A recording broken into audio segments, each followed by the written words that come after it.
Chapter 159. Professor Li, why aren't you taking a break according to the regulations of the directorate? Kong Yingda chased after Li Zishuan and asked. From his point of view, Li Zishuan was completely messing around. It was very likely that he was intentionally slacking off. Chancellor Kong, mathematics is a very taxing subject and one must strike a balance between work and rest in order to ensure high efficiency. In the future, other than having 2 days off every 5 days, I plan to let the students go to class for 45 minutes and rest for 15 minutes every day. My master said that a person's attention can only last for about 5 to 6 minutes at most. After every 3 minutes, taking a quarter of an hour off can ensure that a person's efficiency in doing things will double in the following time. Therefore, it is very necessary for this kid to do this. Li Zishuan said with a serious expression.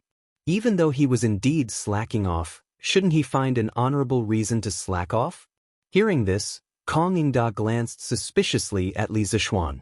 Even though he didn't believe him, he couldn't find a loophole in Li Zishuan's words. Su Hongji held back his laughter and didn't say anything. He was certain that Li Zishuan was doing this to slack off. Cough cough, then let's not talk about this matter for now. Professor Li, I feel that your blackboard is quite beneficial for teaching. I wonder if you can provide a set of blackboards and chalks for writing on them for the other institutions of the directorate? Kong Yingda thought about it and didn't plan to pursue Li Zishuan's mistake of using the excuse of taking a break to slack off. After all, he had something to ask of Li Zishuan today. Mr. Kong, it's not easy to make these blackboards and chalks. The cost is rather high. If you want me to provide blackboards and chalks for all the institutions of the directorate and the directorate doesn't pay anything in return, I'm afraid it's a bit unreasonable, right? Li Zishuan said with a smile. Even though his family had a lot of money, it didn't come from nowhere. Kong Yingda's words were clearly trying to gain something without risking anything. How could this work? Kong Yingda understood the meaning behind Li Zishuan's words. He sighed in his heart, but said awkwardly, Of course I won't let Professor Li pay for it himself. I will apply to His Majesty for the court to allocate funds to purchase blackboards and chalk for the 120 classrooms of the Imperial College. I just hope that Professor Li won't ask for too high a price when the time comes. The court's finances aren't rich this year either. Li Zishuan pondered for a moment and nodded. Sir, be at ease. This little one is not the sort of person who only cares about benefits and forgets favors. A country is a country, and only when one has a country can one have a home. This little one will not neglect the country's crisis for the sake of my family. When the time comes, this little one will sell the materials to the Imperial College at cost price. I only hope that the students can study hard and make my great Tang even more prosperous. Kong Yingda cupped his hands in gratitude. Li Xian is a righteous man. Li Zishuan smiled. Righteous? If this were the modern world, many keyboard warriors would call him a fool for not making money. After saying goodbye to Kong Yingda and Su Hongji, the group walked out of the Imperial College. At this time, Li Tai came up and shouted, Li Zishuan, wait. After leaving the classroom, Li Tai felt that his identity as a prince had returned to him. He began to be unrestrained again. He even dared to directly call Li Zishuan by his name. Li Zishuan stopped and glanced at Li Tai with a faint smile. Alas, the great Prince of Wei doesn't know how to respect his teacher and directly calls him by his name. If His Majesty and the civil and military officials knew about this, what would they think? Li Tai's fat face paled. Although he was doted on by Li Er, he was also afraid of those censors who only cared about their reputation and not their lives. Thus, he somewhat sullenly called out, Sir Li. Li Zishuan was secretly pleased. With his hands behind his back, he pretended to be pretentious and said, Qinghe, why are you looking for me? Little Fatty's mouth twitched, but he was also somewhat helpless. He could only say, Sir, a few months ago, you said that you wanted to print and sell Journey to the West. I don't know why there is still no news after so long. Li Zishuan touched his nose and said awkwardly, Cough, so it's about this matter. Qinghe, you may not know, but there are many plots in Journey to the West that involve the struggle between Buddhism and Taoism. It's really not suitable to publicize it. This was something that Li Jingma had mentioned to him one day when he was talking to him. At that time, he was so shocked that he broke out in a cold sweat. Journey to the West overall emphasized Buddhism and suppressed Taoism, but Li Er strongly advocated Taoism. If he took this book out to sell, wouldn't he be courting death? After listening to this, Li Tai suddenly understood and nodded. He said regretfully, "Sir's worries are somewhat reasonable.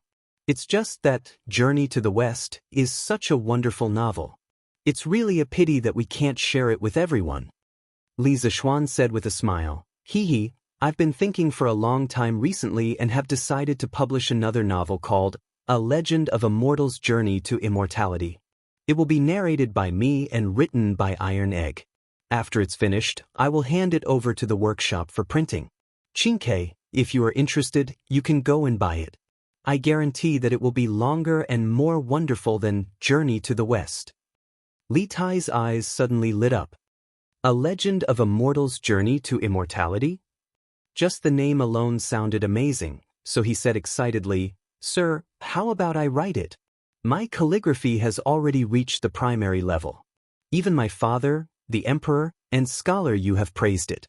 It will definitely not be a disgrace to Sir's wonderful story." Iron Egg couldn't help but feel anxious when his job was snatched away. However, he also knew his own limitations. He knew that his doggy paddle calligraphy was indeed not as good as Li Tai's, a prince. Li Zishuan found it funny. There was actually someone who was willing to fight for such a difficult job? Hee, if Xianxia is willing, you can come to my house every day during your rest days. You can write it. When you're not around, Iron Egg will write it.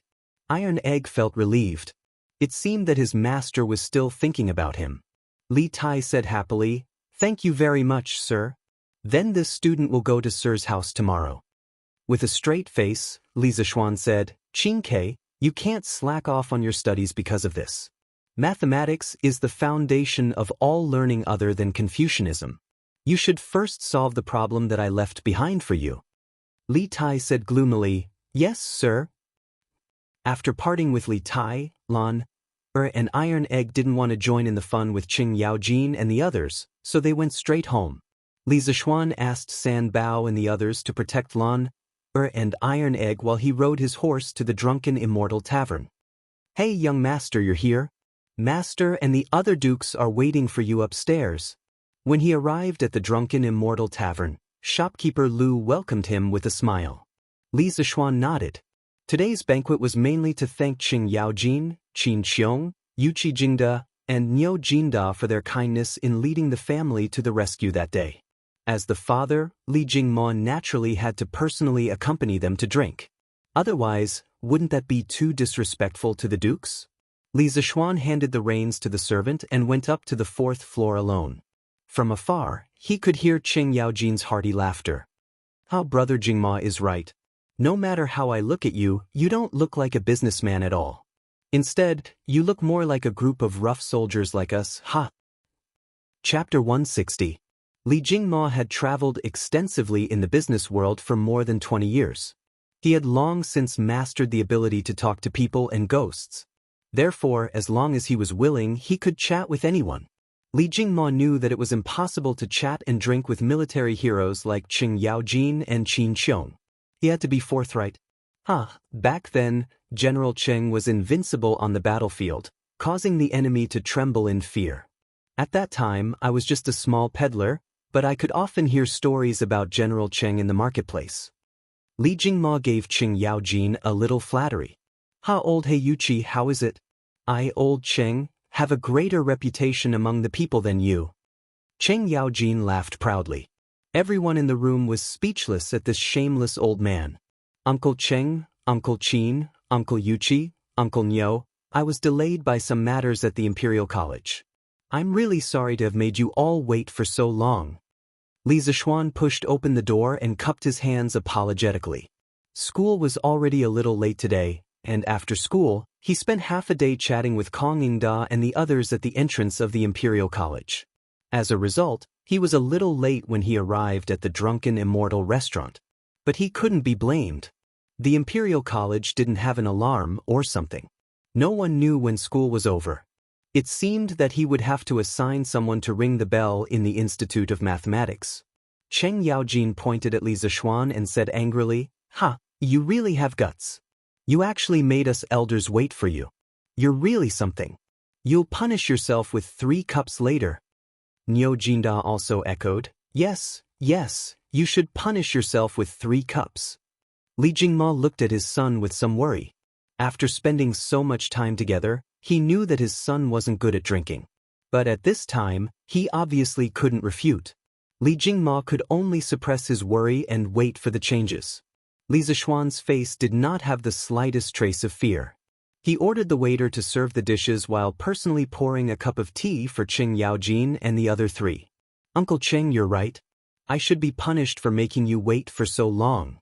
Today, I've prepared a special pot of immortal drunken wine for you.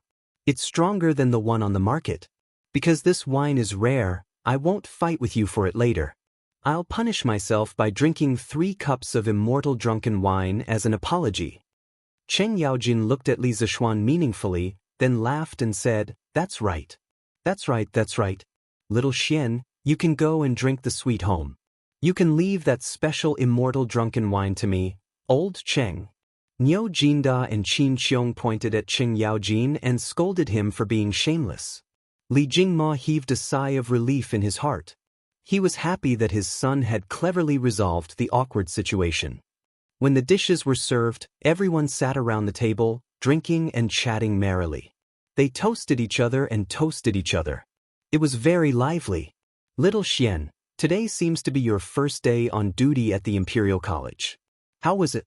Did that group of scholars make things difficult for you?" Cheng Yaojin asked as he drank. Li Zishuan could hear the concern in Cheng Yaojin's words and felt warm in his heart. Although old Cheng was a boorish person, he treated his own people well. Li Jingma also looked at Li Zishuan with an inquiring gaze. "Ah, thank you for your concern, Uncle Cheng. Chancellor Kong has taken good care of me. The teaching assistant of the School of Mathematics is an old friend of my father. Moreover, the Imperial College speaks with one strength. My attainments in mathematics can be said to have reached a higher level. Therefore, I'm quite successful today." Li Zishuan replied smugly. Cheng Yaojin laughed. "Ha, you're really shameless. However, little Xian, you're also a capable person. You're proficient in literature and martial arts. Unlike my family's Chou Niu, who only knows my 3 axes." Qin Qiong interjected and asked, "Little Xian, did spiritual master Ling Su teach you the art of mathematics?" "Uncle Qin, the art of mathematics is only the foundation of my master's lifetime of knowledge. He said that only by mastering mathematics can one create sturdier cities, more powerful weapons, faster vehicles, and more efficient farming tools. The curved plow from before also contained the knowledge of mathematics." Qin Qiong asked curiously, "Your master also knows the art of refining weapons?" "Oh, I almost forgot. In ancient times, people called this skill of Taoism the art of refining weapons. I've been blindly comparing so much just now." Fortunately, Qin Qiong and the others didn't see through it. Li Zishuan felt a little awkward in his heart, but he continued without changing his expression. "My master is indeed proficient in the art of refining weapons. In the early years, my master traveled to various countries and collected the best of each country's craftsmanship. He once created a strange object that could allow people to fly. Once, my master was in a small country in Nanyang and was surrounded by tens of thousands of local aborigines. He relied on this object to float away without a single injury. Bragging wasn't against the law." Li Zishuan described his master to his heart's content. In any case, he had learned a little through various means in the past few months. Spiritual Master Ling Su was indeed an otherworldly expert. The number of people in the world who had truly seen him could be counted on one hand. There probably wasn't a single person who was truly familiar with him. Thus, no matter how he bragged, he wouldn't be exposed. Hiss, the few old people in the room widened their eyes in shock. Yuchi Jingda couldn't help but mutter, "There are really people in this world who can fly? Isn't this the means of immortals?" Li Zishuan shook his head and said, "Uncle Yuchi, this is just borrowing the help of external objects. There are no immortals in this world. In fact, when the technology in the world is developed to the extreme, It isn't impossible for mortals to fly in the sky. Cheng Yaojin's eyes turned and he chuckled. Little Xian, does your school of mathematics still lack students? What do you think of my family's Chonyo? As a brother, you have to give him a hand. Li Zishuan was stunned. He hesitated for a while before stammering, Uncle Cheng, it's not that I'm unwilling to accept, but I'm afraid that Brother Chonyo won't be able to learn this. Cheng Yaojin glared and said, he dares? See if I don't break his legs. My Tang Empire's internal affairs have basically been stabilized. Those clowns outside will also vanish in a puff of smoke in less than 5 years. How can this Chonyo not learn some other skills? Don't worry and teach him. If he doesn't listen, just tell me and I'll take care of him. All right, Li Zishuan could only mourn for Cheng Chumo in his heart. Ha, Madman Cheng, your Chonyo's brain is like yours. Even if you give him an immortal secret manual, he won't be able to understand it. Ha, little Xian, why don't you let my Baolin learn from you? Although this child isn't particularly intelligent, he's willing to work hard to improve himself. Yuchi Jingda couldn't help but make sarcastic remarks. Cheng Yaojin was furious. Old Hey Yuchi, how good can your son be? You still have the face to talk about me. The two quarreled and there seemed to be signs of a big battle. Qin Qiong, Niu Jinda, and Li Jingma hurriedly tried to stop the fight. In the end, Li Zishuan's mathematics class had 3 more children from the military, Cheng Chumo, Qin Huayu, and Yuchi Baolin. Niu Jinda's son had been recuperating at home, so he didn't make any similar requests. However, the happiest people were probably the students of the School of Mathematics. With Cheng Chumo helping them to take the bottom, wouldn't they have another layer of protection to get out of the role of shame? The banquet ended, and the guests and hosts enjoyed themselves. However, Cheng Yaojin and the others drank a little too much. Li Zishuan called for a few servants to send them back. After finally sending these old masters away, Li Zishuan and Li Jingma couldn't help but heave a sigh of relief. They looked at each other and Li Jingma smiled. All right, little Xian, hurry back to the Imperial College. You still have to teach the students in the afternoon, right? Li Zishuan waved his hand and said, no need, father. The students are self-studying in the afternoon. With teaching assistant Su there, I don't need to go.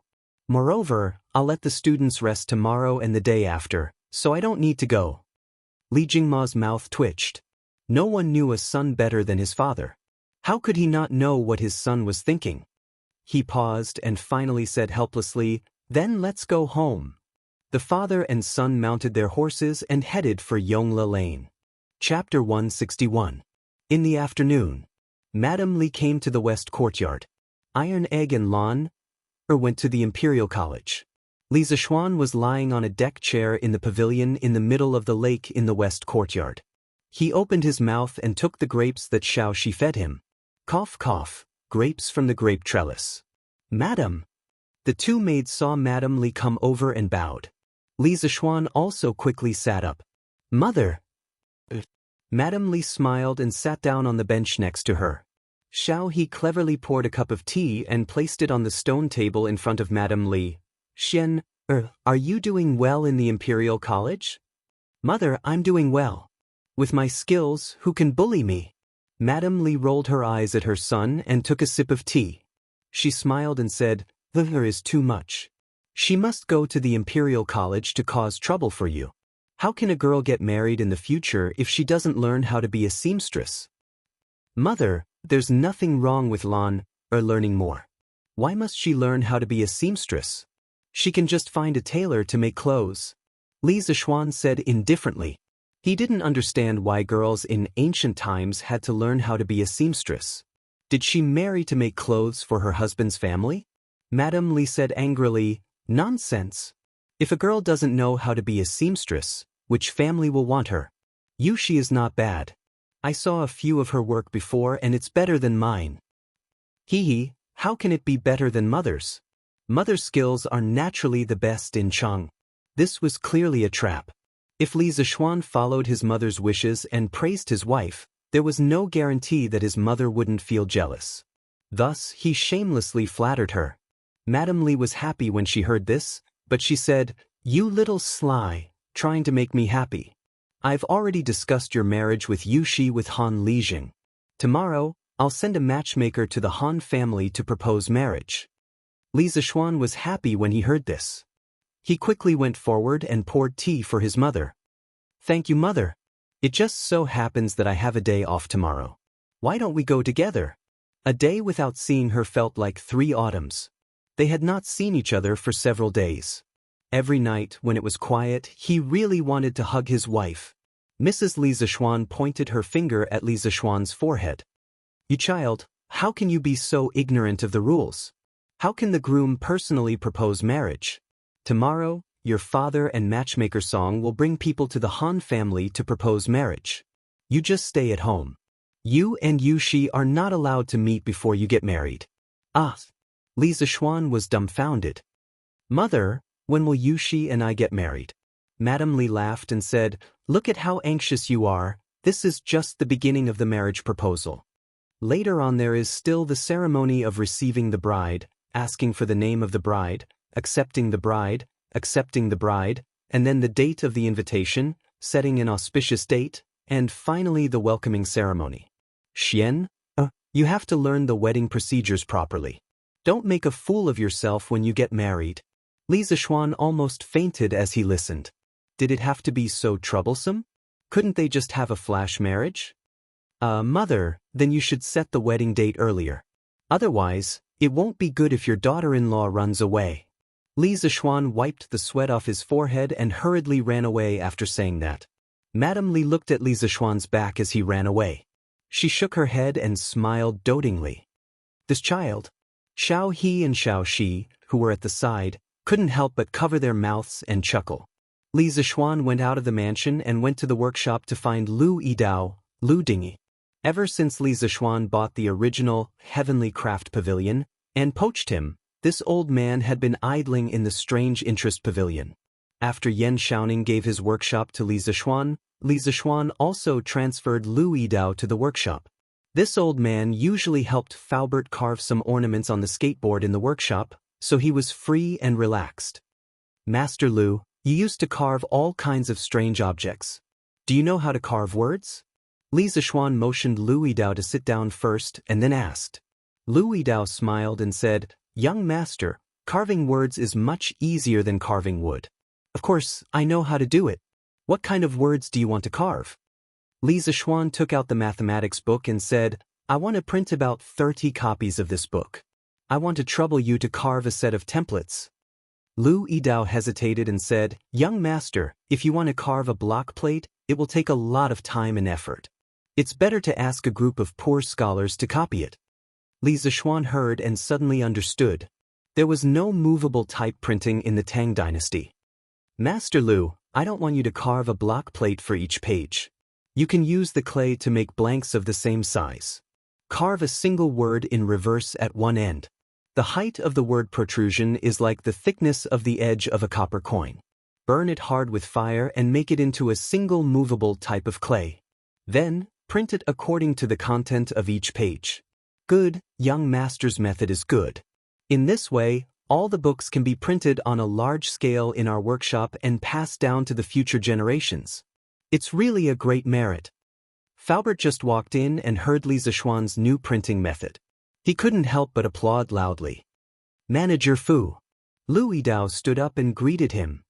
Faubert, you came at the right time. I plan to set up a printing department in the workshop. You can transfer some people to Master Lu.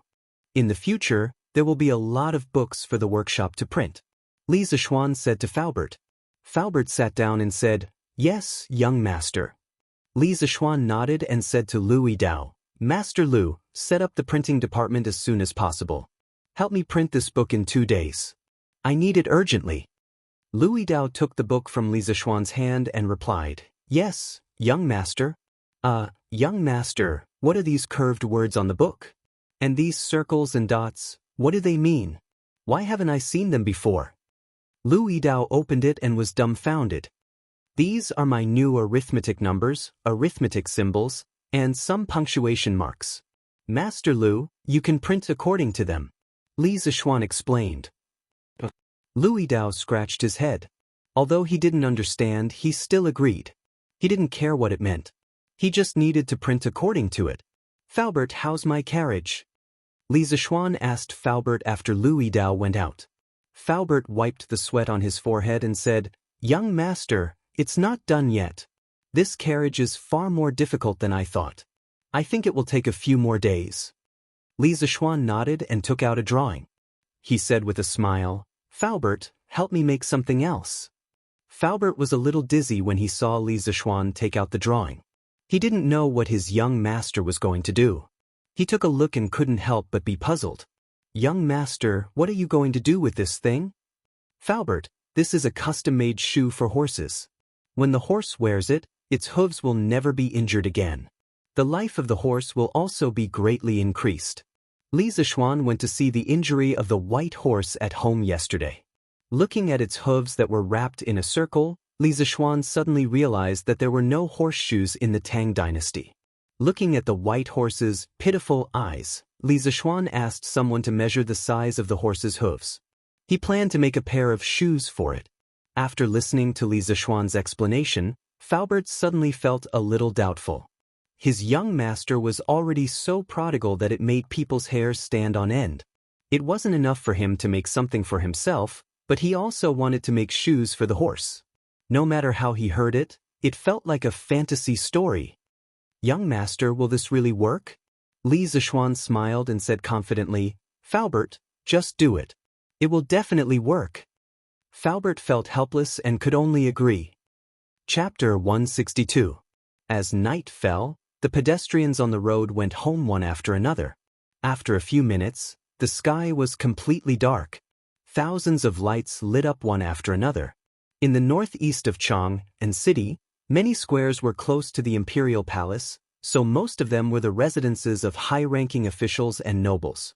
In the northwest of Chang and city, because it was close to the West Market, a large number of rich merchants, people, Persians, and other non-civilized people gathered here. Therefore, the market structure of Chang and city had always been rich in the west, rich in the east, and noble in the east. Gi Square, southwest of Chang and city. This place was far away from the bustling area, and most of it was a gathering place for poor people. In a dilapidated courtyard, a few lights were lit up. In the room, a little boy about 10 years old was holding a little girl's hand and teaching her how to write. The little girl was about 7 or 8 years old, and her face was a little yellow, obviously malnourished. She seemed to think that writing was fun, and an innocent smile appeared on her face from time to time. "Oh yeah, it's time to eat." A woman in coarse gray clothes came in with a bowl and said with a smile, "Oh, it's time to eat." The little girl cheered and broke free from the boy's arms. She ran to the table and looked at the food in the bowl, drooling. The boy shook his head in amusement and asked the woman, "Mother, won't father come back for dinner tonight?" The woman in gray was startled and said, "Your father is helping people unload goods on the murky river. I'm afraid he won't come back tonight." "How? Don't worry about that. Eat first." The little boy agreed in a low voice and quietly went back to the table to sit down. "Come, eat an egg. Today, when I was working at Minister Hu's house, his wife gave it to me. Eat it to nourish your brain. Maybe you can be the top scorer in the exam next year." The woman carefully peeled an egg and put it in the little boy's bowl, and said lovingly. The little boy looked at the egg in the bowl and then looked at Yaya, who was drooling. He put the egg in Yaya's bowl with chopsticks and said, "Mother, I have eggs for lunch at the Imperial College. Give this egg to little sister." He thought to himself, "I must get first place in this monthly test. That way, I can bring my parents and little sister to the Drunken Immortal restaurant to have a big meal. I heard that the wine in the Drunken Immortal restaurant is called the best wine in the world. My father used to love wine a long time ago, but in order to support my studies, he didn't drink anymore. I must bring my father to taste it. It's been a long time since I've eaten meat. I'm sure you'll like the chicken, meatballs, and braised pork from the Drunken Immortal restaurant. The Dongpa pork and twice-cooked pork from the Drunken Immortal restaurant would definitely like to eat them." The gray-clothed woman originally wanted to stop him, but after hearing her son's words, she could only give up. She sighed and said, I heard from you yesterday that a new teacher will be coming to your academy today. What do you think?" Did Mr. Xian teach well? This little boy was Meng Wenhao from the School of Mathematics. Today in class, Li Zixuan had called his name to do some questions on the blackboard. Meng Wenhao smiled and said, "Mother, you must know our new teacher. He's the man from Lantian County who presented the Ziyuan plow to the imperial court a while ago. His mathematical ability is unique. He's the most knowledgeable person I've ever met." The gray-clothed woman was obviously taken aback. She said in astonishment, "So it's Li Xiannan. This person is the great benefactor of our poor family. How? You have to learn well from Li Xiannan and live up to his teachings." Meng Wenhao's mouth twitched. He thought to himself, what would Mr. Xen think if he knew that someone called him Mr. Xen? The next day, the wind was gentle and the sun was bright. "Mother, I'm going to the Imperial College."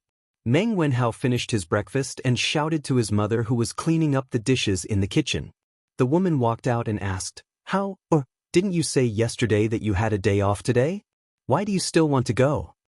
Meng Wenhao turned around and said, "Mother, Mr. Xen left a question yesterday. I'm going to the Imperial College to solve it today." After saying that, he turned around and ran away. The woman was puzzled.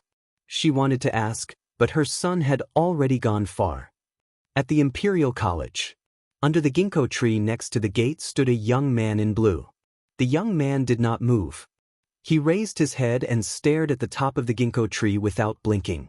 Among the students of the Imperial College, the young man was like a lone wolf with his head held high. He stood alone between heaven and earth, looking very different. The passing crowd quickly noticed him. "Hey, look, there's a fool over there. He's standing there motionless." "Ah, it's true. Why is there a fool in our Imperial College?" "He's not a fool. I know this person. He's Meng Wenhao from the School of Mathematics. His results have always been among the best in the school." "Ah? Isn't the School of Mathematics closed today? Why is he here?" "Who knows? Instead of sleeping at home early in the morning, he's here in a daze. He must be crazy." It said that the School of Mathematics has 8 days off every month. They're so lucky. Yeah, why can they have 8 days off every month? I'm going to protest to the teacher of our school. We have to take 8 days off every month too. Yes, we're going to protest. Why aren't you leaving? You're going to be late. If you're late, the teacher might slap you. Let's go. The surrounding students immediately dispersed, and the gate of the Imperial College returned to its original quiet state. Meng Wenhao remained motionless.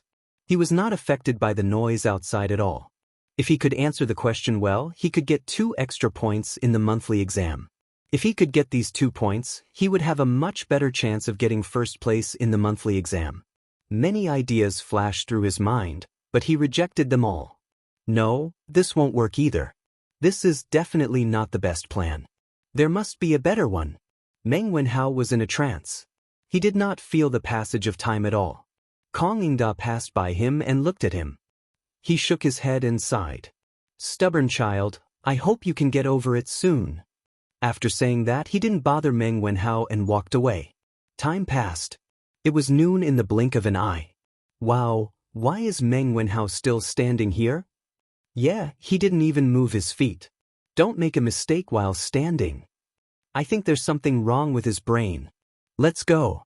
Let's not care about him. Let's eat. Yes. Let's eat.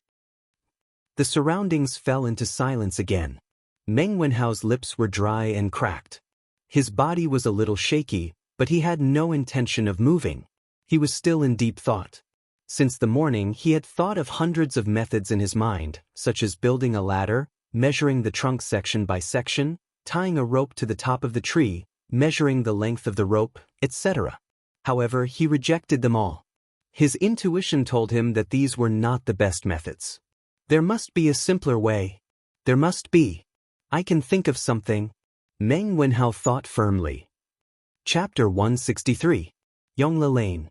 At the Li residence, the marriage proposal team was assembled early in the morning. The leader was a middle-aged woman in her 30s or 40s. She had heavy makeup on and her laughter was mesmerizing. Li Zixuan's eyes were red and he hurriedly returned to the west courtyard.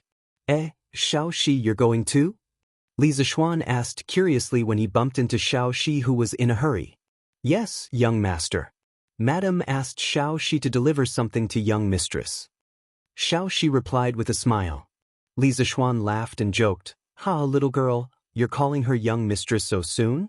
Xiaoxi, wait a moment. Help me deliver something to Yuxi too. Yes, young master. Li Zishuan smiled and returned to his room. He spread out a piece of paper and began to write, I'm willing to win the heart of my beloved. When your hair is white and you're past your prime, I'll still hold your hands and give you the gentleness of the world. Be good, Yuxi. Stay at home and wait for me to marry you. After he finished writing, he suddenly had an idea. He folded the letter into a paper crane and pressed it flat into an envelope. He sealed it and walked out. Young master, you're going to deliver a letter to young mistress? Xiao He was carrying a bag and came to the entrance of the courtyard. She was probably going to follow the marriage proposal team to the Han residence. Li Zishuan passed the letter to Xiaoxi and said to Xiao He, Little girl, don't peek on the way. Xiaoxi was the timid type while Xiao He was more lively. It was just that her chest was a little small. Ahem, what was he thinking? Xiao He pouted and said, Xiao He won't peek.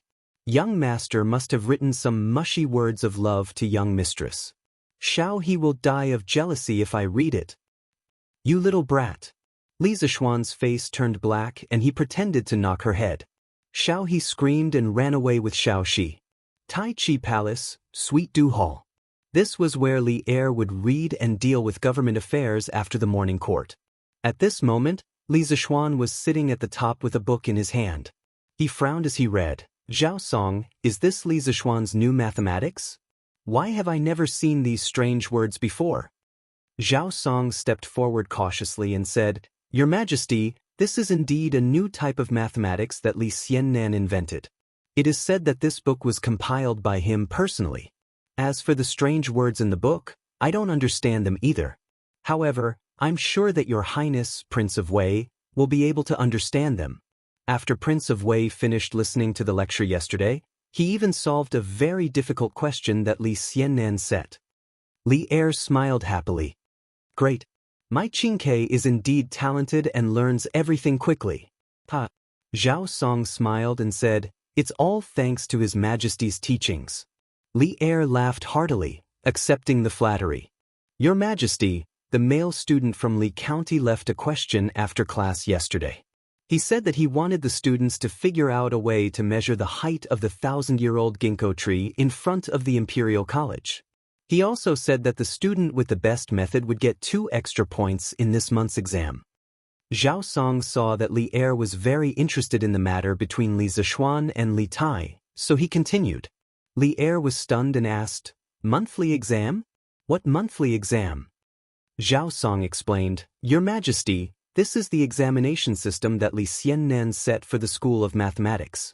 It is said that the School of Mathematics has a small exam every 7 days, a midterm exam every month, and a major exam every half a year. The top student in the monthly exam will be treated to a meal at the Drunken Immortal restaurant with Li Xiannan's personal funds. He can even bring his family along. The top 5 students in the monthly exam will have a roll of honor, while the bottom 5 will have a roll of shame. They will also be responsible for cleaning the teaching hall. The top student in the half-year exam will be rewarded with 100 strings of cash. Li Er was surprised for a moment, then smiled and said, This kid is really rich and overbearing. He is even more generous than I am and has a lot of ideas. The students in the Imperial College are going to have a headache. I hope that Li Zishuan can take the lead in guiding the culture of the Imperial College. In recent years, the Imperial College has become a gathering place for rich playboys. Zhao Song said respectfully, Your Majesty is far-sighted and wise. Li Er waved his hand and pondered for a moment, then said, But this kid really knows how to make things difficult for others. The ginkgo tree at the entrance of the Imperial College is probably more than 100 feet tall, right? How are the students going to measure it? Zhao Song, can you fly that high with your lightness ability? Zhao Song broke out in sweat and quickly said, Your Majesty, this great grandmaster can't fly that high, right? That kind of height is not something that a human can achieve. Li Er rubbed his nose and knew that he was overthinking.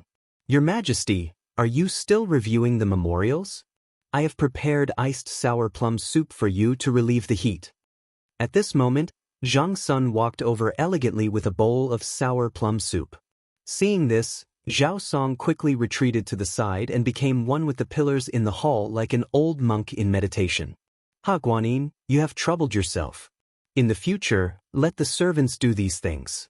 You are not in good health and should not be overworked. Come and sit. Li Er moved his seat and gestured for Zhang Sun to sit over. After Zhang Sun sat down, she smiled and said, Thank you for your concern, Your Majesty. My body is not that weak. Your Majesty, please drink some sour plum soup to relieve the heat. Li Er nodded and took the sour plum soup. He drank a few mouthfuls and exclaimed in satisfaction. Your Majesty, are you not done reviewing the memorials? Zhang Sun looked at the stacked memorials on the table and could not help but feel sorry for him. So, Guanyin, please wait a moment. I will finish reviewing them soon and then accompany you to admire the flowers. Li Er finished the sour plum soup in a few mouthfuls and went back to work. Moments later, Li Er looked at a memorial and muttered, It's this kid again. But this time, he still has some conscience. Zhang Sun came over curiously and asked, Your Majesty, who are you talking about? Li Er came back to his senses and said with a smile, It's all because of that kid Li Zishuan. Kong Yingda wrote a memorial saying that Li Zishuan had created a type of blackboard and chalk that was extremely beneficial for teaching. Thus, he requested that I allocate a sum of money to the directorate to purchase a batch of blackboards and chalk. Zhang Sun was stunned.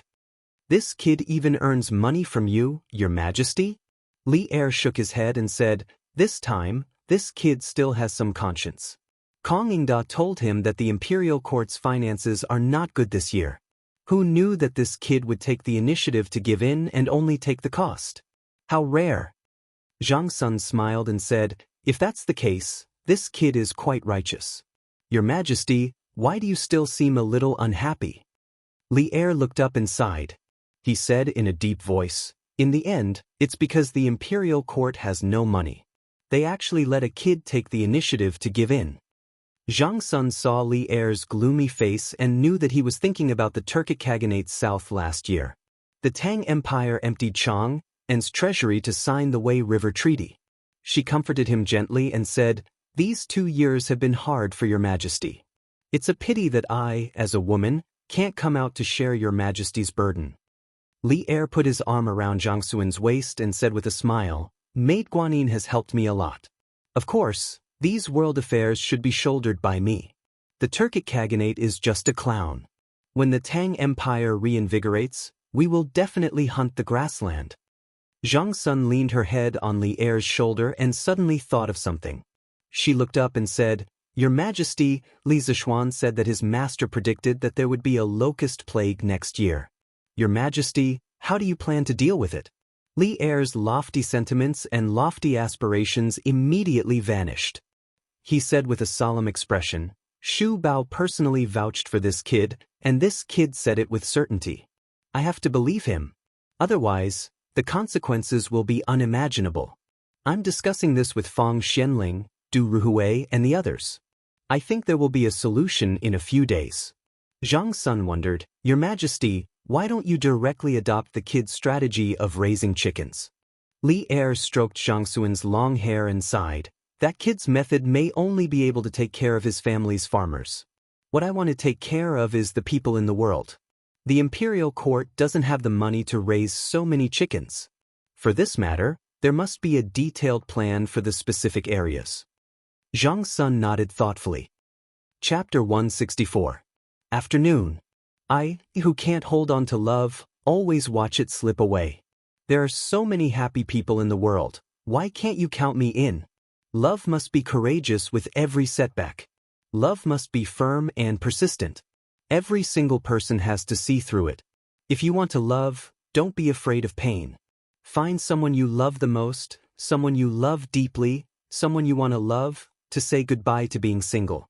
Someone who is passionate, infatuated, heartless, and ruthless. To scar me, he was afraid that he wouldn't be able to see his wife for the next 2 months. Most importantly, his 2 personal maidservants had left today. He didn't even have a girl to flirt with. Li Zixuan was lying alone on a deck chair in the pavilion of the West Courtyard, singing this single love song, in solitude to comfort himself, a pitiful single dog.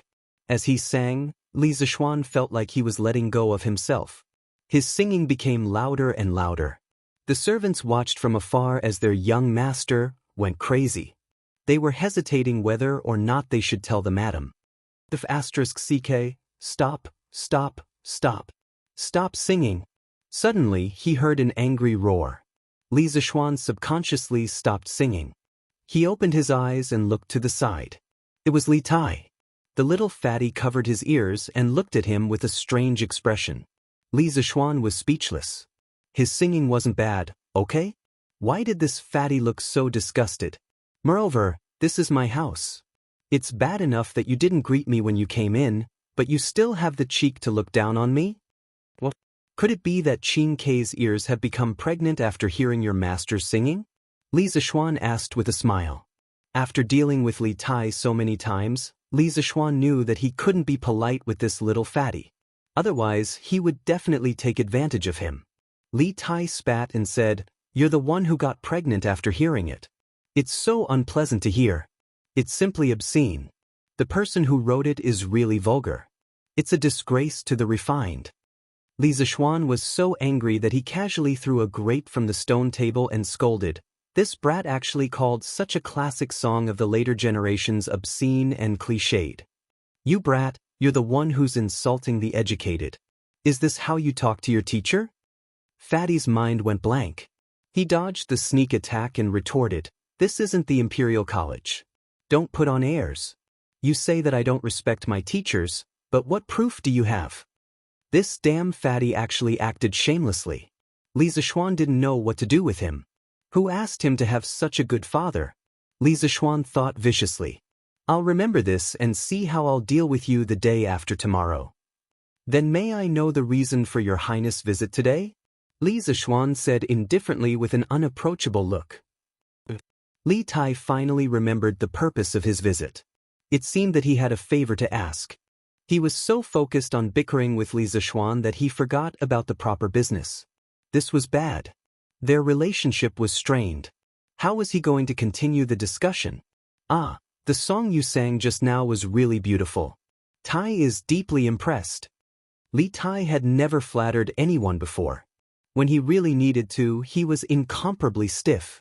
Li Zixuan looked at Li Tai with a strange expression, wondering if this little fatty's brain had short-circuited. "It's a so-so. I say, Qin Kei, why are you here today?"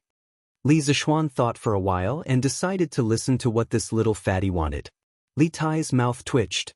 He secretly cursed Li Zixuan for being shameless, but he smiled brightly and said, "Didn't you say last time that you wanted me to help record The Legend of a Mortal's Journey to Immortality? I have nothing to do today, so I came here to do it for you." It turned out that this little fatty had a favor to ask of him. Li Zixuan put on airs and said pretentiously, "Oh, I'm not in a good mood today because someone said that my singing was terrible. I'll tell it another day." Li Tai's face suddenly became very ugly, but when he thought of the wonderful journey to the west last time, he gritted his teeth and said, "I was just talking nonsense. Please don't take it to heart." Li Zixuan smiled. He knew that he couldn't go too far at this time. Everything had to be done in moderation. Otherwise, if he went too far, even friends would become enemies. "Well, I'm in a much better mood now, so I can tell you the story. Qin Kei, have you finished your homework?" Li Tai heard this and said proudly, "Of course. It's just a question." "How can I, Li Tai, be stumped?" Li Zixuan asked curiously, "Oh? So you've already thought of a solution? Tell me quickly." "It's a secret. This student will give the answer to you the day after tomorrow. If I tell you now, there's no guarantee that it won't be leaked." Li Tai said with a guarded face. *CK, this damn fatty is probably worried that I'll leak his answer to Iron Egg, isn't he? How shameless. I already have a standard answer. Who cares? TSK, if you don't want to tell me, then I'll ask someone to call Iron Egg over and we'll tell him together. After a while, Iron Egg, and Li Tai sat in a circle in the pavilion. Li Tai had xian paper in front of him, and a little maid was grinding ink for him.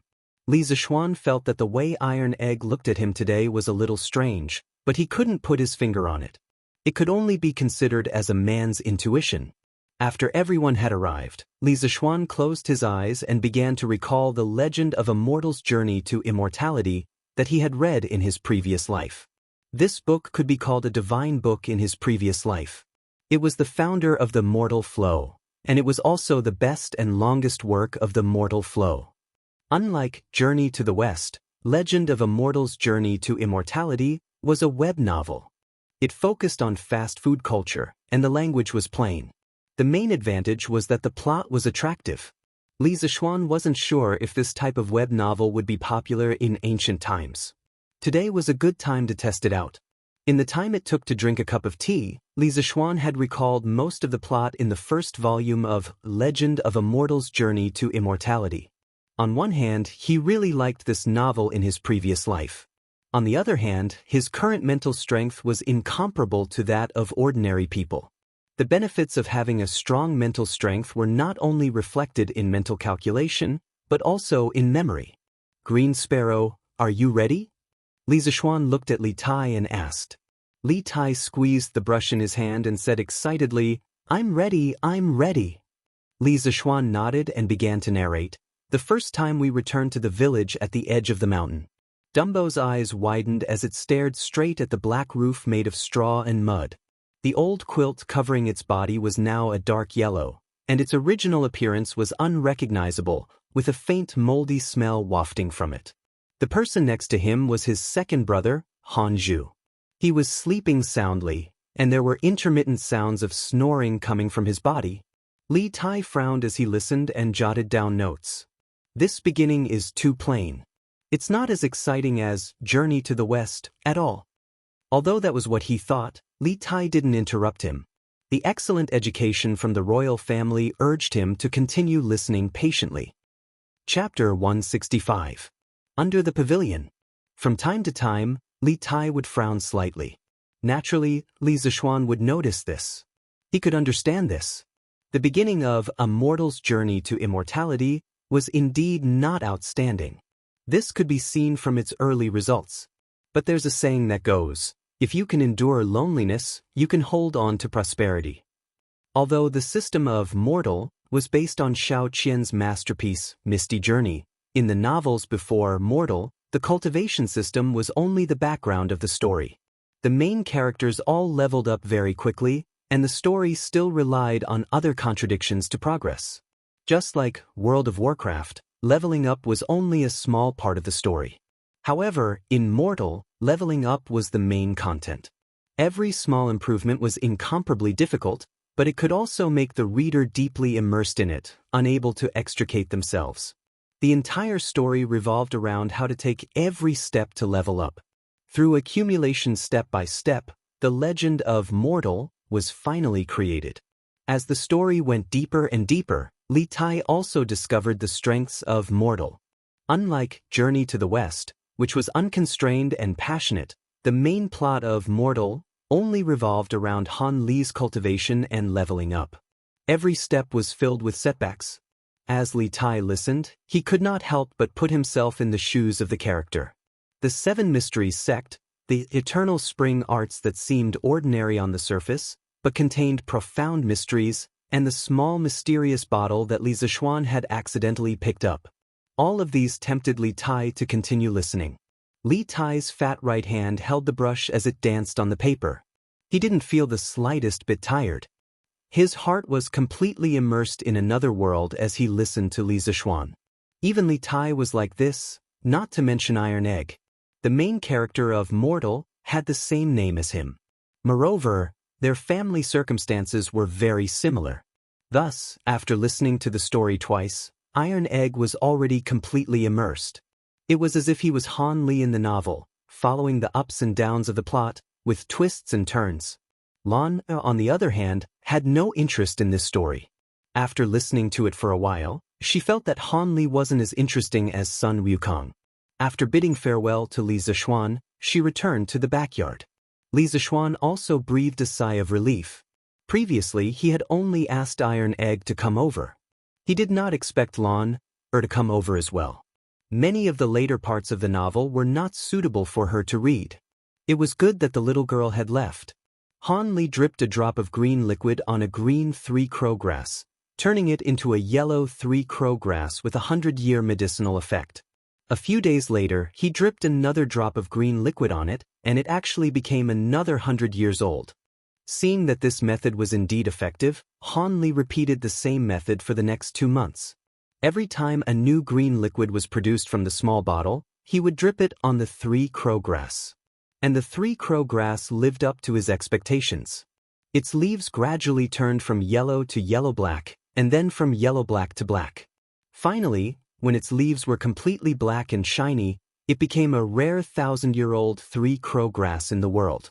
Li Tai's eyes widened, and he was shocked in his heart.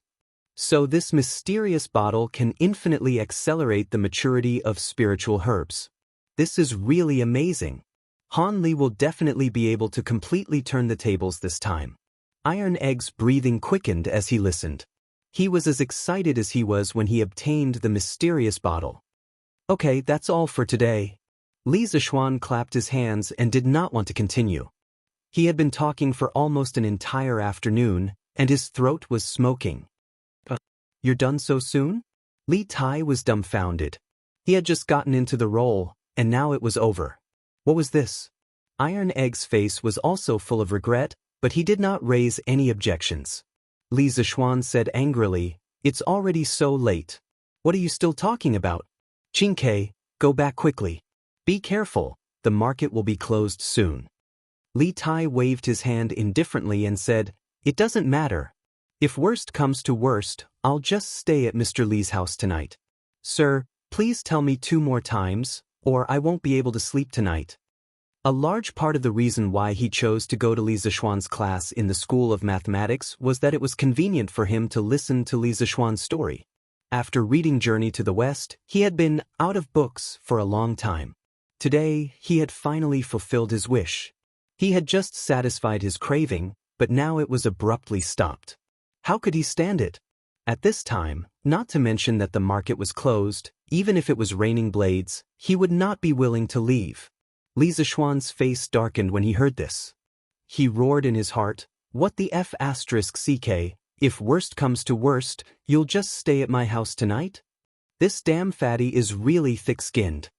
No, I'm tired today. I definitely won't teach anymore." Li Zixuan refused in a muffled voice. Li Tai saw that he was determined and knew that there was no room for negotiation. He thought for a while and said, "Okay, I'll come back tomorrow." "I won't teach tomorrow either. I have something to do tomorrow," Li Zixuan said quickly. Tomorrow, he would go to the workshop to see how the preparation of the printing department was going. The students were still waiting for the textbooks the day after tomorrow. Li Tai suddenly became angry.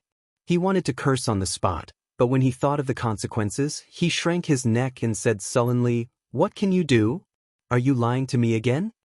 Believe it or not, Li Zixuan was too lazy to explain. He got up and was about to take the manuscript of Ordinary Man that Li Tai had transcribed. "Then I'll go with you tomorrow. Hey, this is what I wrote. Why are you taking it away? I plan to sell this story in the future.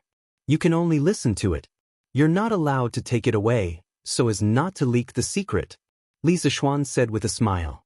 **CK. Li Tai was sure that Li Zixuan was doing this on purpose. He was taking revenge on him for not handing in his homework in advance. In his opinion, although the novel was interesting, how much could it be sold for? Li Tai gritted his teeth and turned to leave. "Tsk, this little fatty's handwriting is not bad." Li Tai was speechless. At this moment, he really wanted to turn around and fight Li Zixuan to the death. Here, Li Tai was addicted to Ordinary Man. Over at the Imperial College, Meng Wenhao was lost in thought, unable to extricate himself. The sun was already setting in the west, but Meng Wenhao was still standing under the ginkgo tree stubbornly, looking up at the treetops. Because he had been in this position for a long time and hadn't stopped drinking, his thin and weak body seemed to be on the verge of collapsing. The drums of the Imperial College sounded, and the students rushed out of the classroom. When they arrived at the entrance of the Imperial College, they found that Meng Wenhao was still standing there. Thus, many people surrounded him, pointing and whispering to each other. "Oh my God, why is he still here? He's been standing there for so long. Will something happen to him? I think he must have been stimulated by something and turned into a fool." "I don't think so. Meng Wenhao's grades have always been good. What stimulated him? I don't care. I'm going home. This person is either crazy or a fool. Yes. Let's go home." After a while, the crowd dispersed. Facing the setting sun, their shadows were very long, and many of them reflected on Meng Wenhao's body. Meng Wenhao inadvertently looked down and saw this scene. He was stunned for a moment and seemed to understand something. Then he shouted excitedly, "Ha, I finally figured it out." As he spoke, he wanted to run home. Unexpectedly, he stood for too long and lost control of his legs. He fell to the ground, but he continued to shout excitedly. The students who were walking in front of him turned around and saw this crazy scene. They couldn't help but look at each other and think, "It seems that this student is really crazy." Chapter 166. Not long after Li Tai left, Li Jingma came back with a group of people to escort the bride. Old man Li's face was flushed and full of joy. He was pulled by his wife and asked a lot of questions, but he did not seem to be impatient. Xiaoxi came over secretly and went to Li Zishuan's side. She said softly, "Young master, young madam cried when she saw your letter. She also asked me to bring you a letter." Li Zishuan said happily, "Quickly give it to me." Xiaoxi carefully took out a letter from her waist pouch and passed it to Li Zishuan. Li Zishuan took it and walked to the side. He opened it and saw a line of beautiful words, "I want to know you and live a long life.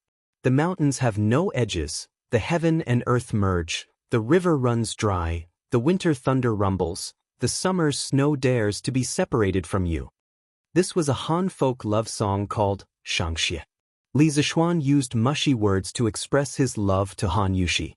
Han Yushi used poetry to express her unswerving love. This girl was shy when she needed to be, but once she expressed her feelings, she was passionate and unrestrained when she loved him. Li Zishuan smiled proudly. He had picked up a treasure. This kind of girl was even cuter, right? When Xiao He and Xiaoxi saw Li Zishuan's lewd smile, they couldn't help but back off in fear. The next day. "Teacher, what are you doing here today?" Li Tai left unwillingly yesterday, but he did not believe Li Zishuan's words. He thought that Li Zishuan was deliberately finding an excuse to fool him. Therefore, he came to the workshop today. Li Zishuan smiled and said, "I'm here to get the teaching materials. The day before yesterday, I told the students that I would print teaching materials for everyone. I can't go back on my words, right? Teaching materials, damn teaching materials." Hearing these two words, Li Tai suddenly remembered his foolish act of buying teaching materials at a high price. Thus, he silently followed behind and didn't want to speak anymore. Li Zishuan looked at him and knew what he was thinking. Iron Egg had told him the day before yesterday. Li Zishuan neither agreed nor objected to this kind of thing. Anyway, one was willing to take the hit and the other was willing to take the hit. His disciple didn't suffer any losses, and Li Tai didn't lack the money. When he arrived at the workshop, he was greeted by the sight of countless busy craftsmen. Compared to the beginning, the number of craftsmen working in the workshop had increased by more than 3 times. The main reason was that the supply of scooters and skateboards could not meet the demand. These 2 items were already hard to find in Cheng. Last month, he had negotiated a cooperation with Wang Renbiao, and he had to give him 50% of the supply every month. The Chitsu Pavilion workshop, which was already short of supply, was even more strained. Seeing that Li Zishuan had arrived, the craftsmen didn't stop working. They only raised their heads and greeted him with a smile when Li Zishuan walked to their side. This was what Li Zishuan had told them before. He didn't like formalism. For him, efficiency was the way to go. The craftsmen were now full of a sense of belonging to the workshop. Not only was the treatment good, but there were also no officials who would scold them for no reason. They could obtain the most basic respect here. Therefore, when they worked, it was a race against time. When Li Tai saw that Li Zixuan had arrived and that the craftsmen were still at their original positions, each carrying out their duties, he couldn't help but click his tongue in wonder. It wasn't that he hadn't been to the imperial family's workshop before, but every time he went, all of the officials and craftsmen would swarm out, fighting to prostrate themselves before him. Li Tai didn't find this annoying. Now that he saw the orderly scene of the strange interest pavilion workshop, Li Tai couldn't help but think, this is what a workshop should be like. Led by a shop assistant, Li Zixuan came to a spacious independent courtyard. Inside, dozens of craftsmen were neatly arranging the dried clay molds in a certain order in a frame made in advance. When a frame was filled, it would become a page. Then the ink was brushed, the paper was covered, and the press was done in one go. A page of the book was printed just like that. Li Tai, who was next to him, widened his eyes in shock and said with a confused face, What kind of printing method is this?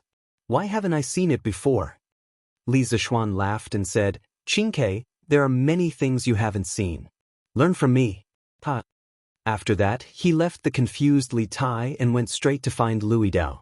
Master Lu, what do you think of the movable type printing technique? Li Zixuan asked with a smile when he saw Louis Dao fiddling with a few newly dried clay movable characters. Oh, young master, you are here.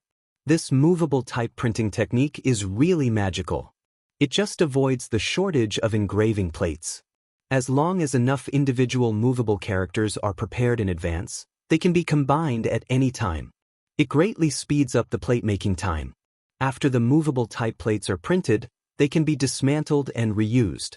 Moreover, the movable type takes up less space than the engraving plates, so it is easier to store and keep. If we only print more than 30 teaching materials, it is certainly not as cost-effective as hiring someone to copy them. However, these movable characters can be kept as a backup. If we want to print any books in the future, the cost is too low. Louis Dao saw Li Zixuan come in and quickly stood up and said excitedly. When Li Zixuan was about to answer, he heard Li Tai, who had just entered the door, shout, Ha! This method is really wonderful. Li Zixuan, you are really a genius. Li Tai was so excited that he didn't even call him Mr. Li. He directly called Li Zixuan by his name. Seeing that Li Tai was praising him, Li Zixuan decided not to argue with him about this. Young master, who is this? Louis Dao was old and shrewd, but he also had good eyesight. He saw Li Tai's noble aura and knew that he was definitely not an ordinary person, so he asked aloud. Li Zixuan didn't want to scare him, so he waved his hand and said, He is just my student. Li Tai shrugged and didn't mean to reveal his identity. Louis Dao said, Oh, and thought that since the young master was teaching in the Imperial College and this person could follow the young master around and was the young master's student, he should be the son of an official. So he saluted Li Tai with his hands folded in front of his chest as a greeting. Master Lu, when will my teaching materials be printed? Li Zixuan came here today for the purpose of getting teaching materials, so he asked directly. Young master, they will all be printed and bound in the afternoon. I will send them to your mansion then. Louis Dao replied with his hands folded in front of his chest. Li Zixuan nodded with satisfaction. He thought for a while and then asked, Master Lu, I asked you to set up a printing department last time. How is it going? Young master, the basic prototype of the printing department has been set up. At present, there is one supervisor, 20 craftsmen in charge of carving, more than 40 craftsmen in charge of typesetting and printing, and a scholar in charge of text proofreading. Li Zixuan said curiously, Oh? There are scholars who are willing to come here? In Li Zixuan's impression, there was a clear division between the classes of scholars, farmers, workers, and merchants in ancient times. Scholars were all arrogant. How could they be engaged in the so-called lowly industry? Louis Dao stroked his beard and said with a smile, Young master, not all scholars can pass the exam. After all, the majority of people fail the exam. They also need to earn money to make a living. Chapter 167. In the workshop of Strange Interest Pavilion. Master Lu, where is the scholar now? Take me to see him. Li Zixuan was suddenly very interested in this down-and-out scholar. How miserable was this person? He actually came to work in the workshop. Li Tai curled his lips and secretly thought that Li Zixuan was really inexperienced. Li Tai had seen this kind of thing many times. Thinking about it, Li Tai could not help but feel a sense of superiority in his heart. Cough cough. Young master, this person is probably reading in the back hall. He is a scholar after all. How can I let him mingle with us bumpkins? Thus, I arranged a separate place for him to work. Lu Yidao wiped the sweat on his forehead and said with a little guilty conscience. After all, he had made a decision on this matter. If Li Zixuan blamed him, he had nothing to say. Li Zixuan smiled and said, Master Lu, take me to see him. Li Zixuan did not blame Lu Yidao for making a decision on his own. In fact, if this person was really capable, it was okay to give him some preferential treatment. After all, if there was no scholar in the printing department, it was obviously impossible. But if this person was just a good-for-nothing who used the name of a scholar to cheat for food and drink, Li Zixuan would let him go back to where he came from. Young master, here it is. Following Lu Yidao to the back hall in the southernmost part of the workshop, Li Zixuan looked around. The environment was quiet, birds were singing, and flowers were fragrant. It was really a good place to read. Okay. Li Zixuan nodded. Lu Yidao quickly stepped forward and led Li Zixuan and Li Tai into the door. Oh, Steward Lu, you are here. In the room, a middle-aged man with unkempt hair and a dirty face greeted Lu Yidao enthusiastically after seeing him come in. Li Zixuan frowned. No matter how he looked at this person, he looked like a beggar. He didn't look like a scholar at all. Could it be that he really came to the workshop to cheat food and drinks? Mr. Ma, this is our boss. Lu Yidao hurriedly stepped aside and told the middle-aged man who was the master. The sloppy middle-aged scholar was obviously stunned. After a moment, he cupped his hands and said to Li Zixuan in a serious manner, I am Ma Zhou from Feiping County in Buzhou. Nice to meet you, Mr. Li. Li Zixuan, who had originally wanted to test this person's talent, suddenly widened his eyes in shock when he heard the person's self-introduction. In his heart, he roared 3 times, F***CK. This person was actually the future Prime Minister of the Great Tang, and this formidable individual was actually working for him? Li Zixuan felt a little dizzy. The world was changing too fast. A man from Li County? A man from Li County? Ma Zhou saw that Li Zixuan was standing there in shock and didn't speak for a long time. He was a little worried and called him twice. He was worried in his heart. Could it be that the fact that he was a teaching assistant in Buzhou, drank all day and was scolded by the provincial governor for not doing any work had already reached the ears of this man from Li County? Ma Zhou lost his parents when he was young and had no one to rely on. Fortunately, he was diligent and didn't give up on himself. However, the years of poverty made him somewhat angry. His behavior was undisciplined and he drank wantonly. He was often drunk. During the reign of Wuda, the provincial governor of Buzhou, Deceptive, heard that Ma Zhou was proficient in classics and history.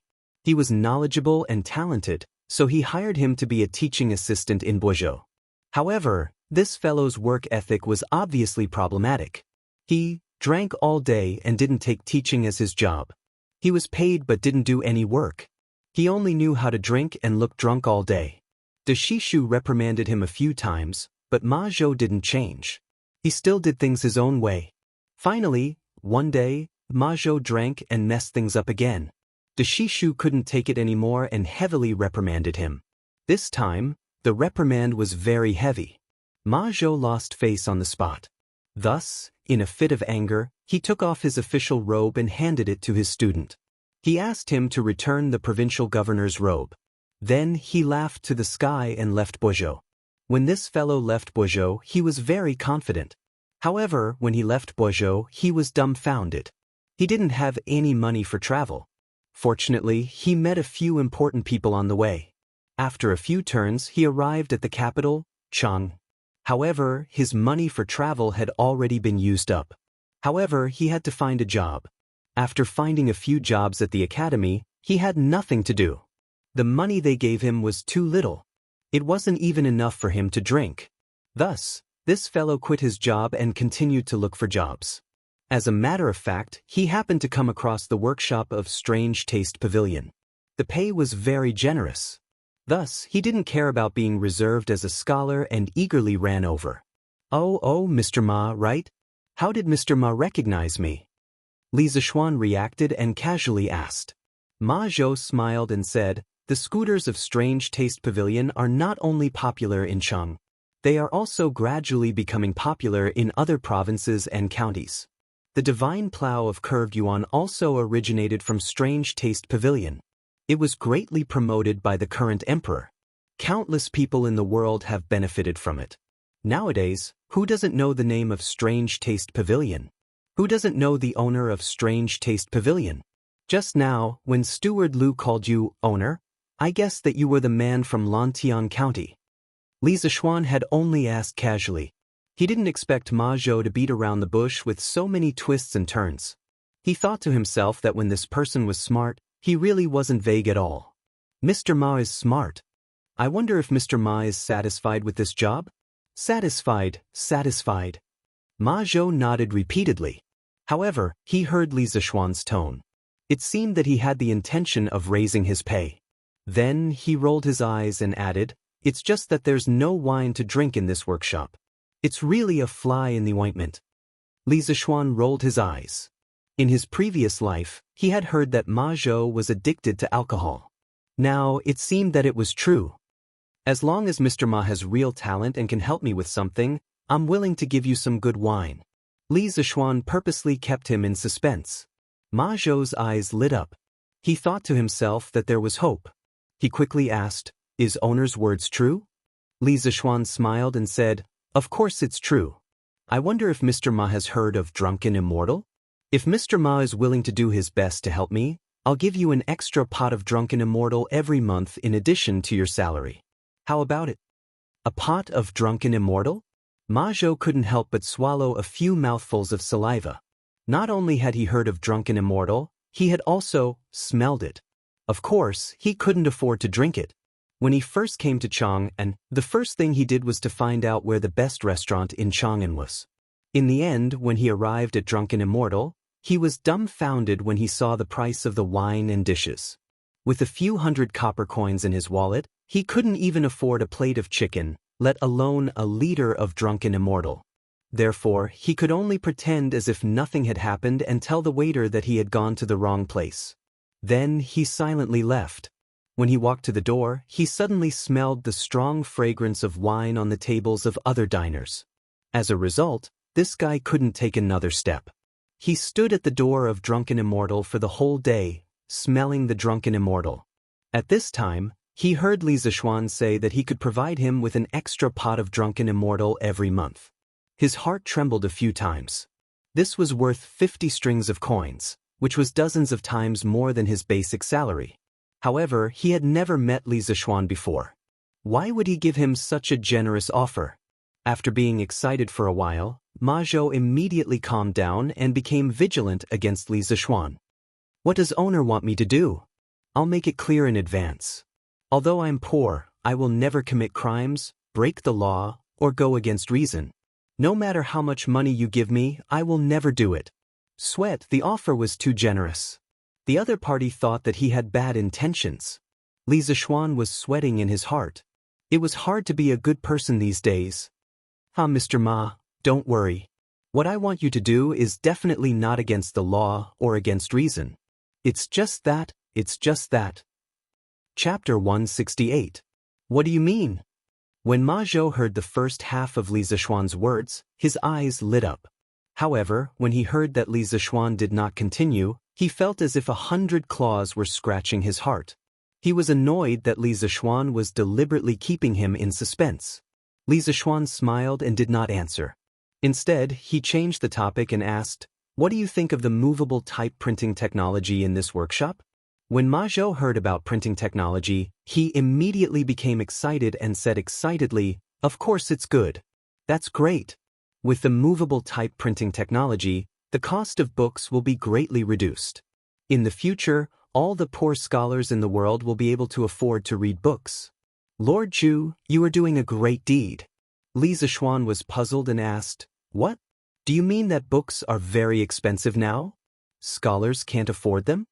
He had transmigrated for a long time and had never bought books from a bookstore. He did not understand the situation of the book market. When he saw that Ma Zhou was overly excited, he was curious and asked this question. When Ma Zhou heard Li Zishuan's question, he seemed to have thought of something. His eyes suddenly became red. He angrily hammered the pillar next to him and said angrily, "It's not just expensive, it's simply robbery. My Tang dynasty has millions of books. I'm afraid that 700,000 to 800,000 of them are in the hands of the aristocratic families. The price of a book in the bookstore is enough for an ordinary family of 3 to live for a year. How can those poor scholars afford it? If it wasn't for my father's collection of books, I would still be an illiterate person. It's good enough that I didn't starve to death. How can I still hope to read books?" The way Ma Zhou was spouting nonsense was like an ancient version of an angry youth. In fact, Ma Zhou was right.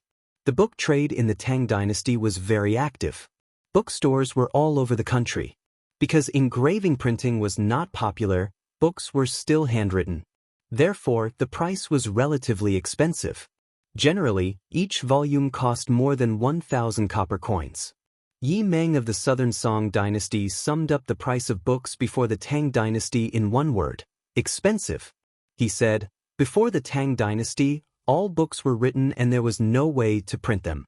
People valued books." It could be seen that at that time, people regarded books as a very valuable commodity and scrambled to collect them. Just like modern real estate, it was more valuable than gold, which led to people buying houses crazily. Li Tai couldn't help but interject. "Doesn't the imperial court encourage people to copy books? Mr. Ma, you can copy books and send them to the government office to exchange for money before buying other books." After Li Er became the emperor, in order to encourage the people to contribute their books, he once issued an edict. Books from the 3 ministries will be given 1,000 coins. It meant that each copy of a book would cost 1,000 copper coins. It could be said that this was the first time an official price had been set. Therefore, the books in bookstores were usually priced slightly higher than this. Ma Zhou said angrily, "Bullsh *t, if you want to copy books, you have to be able to borrow the books first. Those rich families with book collections will know that you borrow books to copy, so they will first charge you 600 to 700 copper coins as rent." Oh, may I ask how I should address you, little brother?" Ma Zhou scolded for a while, then remembered that he didn't know who this little fatty was. "Master Lu, you go ahead with your work. I will talk to Mr. Ma for a while," Li Zishuan said. Lu Yidao cupped his hands and said yes, then left and closed the door. "Mr. Ma, this is His Highness, Prince of Wei." Li Zishuan formally introduced him to Ma Zhou. Ma Zhou's legs trembled and he almost knelt down. He had just scolded Li Tai. "Greetings to Prince of Wei," Ma Zhou said in a trembling voice. Although he hated the rich, the supremacy of imperial power had been deeply ingrained in his heart. Moreover, Ma Zhou was well versed in classics, history, classics, and books. What he wrote was a policy of stabilizing the country, so naturally he wanted to sell goods to the imperial family. For many years he had not found the right sales channel and only wandered around the states and counties. How could he sell at a good price? Now that he met Li Tai, the most beloved son of His Majesty, his mind was a little active. However, when he remembered that he had just scolded Li Tai, he couldn't help but feel a little guilty. Li Tai waved his hand and said, "You don't have to be so polite." In fact, he was not very interested in Ma Zhou. After all, it was the first time they met, and he didn't know how talented Ma Zhou was. Moreover, Ma Zhou's sloppy appearance really made people dislike him. On the other hand, he had a literature center and many scholars under him. He didn't lack literati. Ma Zhou had experienced the fickleness of human nature for many years.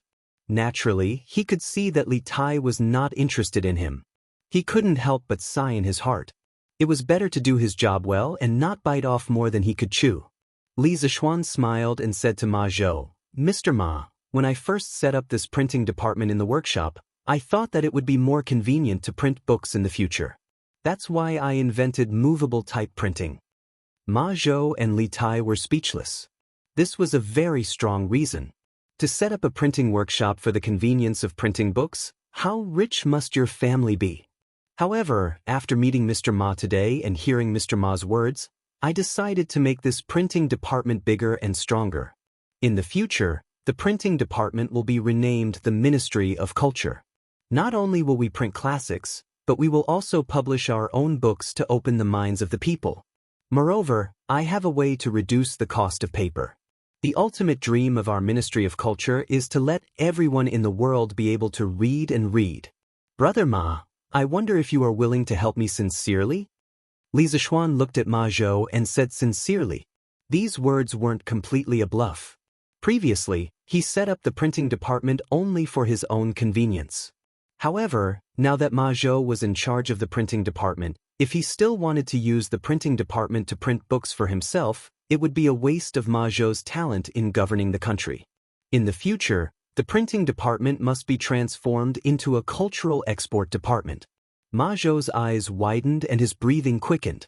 He was really shocked by Li Zixuan's shocking words.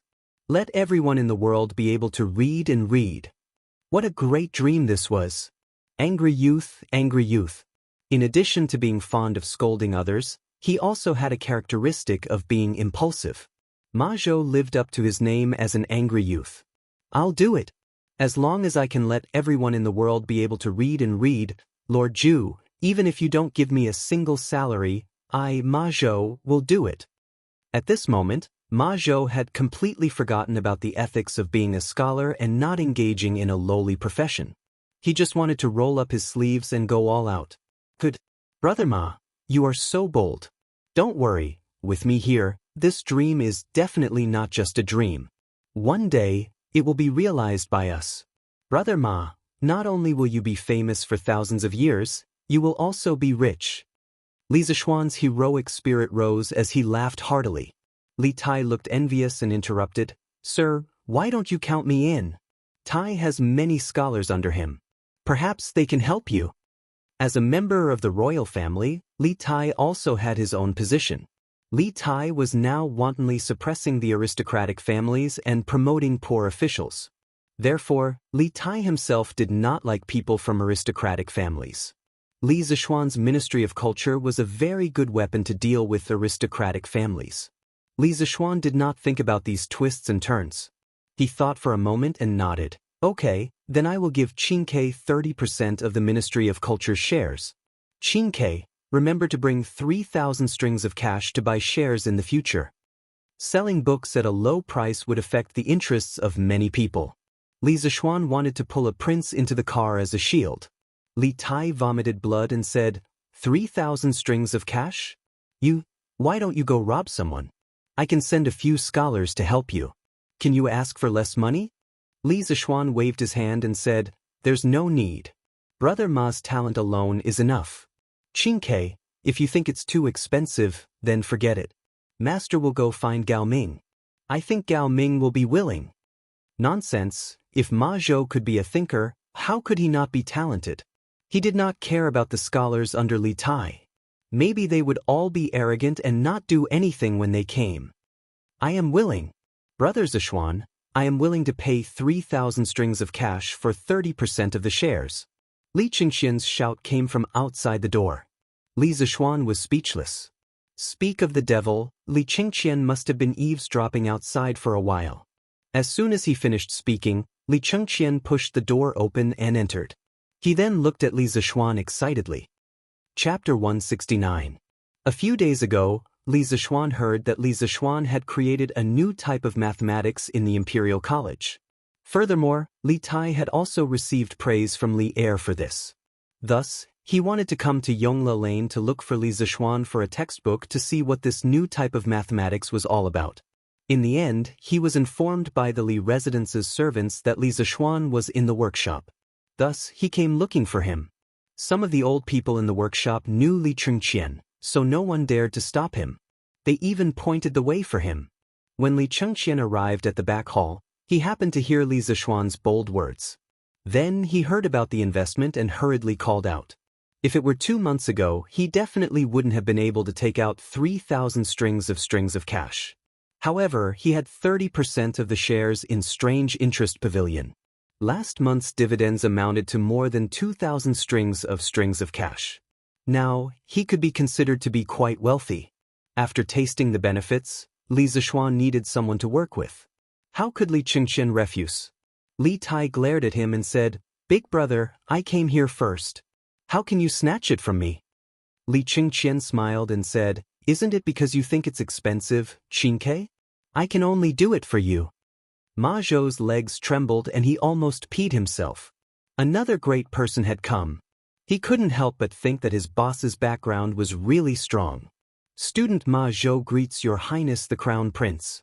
Li Chengqian grunted and waved his hand with a smile. "Mr. Ma, please dispense with the formalities." He knew how to conduct himself slightly better than Li Tai.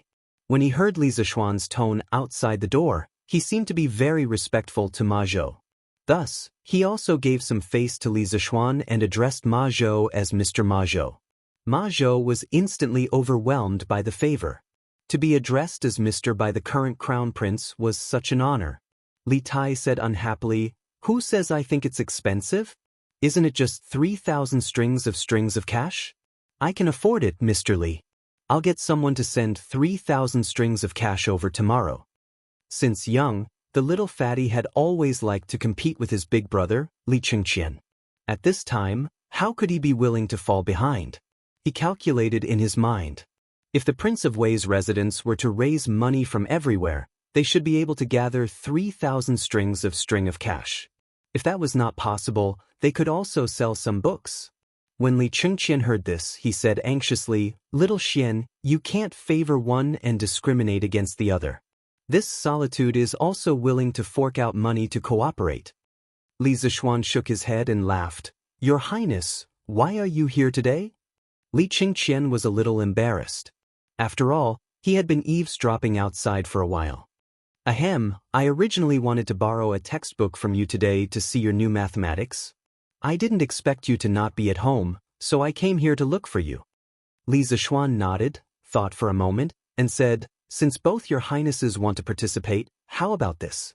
Both your highnesses will contribute 2,000 strings of cash each, and each of you will get 20% of the shares. What do you think, your highnesses?" He only wanted to honestly live his own leisurely days. He didn't want to help Li Tai and Li Qingqian in their infighting, nor did he want to offend either of them.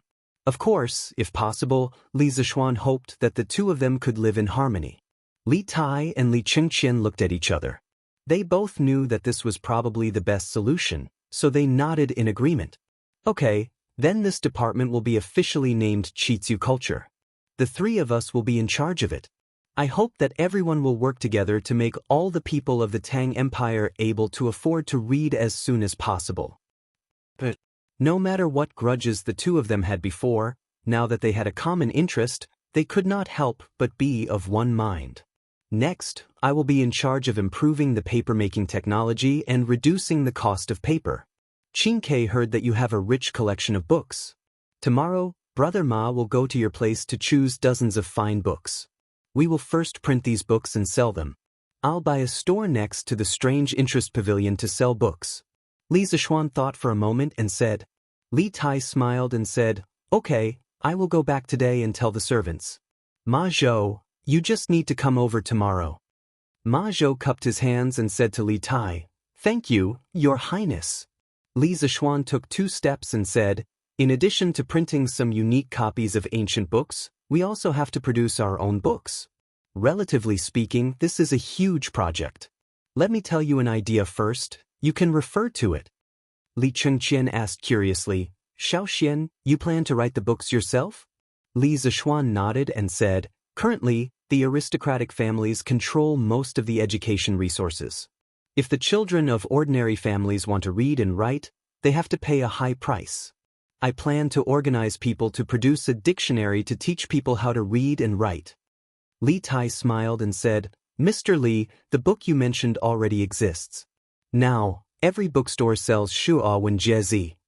The author of Shuo Wenjie was Su Shun. It was the first book in China that systematically analyzed the Chinese characters and studied the source of the characters. It was also one of the earliest dictionaries in the world. It was a Chinese dictionary arranged according to the radicals. It was written from the 12th year of the Han Emperor Yongyuan to the 1st year of the Emperor Jingguang. In the Sui and Tang dynasties, Shu'a Wenjie had become one of the essential reference books for scholars. Li Zishuan shook his head and said, "The dictionary I am talking about is Shu'a Wenjie with symbols. I call these symbols pinyin. As long as you learn this spelling method, no matter how complicated the word is, as long as it is marked with pinyin, even a child can read it." Is pinyin so magical? Ma Zhou couldn't help but cry out in surprise. He had suffered since he was a child, and he understood better than anyone that if pinyin really was as miraculous as Li Zishuan said, then the educational structure of the Great Tang would undergo a fundamental change and more people would become literate. Li Zishuan didn't talk nonsense. He came to the table, picked up the brush, and wrote 26 letters on the paper. He began to teach the three of them pinyin. An hour later, Li Zishuan wrote Xiao in pinyin and said, "Qingke, you try to spell it." Among them, Li Tai's ability to accept new things was the strongest. Therefore, Li Zishuan let him try first. Li Tai nodded and went forward to spell it. "Jiaoi Jiao." Li Zishuan clapped his hands and said with a smile, "Exactly." Ma Zhou also reacted and exclaimed in admiration, "Amazing, it's really amazing. If this is a child from an ordinary family, it would take a few days to learn pinyin. Then, if they buy a dictionary like you said, wouldn't they be able to learn to read at home? It's really magical." Li Chengqian also said with a happy face, "Pinyin is really a good thing. If my father knew about it, he would be very happy." Li Zishuan said, "Since everyone agrees on this dictionary, Ma Zhou will be the chief editor of the dictionary. Qingge, Gao Ming, each of you send 3 scholars to assist Ma Zhou. This dictionary will be called the Tang Empire Dictionary. Pay attention, the scholars you send are only to assist Ma Zhou. Don't fight with each other and make the Ministry of Culture a mess." Li Zishuan decided to say the ugly words first, in case there was trouble later. Li Chengqian nodded and said, "Okay." Ma Zhou waved his hand and said, "Lord Zhu, you can't do that. I have little talent and knowledge. How can I let the scholars assist me?" Li Tai also frowned and said, "Yes, is Ma Zhou talented enough? This guy never knew how to beat around the bush." His words were too hurtful. Li Zishuan said angrily, "I believe Brother Ma can do it well. If you have any objections, we won't compile the dictionary." Ma Zhou saw Li Zishuan supporting him and couldn't help but feel touched. Li Tai rolled his eyes, he learned this from Li Zishuan, and didn't say a word. Chapter 170. After settling the matter of the dictionary of the Tang dynasty, Li Zishuan suddenly felt that he had forgotten something. After thinking for a while, he clapped his hands and smiled. He clapped his hands and said, "Oh right Ma Zhou, other than compiling the dictionary, you have to help me with something else. I want to start a newspaper." Ma Zhou frowned and asked, "Lord Zhu, what is a newspaper?" In the past, he was conceited that he was extremely talented and knowledgeable, but what he saw and heard today had really struck a great blow to his confidence. Because some words that he'd never heard of kept popping out from Li Zishuan's mouth, causing him to be unable to help but wonder if Li Zishuan was too monstrous, or if his knowledge was too shallow. Li Chengqian and Li Tai also looked at him curiously. Li Zishuan explained, "The so-called newspaper is a printed matter that is published to the public on a regular basis. It mainly publishes strange news and comments from famous people. This newspaper is quite large and is divided into several sections. It can record some of the new things that are happening around you. It can also invite some famous scholars to interpret the new decrees issued by the imperial court for the public. It can also record some of the recent major cases that the government has tried. It can even publish some novels. The newspaper will be published once a day, and then we will hire a newsboy to sell it in the tea houses. In the early stages, we will write the content ourselves. In the later stages, we can ask scholars to submit articles to us. We will select the best and pay them some remuneration. In the long run, the content of our newspaper will become more and more abundant. The public will also get used to buying a newspaper every day when they have nothing to do to see what is happening around them." Li Chengqian pondered for a moment, then clapped his hands and laughed, "Wonderful, wonderful, wonderful. In this way, we will be able to know everything that is happening in the world without leaving the house?" Li Zishuan nodded, "That's the logic.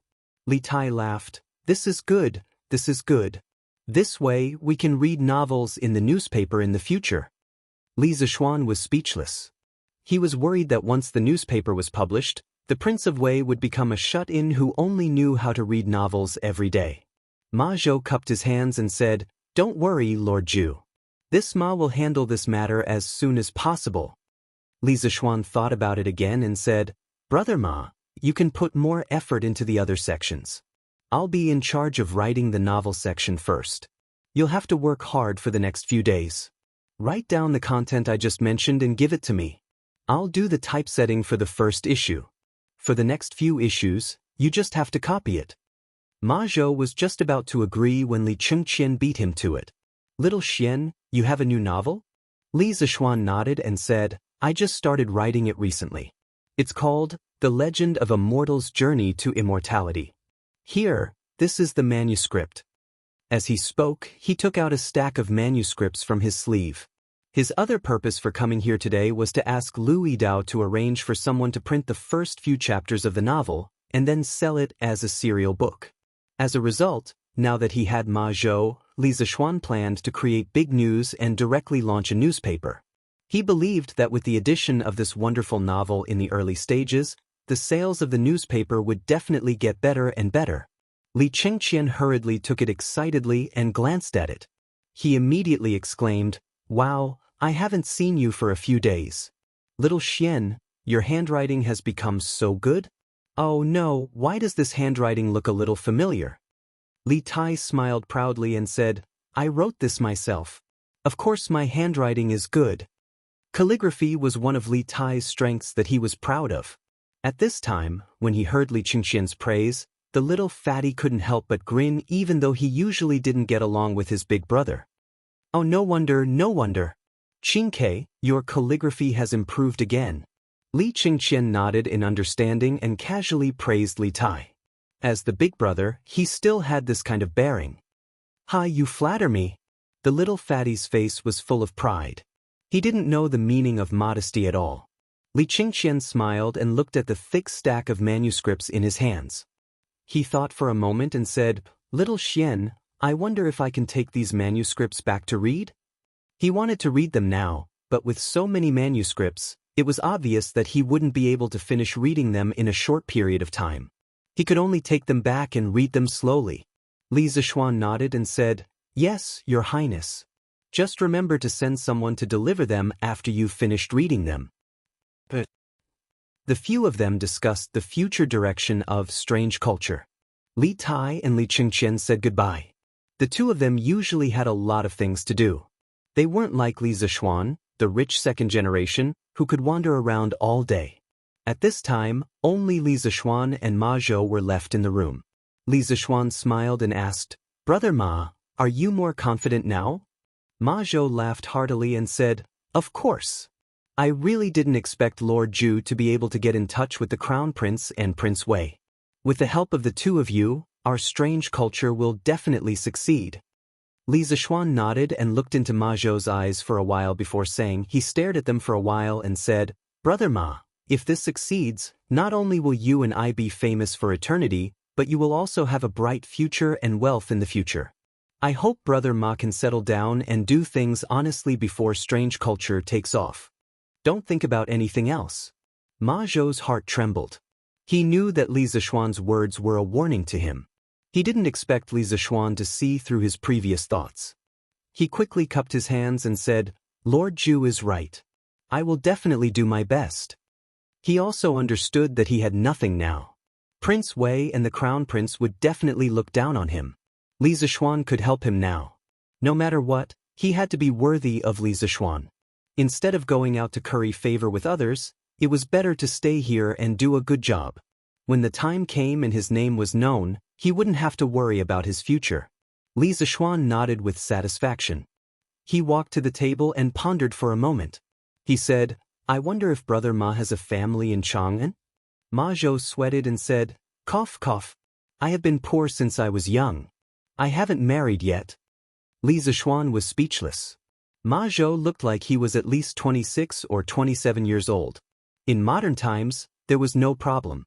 However, in ancient times, It was very problematic for someone to be unmarried at such an age.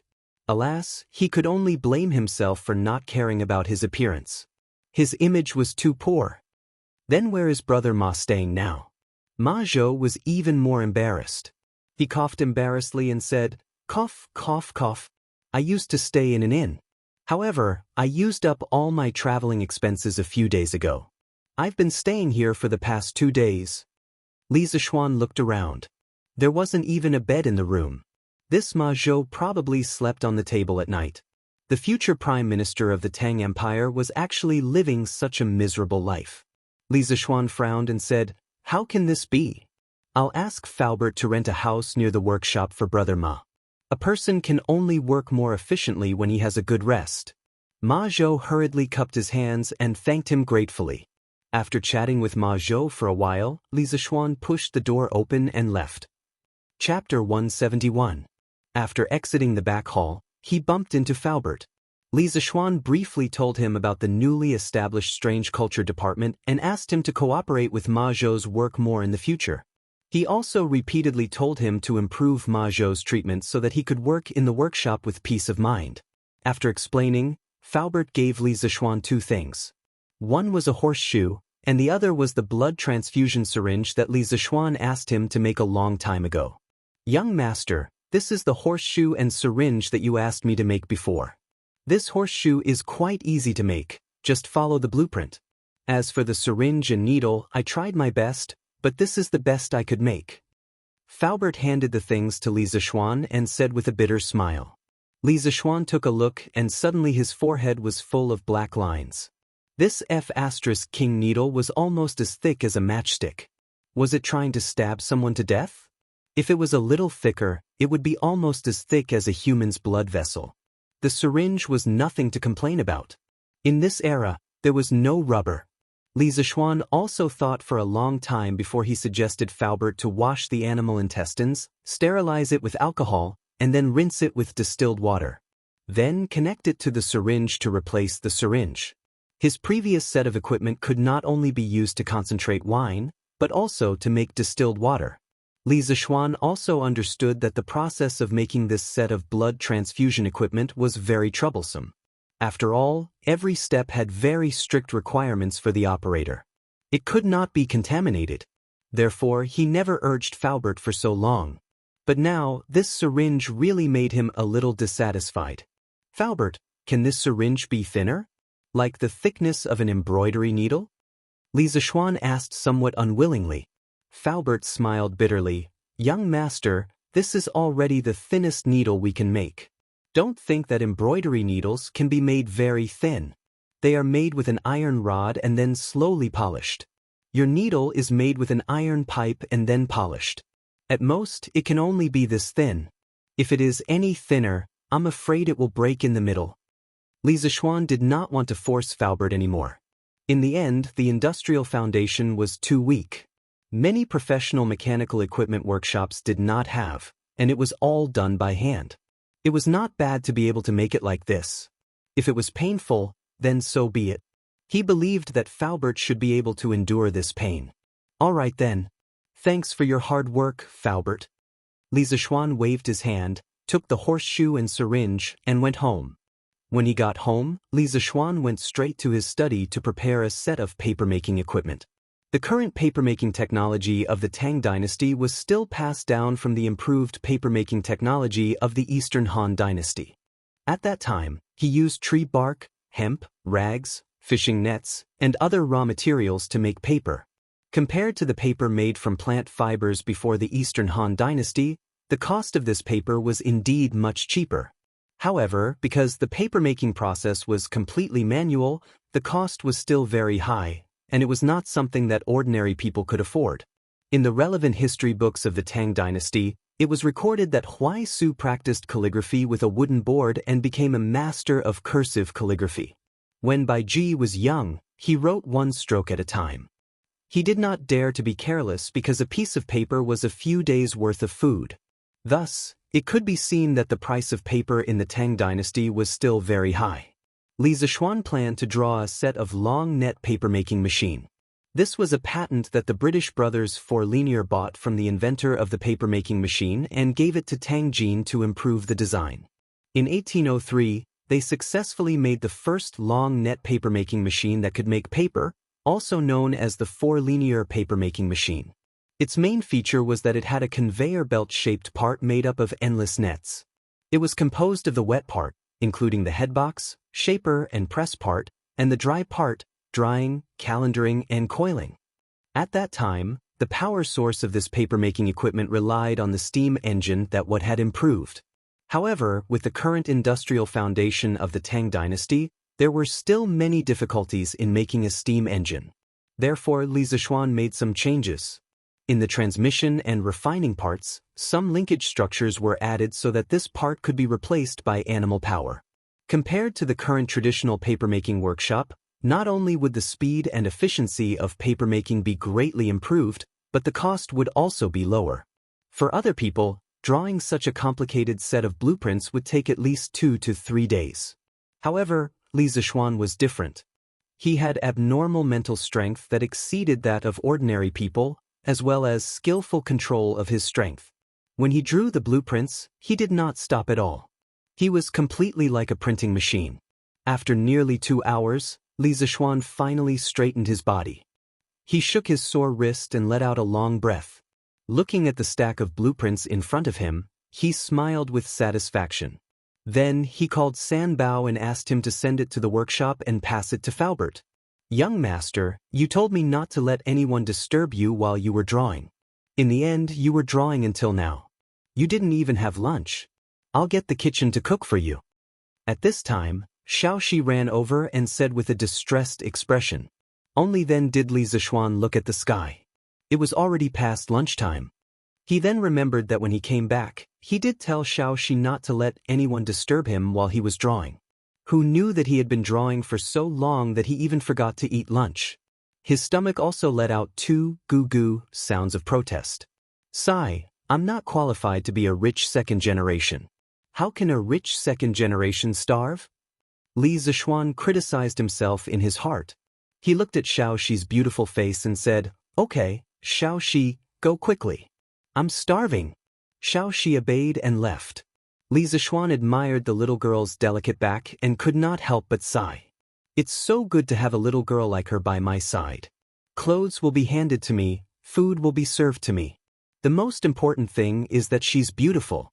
When I have nothing to do, it's nice to look at her." Unknowingly, Li Zishuan was walking further and further down the path of feudal society. He did not look back at all. After finishing his lunch in a whirlwind manner, Li Zishuan was just about to lie down and rest when Lan ran over. Brother, Lan Er's little gray was bullied by the big white horse. Quickly go and save it." Li Zishuan was speechless. A dog could be bullied by a horse. What kind of nonsense was this? "Xiaohe, what's going on? Isn't the white horse at home recuperating recently?" Li Zishuan looked at Xiaohe, who was behind Lan Er, and asked. That day when the big white horse was injured and carried back, Wang Zhong was very perceptive and took the initiative to invite the best veterinarian in the city to treat its injuries. Li Zishuan was surprised when he heard about this. He did not expect that there would be a professional veterinarian in the Tang dynasty. Xiaohe looked at Lan Er and hesitated for a long time before saying to Li Zishuan, "Young master, the big white horse's injuries were not serious before. It's already recovered today." Little Gray was still teasing it like before, but in the end. Chapter 172. After Xiaohe explained for a long time, Li Zishuan finally understood. According to the stable's groom, Little Gray saw that the big white horse's hooves were injured a few days ago, so it couldn't move. Therefore, it came up with the idea of flirting with the big white horse. From time to time, it would come to the side of the big white horse and harass it in all kinds of ways. The white horse was indeed powerless and could only snort in protest. Little Gray tried a few times and found that the white horse really couldn't do anything to him, so he became more and more aggressive. There were even a few times when he ran into the white horse's trough to pee. In the end, it was a tragedy today. This white horse not only held grudges, it was also quite intelligent. Although it had already recovered from its injuries today, when it saw Little Gray strolling over as usual, It deliberately pretended that its injuries were not healed. It lay on the ground, waiting for Little Gray to come over and harass it. As expected, Little Gray fell into the trap. It started to flirt with the white horse. Suddenly, the white horse jumped up and kicked Little Gray. Little Gray was kicked into the air and experienced what it meant to be a flying dog. After it landed, it lay on the ground and cried out in pain. Previously, because the white horse was injured, the servants didn't tie it up. However, today, the white horse suddenly went berserk and relentlessly chased after Little Gray all over the courtyard. Lan ran over to her brother to ask for help. After all, this big white horse was Li Zishuan's mount. Li Zishuan shook his head and laughed in spite of himself. He had no sympathy for Little Gray, this little rascal. This little thing had obviously dug its own grave, so it deserved its fate. However, he couldn't let the big white horse continue to cause trouble. Alright, Lan, stop fooling around. Big brother will accompany you to take a look. Yeah. Lan hurriedly stood up excitedly and pulled Li Zishuan away. Wait, I'll go get something. Li Zishuan brought the horseshoes to the west side of the backyard. Sure enough, he saw Little Gray being chased by the big white horse beside the stable. The little thing turned its head and barked at the white horse as it ran. Li Zishuan was speechless. This guy was about to die, yet he was still acting like a bitch. He really didn't know where his courage came from. In fact, the big white horse obviously didn't use all its strength to chase. It probably also wanted to tease Little Gray. Li Zishuan put his thumb and middle finger together, placed them in front of his tongue, and blew a long whistle. The big white horse heard the whistle and stopped. It turned its neck to look, and when it saw that it was Li Zishuan, it immediately ignored Little Gray and happily ran to Li Zishuan's side. It used its head to intimately rub against Li Zishuan's arm. When Little Gray saw that the white horse was no longer chasing after it, it excitedly barked twice. Then, it ran to Lan Er's side and rubbed against Lan Er's trousers. It whimpered pitifully. Lan Er squatted down and hugged it. She complained to Li Zishuan, "Big brother, your white horse is too much. Little Gray is so cute, yet it has the heart to bully it." Li Zishuan was speechless. There was no need to be so protective. This matter was obviously caused by the little thing's own death. How could the white horse be blamed? At this time, the white horse also snorted, as if it was protesting. Li Zishuan touched the mane on the white horse's neck and said to Lan, Okay, the white horse won't bully your Little Gray in the future. Xiao, go call a few servants over to help. I want to put on shoes for the horse." Xiao was confused and asked, "Young master, why does the horse need to wear shoes?" Li Zishuan waved his hand and said, "You will know in a while. Go call the servants first." Xiao didn't dare to ask anymore. She went to the front yard with a stomach full of doubts. A moment later, Xiao called over 4 strong servants, including San Bao. Li Zishuan tied the white horse's reins to the tree next to him and instructed the servants to flip the horse over so that the horse's hooves faced the sky. Then, he asked the 4 of them to hold the white horse down. Li Zishuan personally went up to nail the horse's hooves. The big T-shaped iron nail on the horse's hooves was about 5 centimeters long. It was nailed directly into the horse's hooves. Xiao and Xiao screamed at the side and quickly covered their eyes, not daring to look. Li Zishuan shook his head with a smile and continued to do the same thing. He nailed horseshoes on the other 3 hooves of the white horse, and then let the people let go of the white horse. The white horse rolled on the ground and stood up directly, as if nothing had happened. Li Zishuan stroked the horse's mane and said with a smile, "Okay, from now on, I will call you Whitey. Now that you have shoes to wear, you don't have to worry about your feet getting hurt anymore." The white horse used its head to knock Li Zishuan's arm. No one knew if it liked this name or not. "Brother, why isn't the white horse injured?" Lan opened her eyes and saw Whitey standing there perfectly fine. It didn't look like it was injured at all.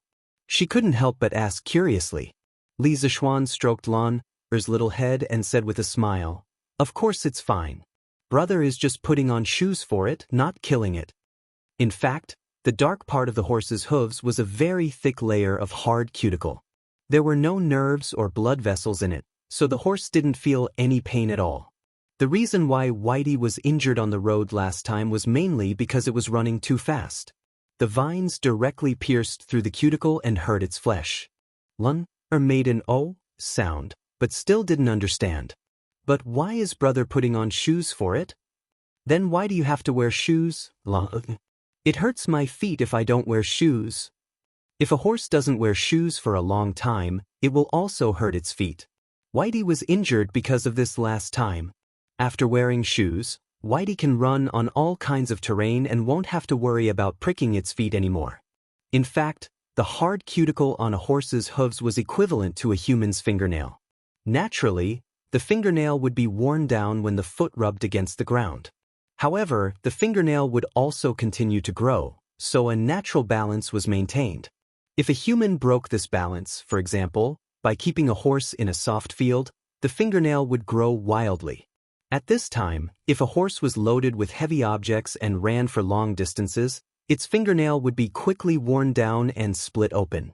This way, the horse would become a cripple and unable to walk. It was just like how a human's fingernail could no longer be used to scratch things. Putting horseshoes on a horse could solve this problem very well. It could slow down the wear and tear of the horse's hooves and greatly extend the horse's life. After hearing this, Lun made an "oh" sound like a little adult and nodded. Then, she suddenly said excitedly, "Then brother, can you make a pair of shoes like this for Lan's little gray to wear?" Li Zishuan fainted. This little dog's feet didn't have a thick layer of hard cuticle like a horse's hooves. This nail went in. "Little sister, you want to eat dog meat, right?" Woof woof woof. Little Gray seemed to have sensed danger. It quickly broke free from Lan's embrace and ran away. Chapter 173. Father, this is the magic of pinyin. All words can be marked with pinyin. As long as the children who have just entered school spend some time learning pinyin, they can rely on self-study to recognize all the words. Li Tai spoke frankly in the Sweet Nectar Hall. From the looks of it, he had probably just finished teaching Li Er about pinyin. As for Li Chengqian, that fellow was hiding in the Eastern Palace reading novels. After all, after Journey to the West, he had not read for a long time. Li Er glanced at the paper on the table. Although his expression did not change, his heart was in turmoil. From a certain point of view, the importance of pinyin was no less than that of Li Zishuan's invention of the curved plow. Moreover, once this kind of dictionary was published, the number of literate people in the world would increase tenfold. At that time, he would be able to promote a large number of commoner officials to deal with the aristocratic families. His descendants would also no longer be reprimanded by the aristocratic families. Li Er was a natural strategist. He quickly understood the deeper meaning of pinyin. He could not help but excitedly say, "Good! What a good pinyin! Qin Ke, this matter is of great significance.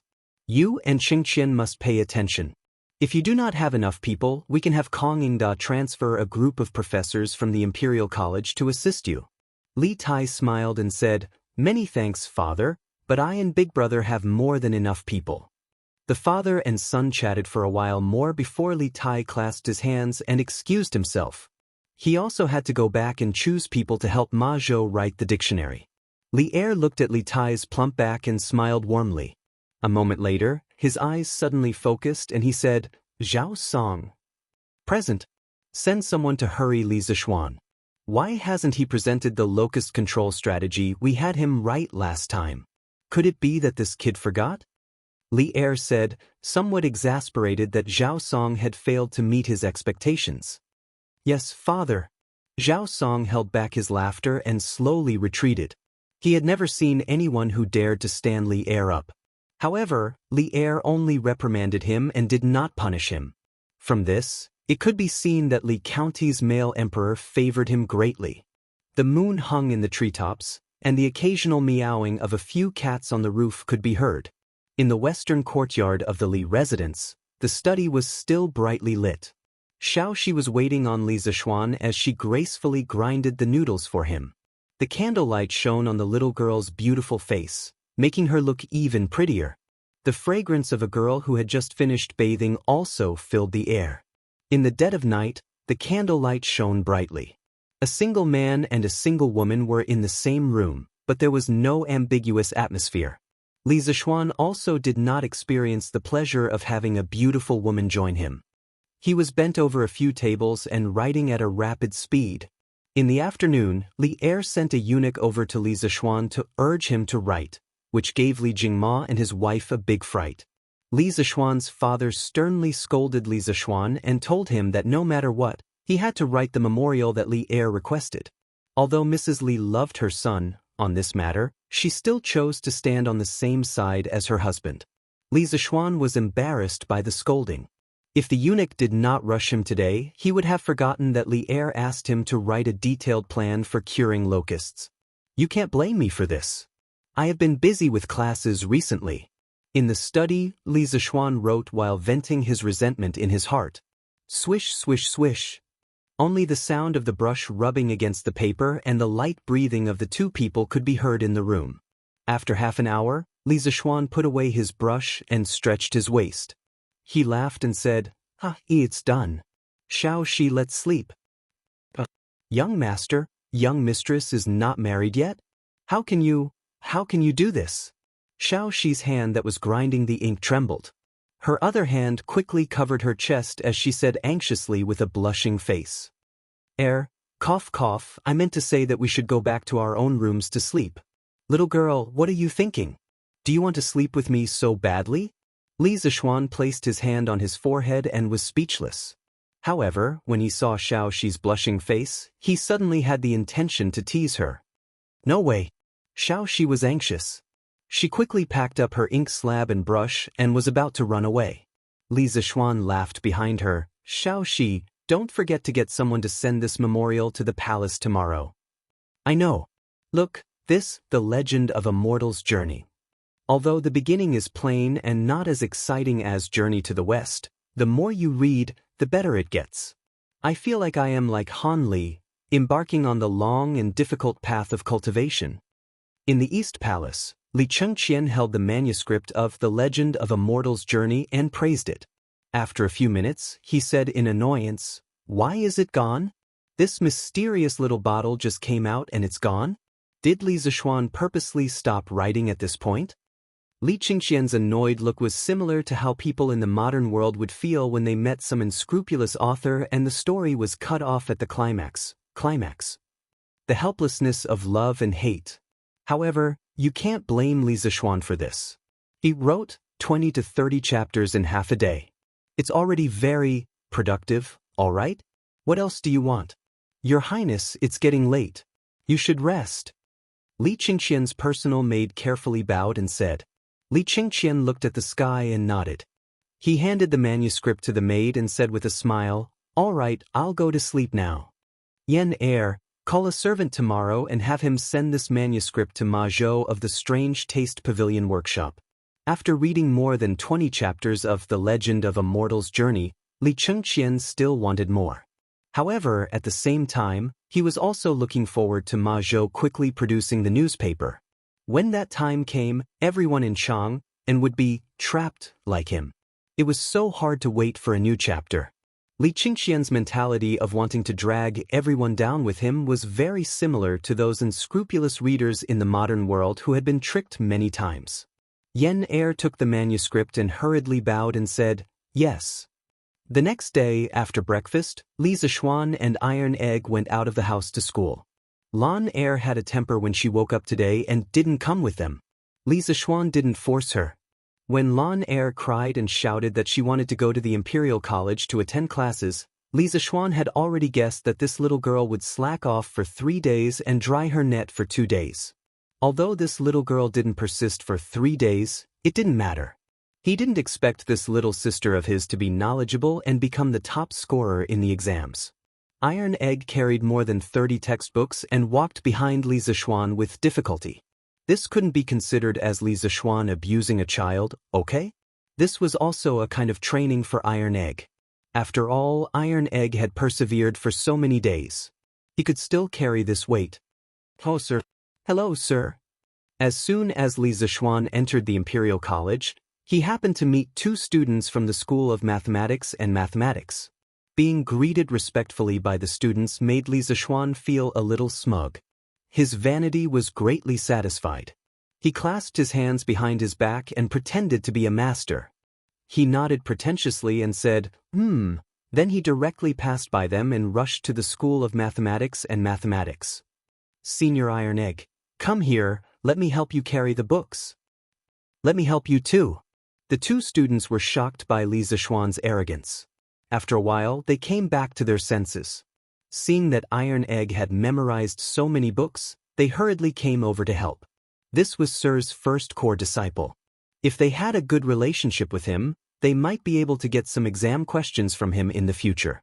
Then wouldn't it be easier for them to pass the monthly exams? Thank you for your kindness, junior brother. But I don't need your help. This is also the homework that Master left for me. I have to memorize it myself. Iron Egg wiped his sweat and gratefully refused. Then he quickly went to catch up with Li Zishuan. Memorizing textbooks is also considered homework? The two students stood behind, scratching their heads with a confused look on their faces. Brother Su, Brother Yu, why don't you go to the school? If you don't go now, you will be late. At this time, a student ran from behind and said breathlessly. The two students hurriedly ran away. Chapter 174. Cho Nyo Huayu, you two are here? When he arrived at the classroom, he saw the tall and burly Cheng Chumo and the refined Qin Huayu sitting at the back. Li Zishuan recalled that day when Cheng Chumo and the other old generals had entrusted their sons to the School of Mathematics. However, he didn't expect that these second-generation generals would come today. Cheng Chumo hung his head and said weakly, Brother, I didn't want to come. Brother, I didn't want to come either, but my father said that if I didn't come, he would break my legs. I thought he was just scaring me, but who knew that he was serious this morning? Even my mother couldn't hold him back. Fortunately, I ran fast, or else I would be lying in the Imperial Medical Department now. Sai, Xiao Xian, we used to be brothers. Now you suddenly became my teacher for no reason. This is so King disgusting. When Li Zishuan heard Cheng Chumo's complaints, he almost laughed out loud. He didn't expect Cheng Chumo to be so cruel to his own son. He was about to comfort him when Qin Huayu said with a smile, Cho Nyo, Uncle Cheng is doing this for your own good. Since you're here, you should learn well. Moreover, I just borrowed the notes of other classmates and found that Xiao Xian's new mathematics has many merits. Stop. Huayu, don't say any more. Your grades are good, so of course you don't care. But look at me, old Sheng, how do I look like a scholar? I just heard that the last 5 in the monthly exam will have to clean the classroom and enter the roll of shame. I really don't know which son of a bitch came up with this rotten idea. It's going to kill me. Cheng Chumo didn't wait for Qin Huayu to finish and interrupted him. His voice was very loud. 80% of the people in the classroom heard him. The noisy classroom instantly quieted down. Other than Cheng Chumo and the other 2 newcomers, all the other students looked at this man who dared to speak so arrogantly. Li Zishuan's face darkened. He kicked Cheng Chumo's thigh and said, F***CK, I was the one who came up with this idea. If you're in the last 5 this month, you'll have to clean my dorm for 2 months. Cheng Chumo staggered from the kick. When he heard Li Zishuan's words, his eyes widened in shock. He stretched out his hand and stammered, Hey, Xiao Xin, don't. What kind of relationship do we have? Is there a need to be like this? Just treat me as a fart and let me go. Ha! When the students saw Cheng Chumo's antics, they couldn't help but burst into laughter. Many of them knew the identities of Cheng Chumo and the others. Those who didn't know found out after asking them in private. They thought that these second-generation generals were all arrogant, but they didn't expect Cheng Chumo to be so funny. He was no different from ordinary people like them. Li Zishuan ignored Cheng Chumo. He looked at the tanned and fat youth beside Qin Huayu and asked, You're Yuchi Baolin, right? The little fatty scratched his head and laughed. Yes, I'm Yuchi Baolin. You can call me Baolin, sir. Li Zishuan nodded and encouraged him. Okay, Baolin, study hard. If there's anything you don't understand, you can ask Iron Egg or me directly. Cheng Chumo muttered at the side. What's there to learn from him? In the end, he still has to fight with me for the last place. Li Zishuan was so angry that he turned around and slapped him on the head. If you really get last place in the exam, we'll see how Uncle Cheng will deal with you. I won't recognize you as a disgraceful brother. Cheng Chumo rubbed his head like a wronged wife. He looked at him with an aggrieved expression and muttered, "Little Xian, you're not kind. I've always been so good to you. How can you be like this?" "What? Even I have to do as Sir says. What else do you want, ugly ox?" Li Tai had just arrived at the academy on time. He heard Cheng Chumo's aggrieved complaints and couldn't help but interrupt. Cheng Chumo looked at Li Tai in surprise.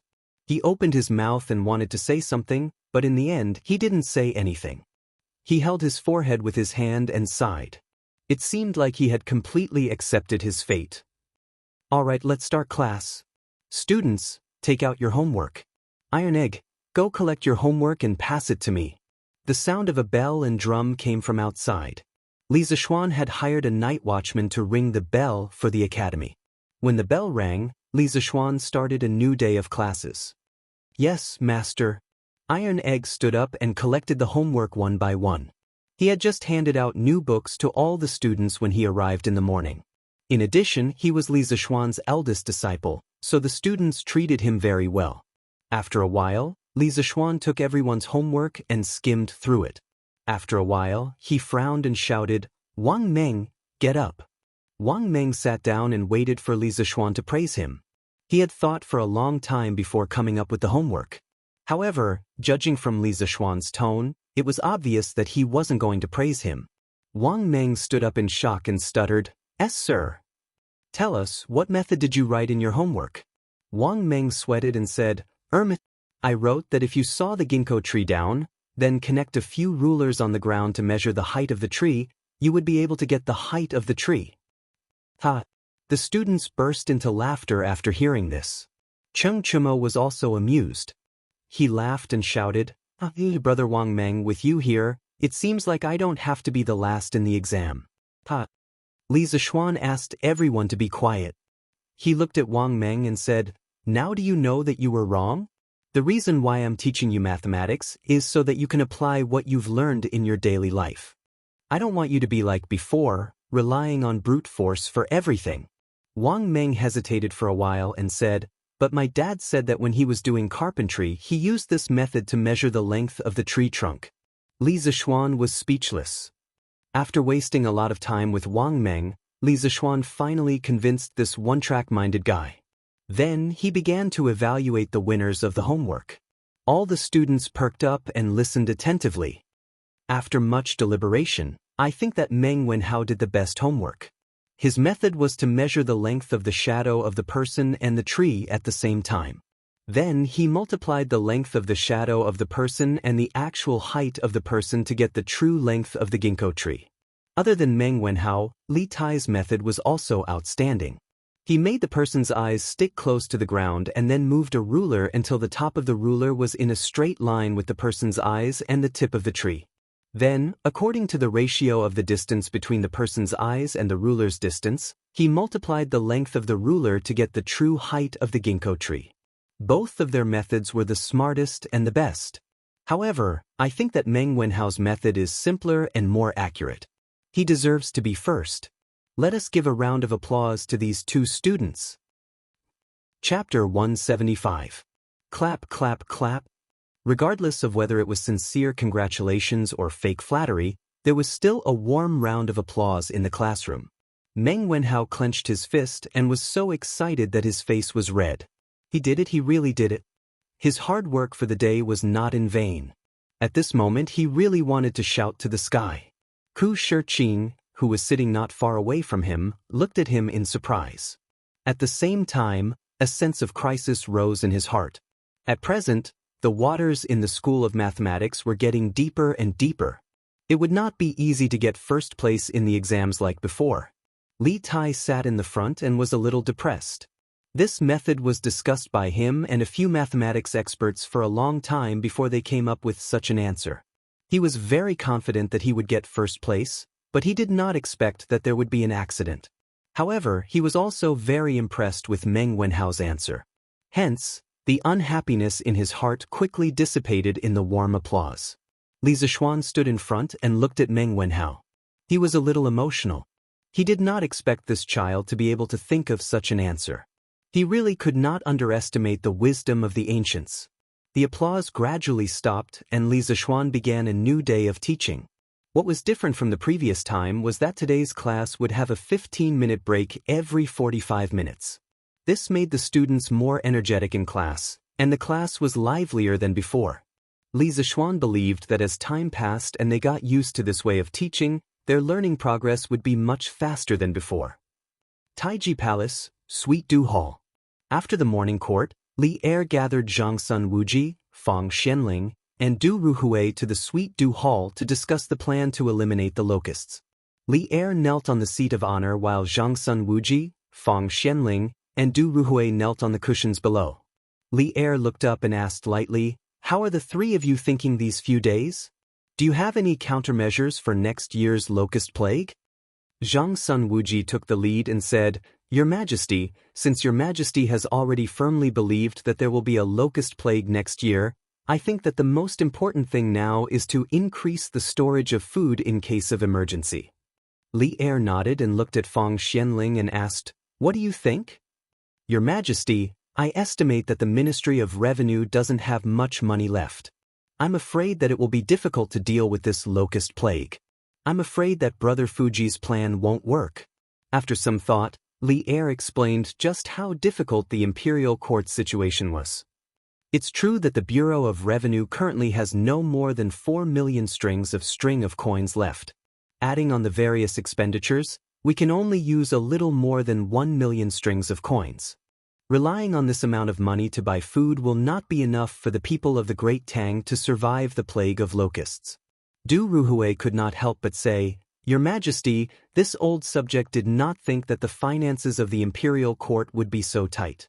From today onwards, this old subject will voluntarily not take any salary from the imperial court. This subject is also willing to do so." Zhang Sun Wuji and Fang Xianling couldn't help but agree. Li Er waved his hand and refused, "My three beloved ministers, you have followed me to conquer the world and have suffered a lot. Now that the world is peaceful, how can I let you suffer? Let's continue discussing the locust plague." When Zhang Sun Wuji, Fang Xianling, and Du Ruhui heard this, their eyes reddened. They were extremely touched. At this moment, Du Ruhui stood up and said, "Your Majesty, why don't you mobilize all the wealthy merchants to donate money? The imperial court can use this to tide over this crisis." It had to be said that old Du's idea was quite advanced. However, he had neglected a fact. But in what name will the imperial court use to mobilize the wealthy merchants to donate money? Li Er's eyes lit up at first. However, after a while, they dimmed again. The reason for the donation was indeed a big problem. Du Ruhui was taken aback when he heard this. He immediately reacted.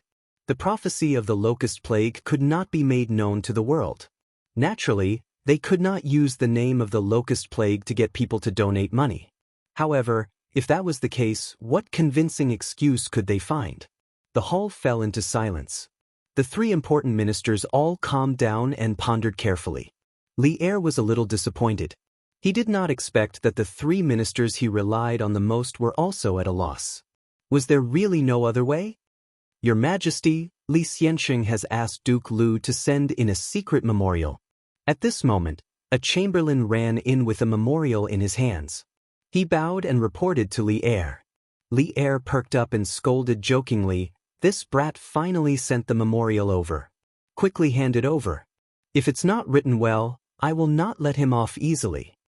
The chamberlain quickly did as he was told and handed the memorial to Li Er.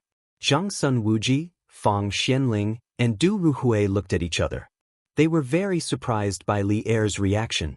After about half an hour, Li Er put down the memorial and looked at the three old ministers. He smiled and said, "Li Zishuan has sent in a memorial. He mentioned some locust control strategies. My dear ministers, please take a look and see if they are feasible." The chamberlain took the memorial and handed it to Zhang Sun Wuji. The three of them gathered together and began to read it carefully. They saw the words written on it. "I have thought hard and obtained 3 locust control strategies. I would like to present them to Your Majesty for your reference. Firstly, I believe that since the imperial court does not have much money left, Why not send a large ship filled with silk and porcelain to the small countries in the Southern Sea to exchange for food? I have heard that the weather in the Southern Sea is extremely hot. Rice matures 3 times a year and the price of food is extremely cheap.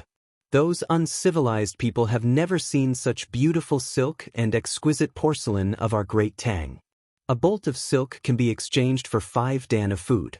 Actually, even if our great Tang has tens of millions of gold in our treasury, I do not agree to purchase food from within the country. That is just robbing the east wall to pay the west wall.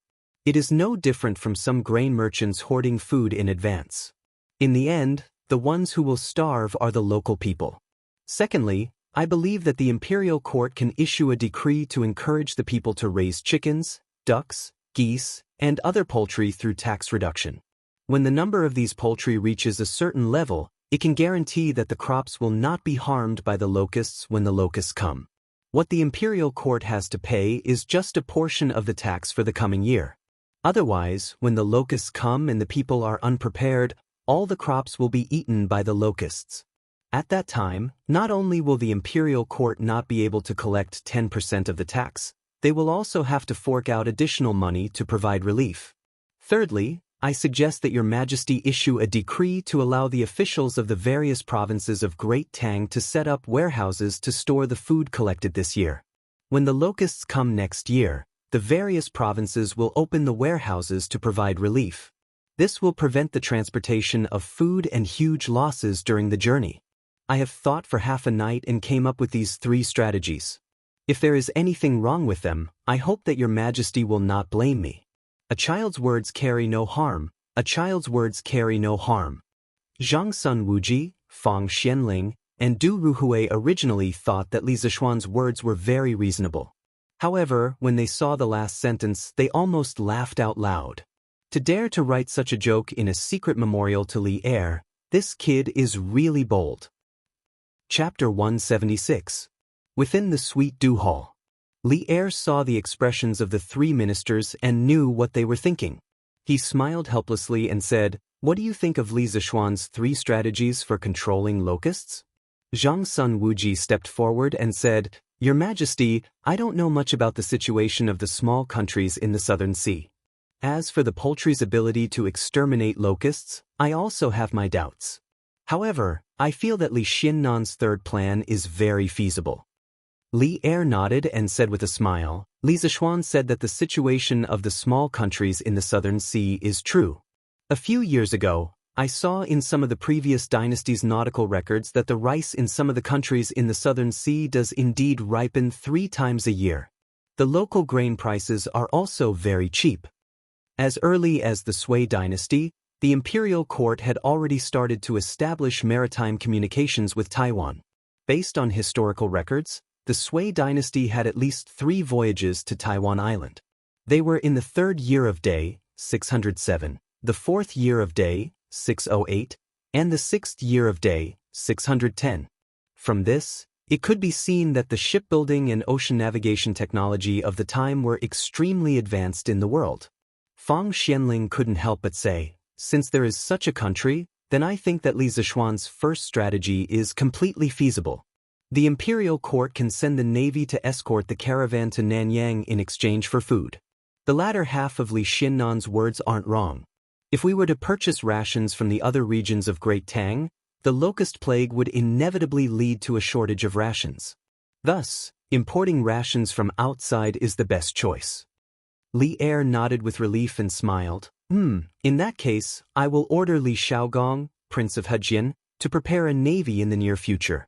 I will order the Ministry of Revenue to take out 500,000 strings of cash to purchase a batch of silk and porcelain. I will also recruit a caravan from the people to go south with the navy in June to trade with the Nanyang countries in exchange for food. The 3 old officials said respectfully at the same time, "Your Majesty is wise." Li Er continued, "As for the ability of poultry to kill locusts, there is no need to doubt it. Previously, Li Zishuan told me that an adult chicken can eat up to 300 locusts a day. 20 to 30 chickens can more or less guarantee that there will be no locusts in 1 mu of land. At the time, I didn't believe it, but later, I sent someone to the imperial plantation to ask the old farmer and verified that it was true. The three people in the hall looked at each other in surprise. In the end, Du Ruhui stood up and bowed. Your Majesty, this old subject believes that Li Xiannan's 3 strategies for dealing with locusts should be implemented as soon as possible.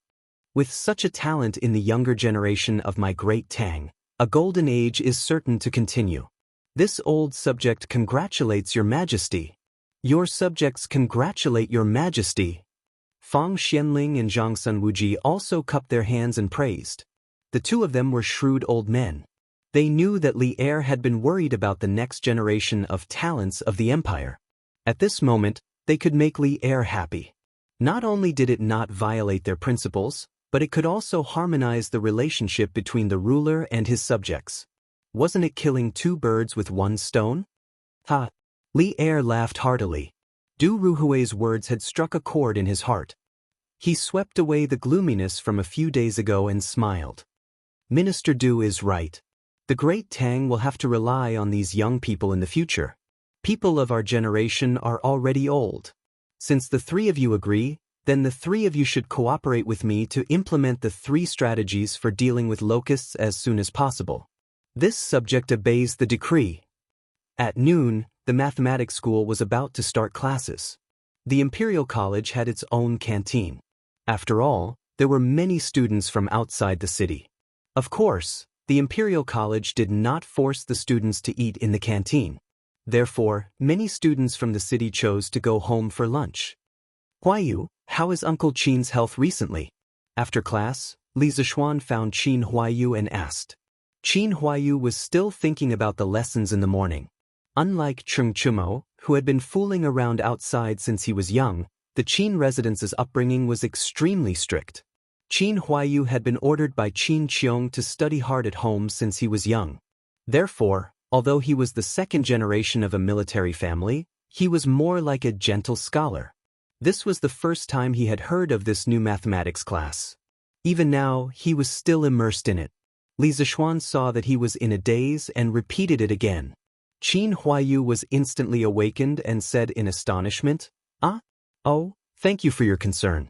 Although my father's health is not as good as before, he is much better after these days of recuperation." Li Zishuan did not know whether to laugh or cry at the way Qin Huayu addressed him. This Qin Huayu was still immersed in the lesson and had not changed his identity. "Huayu, after class, you can just call me Little Xian. If you still call me Mr., wouldn't it be too distant?" That's right, that's right. Cheng Chumo quickly echoed from the side. Even in class, this fellow was unwilling to call Li Zishuan Mr., let alone after class. Okay, then I'll call you Little Xian after class." Qin Huayu was much more awake now and quickly said, "Huayu, I'll go check on Uncle Qin tomorrow afternoon. Send someone to inform Daoist Sunday. If Uncle Qin's blood has been completely replenished, then that's even better. If it's still as weak as before, then I'll give Uncle Qin a blood transfusion. I've already built the tools for the blood transfusion." Li Tai also came over at this time.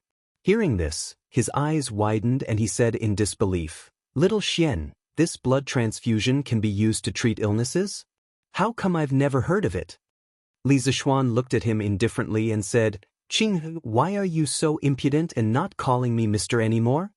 Li Tai said bluntly, "Didn't you just say that I'll call you Little Xian after class to avoid alienation?" Li Zishuan was speechless.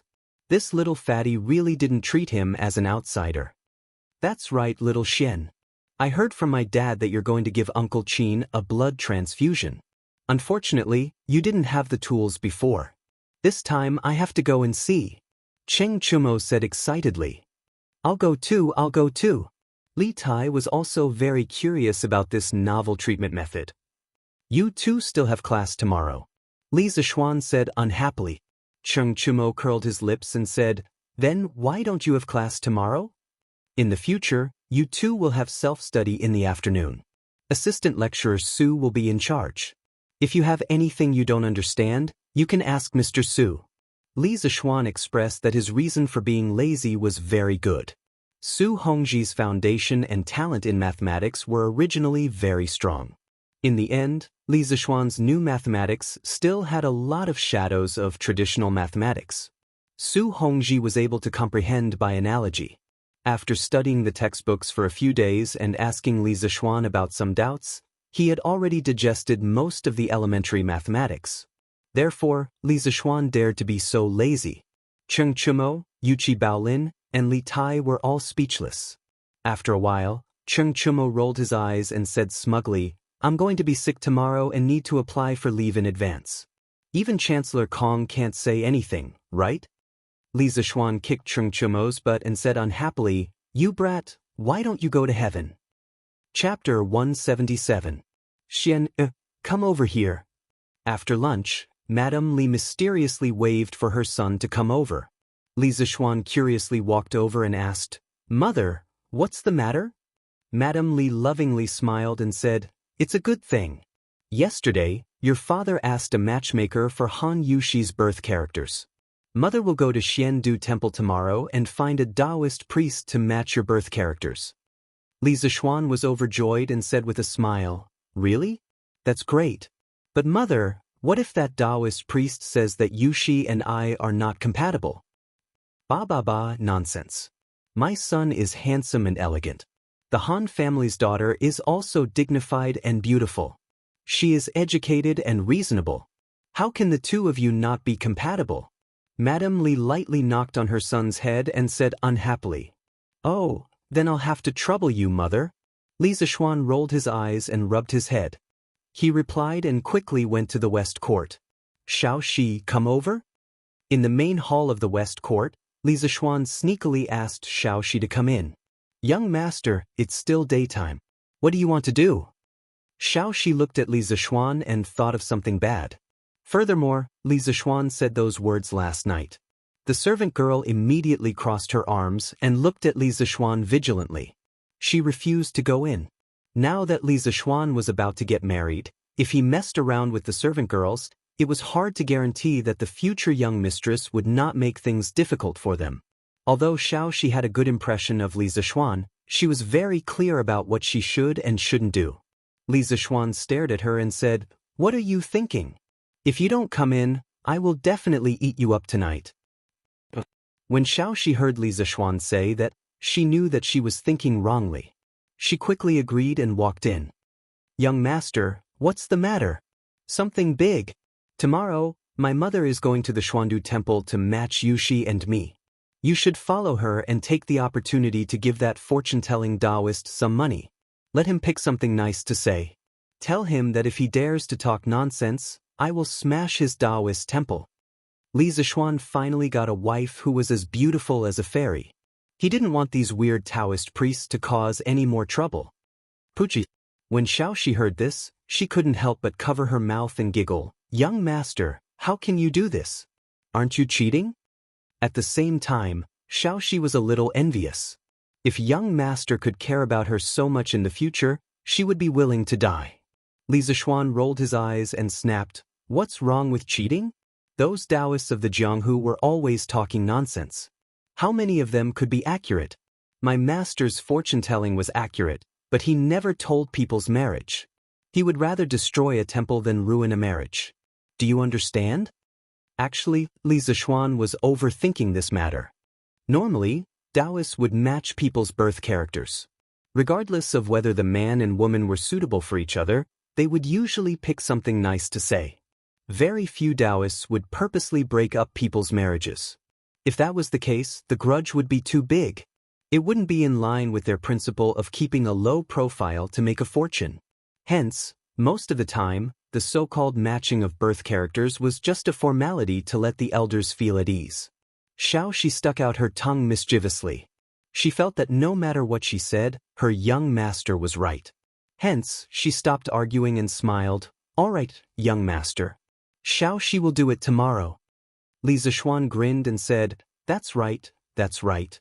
This is my family's good Xiaoxi." Xiaoxi blushed and ran out. She thought to herself that ever since the young master wanted to marry the young mistress, he liked to tease her and Xiaoxi more and more. Could it be that the young master had turned into a big pervert? If Li Zixuan knew what the little girl was thinking, he would definitely vomit blood. He was also a man. Every day, he would guard these two pretty little girls. He couldn't eat them, and he would occasionally say a few flowery words. How did he become a pervert? Strange Interest Pavilion Workshop. Ma Zhou was sitting in the study room in the backyard. He was leisurely drinking tea and reading a book. On the table beside his hand, there was a thick pile of books. The current Ma Zhou was not the same as before. Ever since Li Zixuan came that day, his position in the workshop had skyrocketed. He sat firmly in the second position. Furthermore, because he was an authentic cultured person with great potential, his position in the workshop was faintly surpassing Faubert's. Therefore, he was naturally treated well now. There were even 2 servants outside the door who could be ordered around. He was really living a comfortable life. He was now reading the manuscript of The Legend of a Mortal's Journey to Immortality that Li Chengqian asked the eunuch to return. He was already working on the newspaper that Li Zixuan asked him to do last time. The stack of documents on the table was the recent major events in Chang and that he had collected. He had also personally written the relevant manuscripts. Now that he was free, he wanted to read Li Zixuan's novel and see how the quality was. After all, Ma Zhou was very confident in his literary talent. He believed that if his article was published in the newspaper, it would definitely receive a lot of praise. However, he was not confident in Li Zixuan's literary talent. Ma Zhou was afraid that Li Zixuan's novel would be too lousy and drag down the overall quality of the newspaper. The beginning is so flat and straightforward. It doesn't pay attention to the rhymes. It's completely vernacular. How can this kind of article be presented? But what are the circles and dots in the middle used for? Why does it look like it's used for punctuation? This idea is not bad. Ma Zhou looked at the first chapter and couldn't help but say with a look of disdain.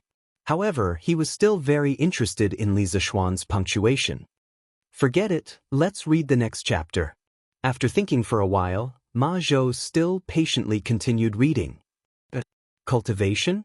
The idea of this chapter is a bit interesting.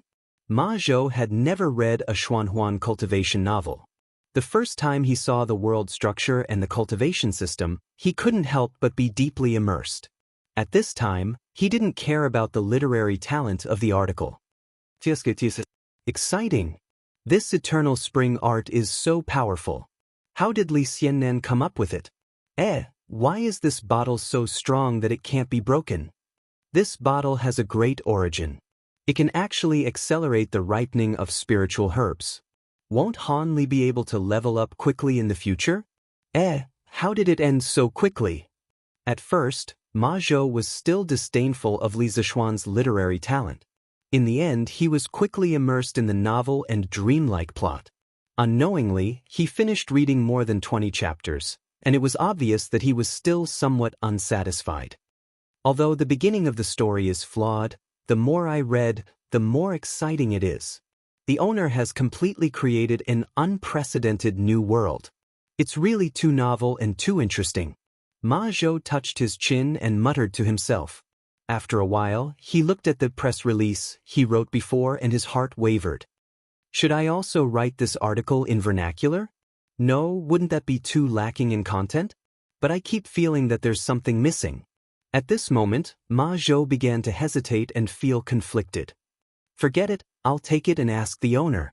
Ma Zhou thought for a while and decided to personally listen to Li Zixuan's opinion. After all, the idea of this newspaper was originally proposed by Li Zixuan. Swordsmen are working so hard. Students who read pirated versions, can you come to QQ Bookstore and subscribe 2 chapters to support me? It's just a few cents. Give me some motivation to persevere. The results are too terrible. Chapter 178. In the afternoon, after Li Zixuan finished his nap, Xiao He came over and told him that a middle-aged scholar named Ma Zhou had come to see him and was waiting in the main hall of the front yard. Li Zixuan nodded and walked to the front hall. He saw Ma Zhou wearing a high hat and a wide belt. He was immaculately dressed, looking like a scholar with an imposing appearance and an elegant demeanor. His attire almost blinded Li Zixuan's titanium alloy eyes. Was this still the sloppy man he saw yesterday? Tsk, Mr. Ma's style is almost as elegant as mine. If you walk on the street, Won't other young ladies be stolen by Mr. Ma? Li Zixuan looked at Ma Zhou and couldn't help but sigh. Ma Zhou was about to get up and salute Li Zixuan. When he heard this teasing, he didn't know whether to laugh or cry. However, Ma Zhou was not a person who couldn't make jokes. He smiled and half-joked with Li Zixuan's words. Lord Zhu, I'm now the brand of Chitsu culture. No matter what, I have to dress up a little. Otherwise, won't I embarrass Lord Zhu? In history, the Zhenguan dynasty was full of talents. Ma Zhouguan was able to rise so quickly because, in addition to his talent, he was indeed outstanding in his conduct and conduct of the world. Ma Zhou was a smart man. He paid more attention to art when remonstrating, unlike Wei Zheng, who was straightforward. If Ma Zhou's strategies for governing the country were great wisdom, then these trivial details could only be regarded as petty cleverness. However, it was this petty cleverness that smoothed the relationship between him and Li Shimin, so Li Shimin always treated him well. In the 12th year of Zhenguan, Ma Zhou was promoted to the secretary of the secretariat and was transferred to the secretariat to work. Li Shimin said to the attendants on his left and right, "If I don't see Ma Zhou later, I'll miss him." From this, it could be seen that Ma Zhou was humorous, not inflexible, and knew how to conduct himself. Basically, he could make everyone like him. Li Zixuan was also amused by Ma Zhou's words. Mr. Ma is really humorous. I wonder what brings you here today? Upon hearing this, Ma Zhou stopped smiling. He took out a stack of manuscripts from his sleeve and handed them to Li Zixuan. He said with a smile, Lord Zhu, I have compiled the recent decrees issued by our dynasty as well as some major cases and strange stories around Chang and into the kind of press release you mentioned. I'm here today to let you see if it's okay. Li Zixuan was surprised. So fast. Ma Zhou said embarrassedly, I was a little excited yesterday when I thought of the grand plans Lord Zhu mentioned, so I... Only then did Li Zixuan notice his panda eyes. This guy probably didn't sleep last night, right? Ma Zhou's outfit today was too eye-catching, so Li Zixuan ignored his facial expression. Brother Ma, you're well-read. You should know the principle of combining work and rest. No matter how great your ambition is, it still needs to be accumulated step by step. It's impossible to achieve it overnight. Your body is the most precious asset. He seemed to remember that in the history books of his previous life, Ma Zhou died very early. That was why he said this. He didn't want Ma Zhou, a talented and humorous person, to die young. In fact, in history, Ma Zhou suffered from chronic diabetes for a long time. He couldn't recover after a long period of treatment. In the end, he died on the 9th day of the first lunar month in the 22nd year of Zhenguan. He was 48 years old. Ma Zhou heard Li Zixuan's words. Although he was touched, he still didn't take it seriously. He waved his hand and smiled. Thank you for your concern, Lord Zhu. But I'm still in the prime of my life. Every time I think of doing something big with Lord Zhu and leaving my name in history, I feel excited. It's just that we met too late. I've wasted so much time in the past few years. Ma Zhou's words were sincere. Scholars all had the ambition to govern the country and pacify the world. Whether it was the dictionary or the newspaper, it was a great promotion for the education of the Tang Empire. At first, Ma Zhou came to the workshop to earn money to buy wine. But since he knew about Li Zixuan's ambition to let everyone in the world be able to afford to study, he felt that his body was full of vitality and he had more motivation to work. Li Zixuan insisted, work can be done slowly, but you can't ignore your health. Brother Ma, listen to me. Rest when you need to. The Tang Empire will only get better and better in the future. There are many things that Brother Ma needs to do and witness. Later, I'll instruct your servant to remind you to rest on time every day. Ma Zhou spread his hands and said helplessly, I'll listen to Lord Zhu. Li Zixuan nodded with satisfaction. Only then did he look at the manuscripts written by Ma Zhou. On Taizong Shu, in ancient times, those who were not subjects were all subjects of His Majesty. Those who were not under His Majesty's control were under His Majesty's control. For China, there was no such thing as the Turks, and the great and great Khans were helpless. Yantua and Tiela were in charge of the prefectures and counties. Gaochang and Tuhan were in charge of sweeping the land. Only the Goryeo were ordered by the successive generations, and Mok was poor. His Majesty reprimanded them for being traitors. Zhenguan law interpretation, it said, man, 3 talents and 10,000 things are divided. Qi contains spirit, and man is the leader. Li Yuan is the minister of justice, and he is punished for political and religious reasons. His sentiments are unscrupulous and foolish, and he knows Shin is ruthless. If he is big, he will mess up his area. If he is small, he will show his style. If he does not establish a system, he will not be heard of before. The murderer of the massacre of a family of 6 in Xinfeng County has been arrested by the authorities. In the spring of the first year of Zhenguan, Lu Yuanyi's family was robbed by thieves. The family of 5 fought back with all their might, but the thieves were brave and brutal. Li Zishuan looked at the pieces of news in his hand. Sometimes he frowned, sometimes he was deep in thought. After a while, he finally finished reading all of them.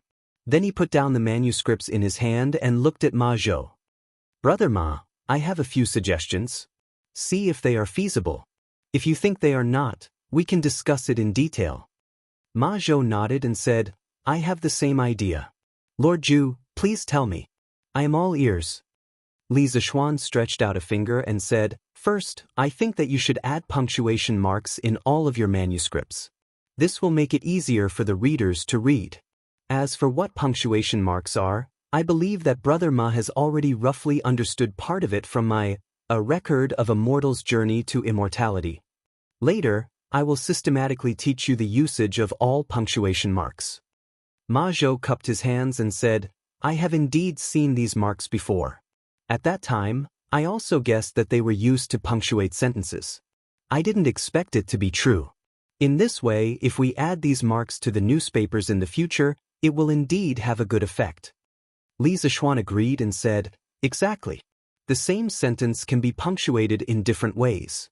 Each way of punctuation represents a different meaning. Such examples can be found everywhere.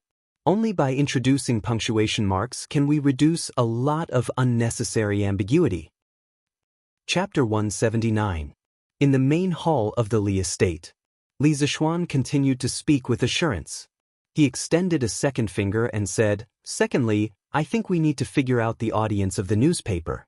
With the publication of the Tang Dynasty Dictionary and the promotion of Pinyin, the number of literate people will far exceed the current number of scholars. These people don't read much, so they definitely won't be able to understand profound classical Chinese. I think that in the future, the newspaper should mainly be written in the vernacular. But considering that the dictionary and Pinyin haven't been fully promoted yet, we can do a preliminary experiment. We can divide the newspaper into a few sections. One section will be called Literati Interaction. In this section, everything will be written in classical Chinese. Here, the scholars can express their interpretations of the imperial court's decrees and different viewpoints from different schools of thought. This section will become a paradise for literati to communicate. The other sections will be written in the vernacular. Ma Zhou couldn't help but nod and say, That's a good idea. Before I came, I also considered this problem. Li Zishuan continued, Thirdly, regarding the current news, Brother Ma, you can put it into a separate section. This section is mainly used to record the recent strange events, but the writing style can't be so serious. The title can't be as rigid as what you wrote. You have to write it in a relaxed and humorous way to attract people. Don't the people read the newspaper for fun and novelty?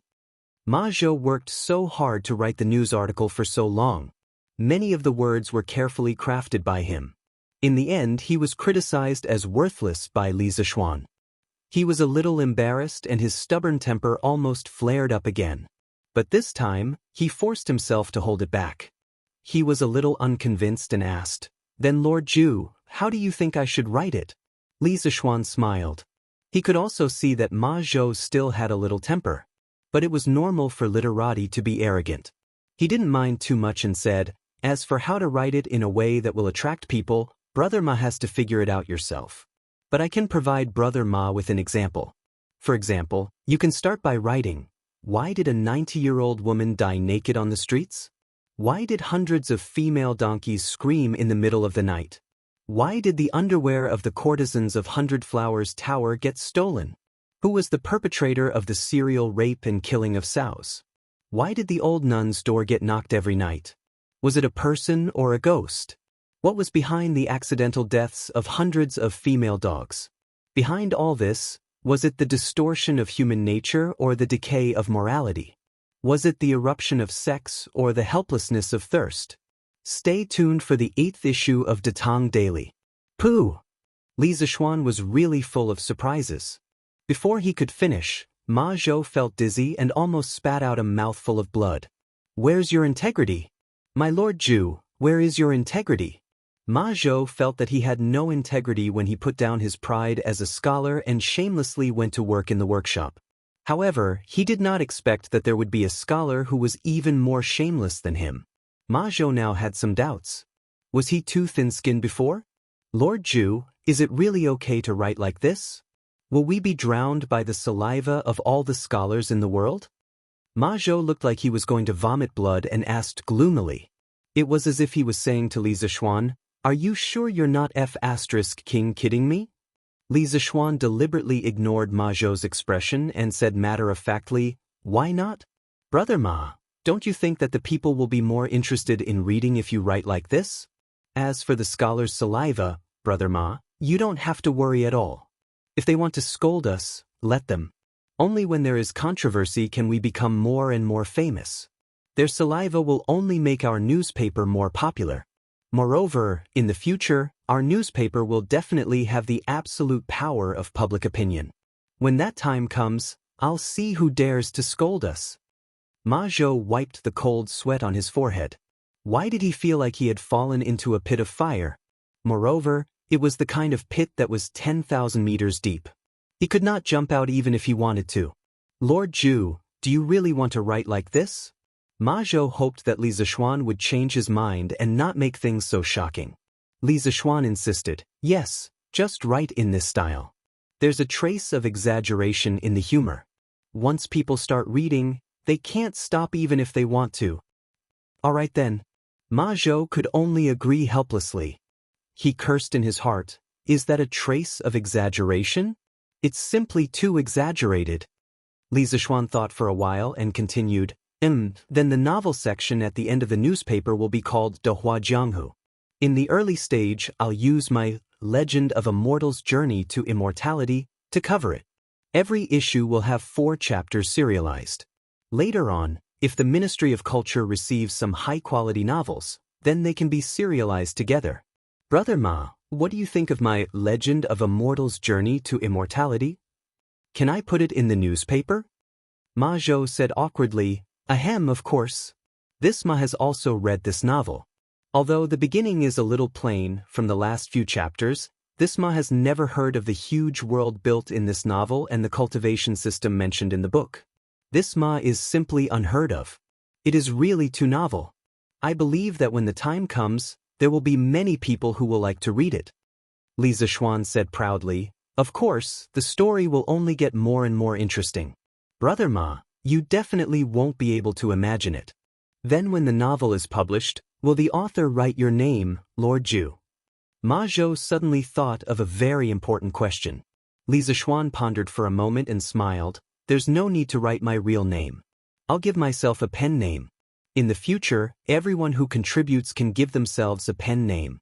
My pen name will be Leather Knight." At the same time, he said silently in his heart, "Master Forgetful, I'm sorry. I'll just copy this novel from you. I'll copy someone else's next one. Don't mind me.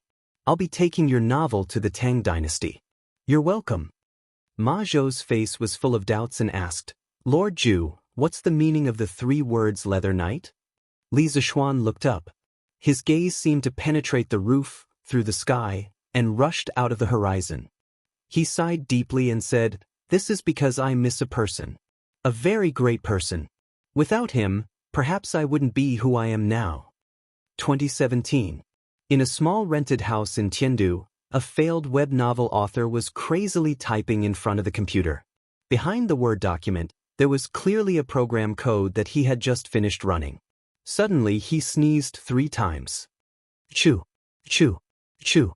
Suddenly, The computer screen was full of saliva.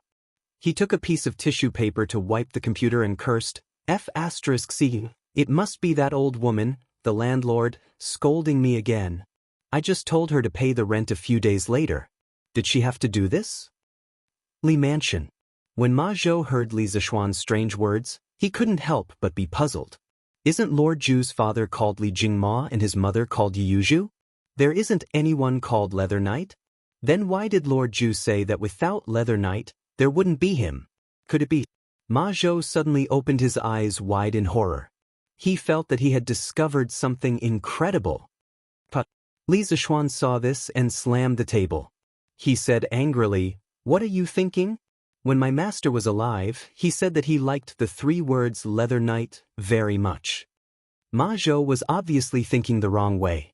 Li Zishuan had no choice but to make up an excuse to avoid any trouble. Ma Zhou replied with an "oh," half believing and half doubting. Then, seeing that he had achieved all his goals today, he proposed to leave. Li Zishuan waved his hand helplessly, telling this bastard with a big brain to scram. Chapter 180. Jinda, Jijie, Pharmacist, Jingda, why are you all here? The afternoon of the second day, Niu Jinda, Cheng Yaojin, Li Jing, and Yuqi Jingda arrived at the Qin manor, giving Qin Xiong a fright. "Ha, second brother, we heard that Xiaoxian was going to give you a blood transfusion, so we wanted to come and observe." Cheng Yaojin smiled happily. Among them, he had the deepest relationship with Qin Xiong.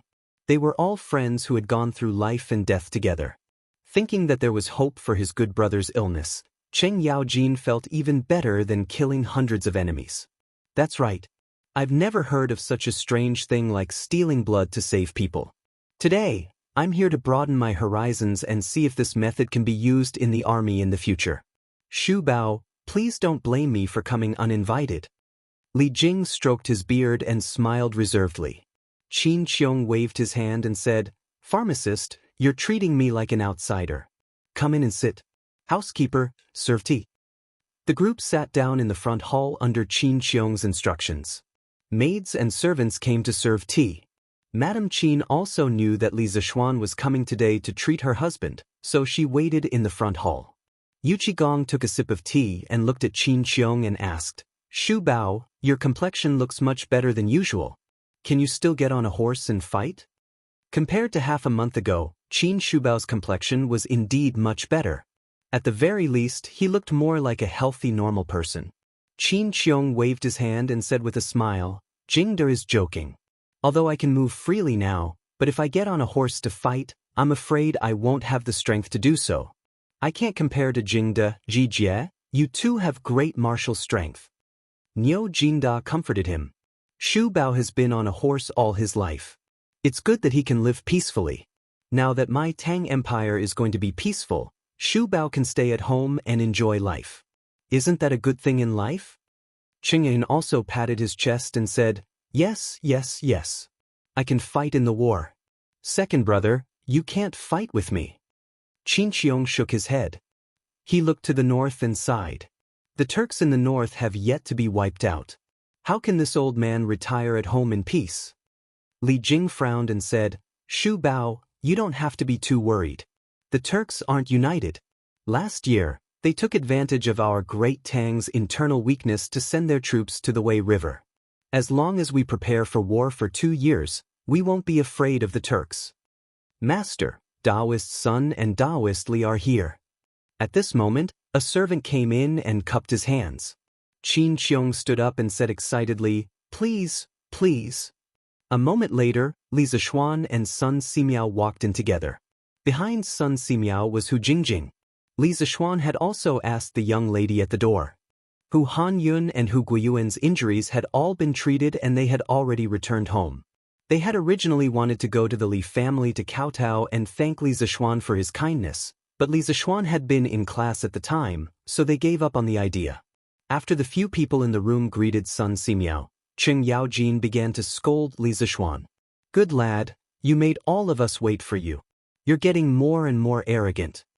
Li Zishuan cupped his hands and apologized. "Please forgive me, uncles. I was late because I had to prepare some things. I didn't think it through." Li Jing stroked his beard and smiled. Jie, don't scare children. As long as you can cure Shu Bao's illness, what's wrong with us waiting for a while? Li Zishuan looked at Li Jing and cupped his hands in puzzlement. May I ask who this uncle is? In his opinion, the person who could sit here and chat with Qing Yaojin and Qin Qiong must be a big shot, so he asked. Niu Jinda pointed at Li Zishuan and said with a smile, you don't even know the famous pharmacist Li. Li Zishuan was surprised. He didn't expect to meet such an awesome person. He hurriedly bowed and said, It turns out to be the Tang Empire's military god. I didn't recognize you. Please forgive me, General Li. Li Jing's face changed slightly. He waved his hand and forced a smile. Military god? Don't talk nonsense. You can also call me uncle like you called Jie and Shu Bao. Li Zishuan hurriedly called him Uncle Li Tsing. Li Jing said, Xiaoxian, go and treat Shu Bao. I'm just here to watch the fun. Don't waste time here. Li Zishuan hurriedly cupped his hands and said yes. At this time, Sun Simiao had already checked Qin Qiong's pulse. Li Zishuan stood aside and waited for the results. He greeted Mrs. Qin with his eyes. Mrs. Qin gave him a kind smile. Half an hour later, Sun Simiao stood up and sighed to everyone. General Qin's internal injuries are gradually getting better. However, the qi and blood he lost in the early years has not been completely recovered. It has been a long time since the last time I checked his pulse. I'm afraid that less than 10% of it has been recovered. General Qin is approaching middle age and his qi and blood are not as vigorous as a young man's. I'm afraid that it will be difficult to recover all the qi and blood he lost through the power of the medicine. Everyone's face darkened and they couldn't help but feel disappointed. Sun Simiao looked at Li Zishuan and continued, Xiaoxian, let's try your life-prolonging skill. Qing Yaojin agreed. Yes. Xiaoxian, let's draw blood. See if my blood is suitable. Sir Li, please see if my blood is suitable. At this time, the housekeeper of Qin's mansion who was waiting on the side bowed and begged. Lord Li, please take a look and see if our blood is compatible. Suddenly, there was a roar of nearly 100 people outside the house. Qin Qiong and the others turned pale with fright. They hurriedly walked to the door and saw nearly 100 Qin clan generals neatly lined up in 10 rows. Everyone cupped their fists and knelt on one knee. This was standard military etiquette.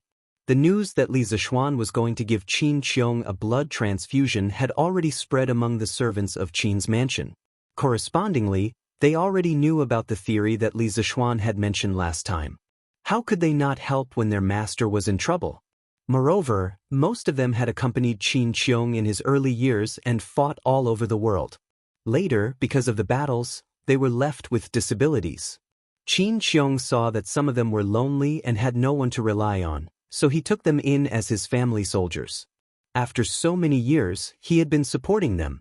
Therefore, their feelings for Qin Qiong were deeper than anyone else's.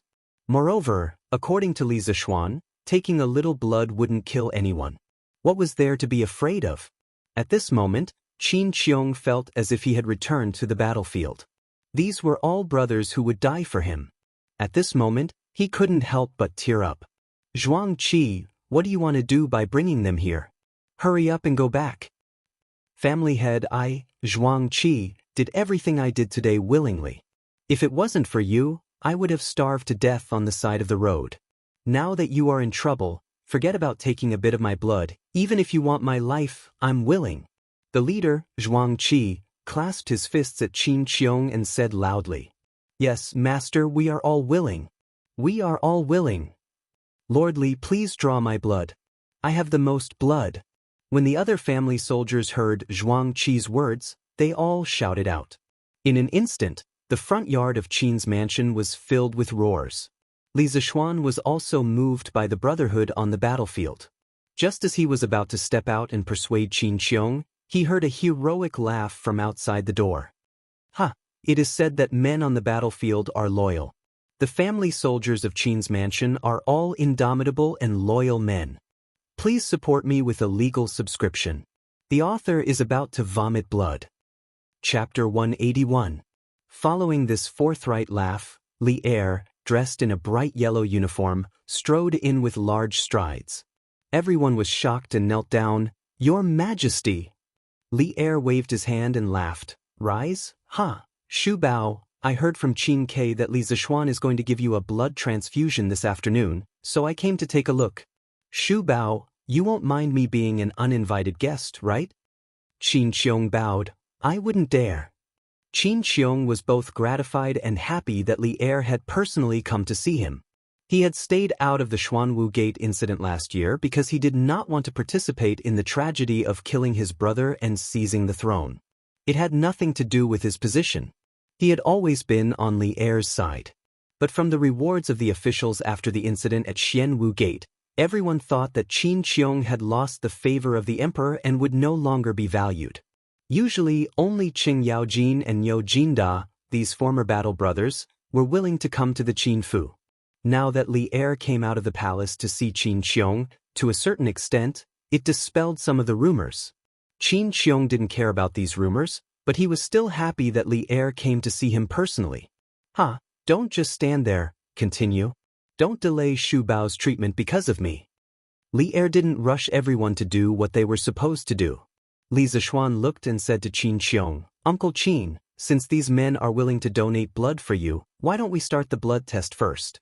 I said before that taking a small amount of blood is not harmful to the human body, but beneficial. I'm willing to use my life to guarantee this." Qin Xiong patted Li Zishuan's shoulder and said, "I believe you." Then he looked at the group of family generals in front of him and said loudly, "All of you, get up. This old man owes you a favor today." Zhuang Qi stood up and grinned. "Family head, you're too serious." Li Zishuan had them stand in a row, but he didn't need so many people. He planned to let them leave once he found a suitable blood type. He first used a porcelain bottle to take the blood of the 10 people and put their names on the bottle. Then he took it back and tested it with Qin Xiong's blood. After a while, the results came out. "Uncle Qin, Zhuang Qi and Mei Wenhua have the same blood type as you. You can use their blood." Li Er and the others watched from the side and clicked their tongues in wonder, but did not interrupt. In the courtyard, Zhuang Qi heard Li Zishuan's words and immediately grinned proudly. You're so uncultured. Don't fight with me this time. Lord Li, you can just use my blood. Your uncultured body is not as strong as mine." A lame veteran in the first row was immediately unhappy. He scolded, "Zhuang Laoqi, you're F*king looking down on us veterans. If you're not convinced, come out and fight with me." Qin Xiong could not help but scold, "All of you shut up. Don't be rude in front of His Majesty." Immediately, the two of them quieted down. Li Er waved his hand, indicating that he didn't care. He had been in the army for a long time and was already used to such fights. Li Zishuan and Sun Simiao looked at each other and stepped forward. "Uncle Qin, just use Zhuang Qi's blood. You can ask the others to leave." Mei Wenhua was indeed a little old. His own blood production ability was not enough. If he gave Qin Xiong blood, he would probably be finished. Qin Xiong nodded and shouted, "Zhuang Qi, step forward. The rest of you can leave." "Master." Mei Wenhua still wanted to fight for it, but he was glared at by Qin Xiong. Everyone came to a bedroom. Sun Simiao went forward to check Zhuang Qi's pulse to see if he was healthy and if he had any medical history. This was what Li Zishuan had told him when he came. He could not let Qin Xiong get infected after the blood transfusion and have other diseases. Zhuang Qi obediently allowed himself to be checked. His expression did not reveal any impatience. After a while, Sun Simiao nodded at Li Zishuan. Li Zishuan ordered Zhuang Qi to lie on the bed. He also asked someone to bring a cushion for Qin Xiong to lie on the ground. This strange arrangement shocked Zhuang Qi. He quickly stood up and said that he wanted to lie on the ground and let Qin Xiong lie on the bed. Li Zishuan slapped him. If they really lay down like that, who would be the one to transfuse blood in the end? After the two of them were in position, Li Zishuan asked them to roll up their sleeves. He picked up the cotton swab, which was actually a ball of steamed coarse cloth tied to the front of a thin stick. In this era, cotton was still a rare ornamental flower. It was not popularized as a crop. Li Zishuan could not find cotton in a short time, so he could only do this. He dipped the cotton swab in alcohol and smeared it on the two people's arms. Suddenly, an unusually strong smell of alcohol filled the air. Cheng Yaojin sniffed hard. He was so greedy that his saliva almost flowed out. He thought to himself, "This kid is not honest. He has such a good thing and yet he is still hiding it." Although Li Zishuan liked to drink, he was more concerned about the purpose of Li Zishuan's action. He thought for a long time but still could not figure it out. He could not help but frown deeply.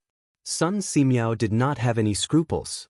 He directly asked, "Xiaoxian, what do you mean by smearing alcohol on their arms?" As Li Zishuan busied himself, he replied, "It's disinfecting. There are some small bugs on the surface of a person's skin that can't be seen with the naked eye. This strong liquor can kill them. In fact, when someone was injured in the army, their wound would become infected because of these small bugs in the air." Although Sun Simiao did not know what air was, he understood the general meaning. He nodded thoughtfully. Li Jing's eyes lit up. He could not help but ask, if this kind of alcohol is used in the military, can it greatly reduce the death of injured soldiers? Li Zishuan nodded and said, "In theory, it can." Li Jing looked at Li Er excitedly. Li Er nodded at him, indicating that they should finish treating Qin Qiong's illness first. After disinfecting, Li Zishuan found the blood vessels on Zhuang Qi's arm. Looking at the thick needle, he gritted his teeth and stabbed it in. Zhuang Qi's body trembled, but he did not cry out in pain. Li Zishuan waited for the air in the needle to be exhausted. Then he inserted the other end of the needle into Qin Qiong's arm. Because of the difference in height, the blood slowly flowed through the needle into Qin Qiong's body. Everyone in the room held their breaths and stared at the blood flowing through the needle. They were witnessing the first case of blood transfusion in human history. Gradually, Qin Qiong fell asleep with a satisfied expression. Li Zishuan stared at the hourglass on the table. After a while, he nodded at Sun Simiao. The two went forward to remove the needles from Qin Qiong's arm and used cotton swabs dipped in alcohol to press on the wound. Then, Li Zishuan stood up and started to pack up the tools. Of course, Mrs. Qin went forward to press on the wound on Qin Qiong's arm. As for Zhuang Qi, he acted as if nothing had happened. After pressing for a while, he threw away the cotton swabs. Instead, he sniffed his arm for a while and muttered, "Good wine." A few old soldiers in the room gently carried Qin Qiong to the bed. They saw that his breathing was even and he was sleeping soundly. He was not awakened by the commotion outside. Mrs. Qin stood to the side, happily wiping away her tears. Sun Simiao went forward to check Qin Qiong's pulse again. After a while, he smiled and nodded at Mrs. Qin. This was clearly not the place to talk. After Mrs. Qin reacted, she apologetically called Li Er and the others to the front hall for tea. Li Zishuan wanted to leave after packing up, but Yuqi Jingda picked him up like an eagle grabbing a little chick and brought him to the front hall. Chapter 182.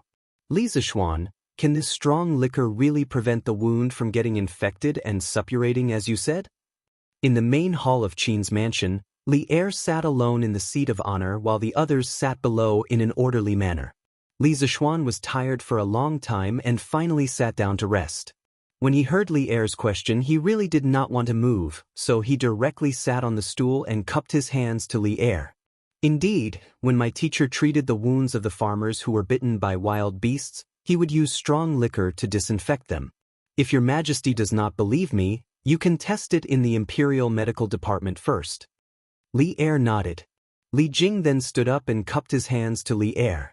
This old subject earnestly requests your majesty to introduce this method of disinfection into the army. Every year, the death rate of wounded soldiers in the army is as high as 70%.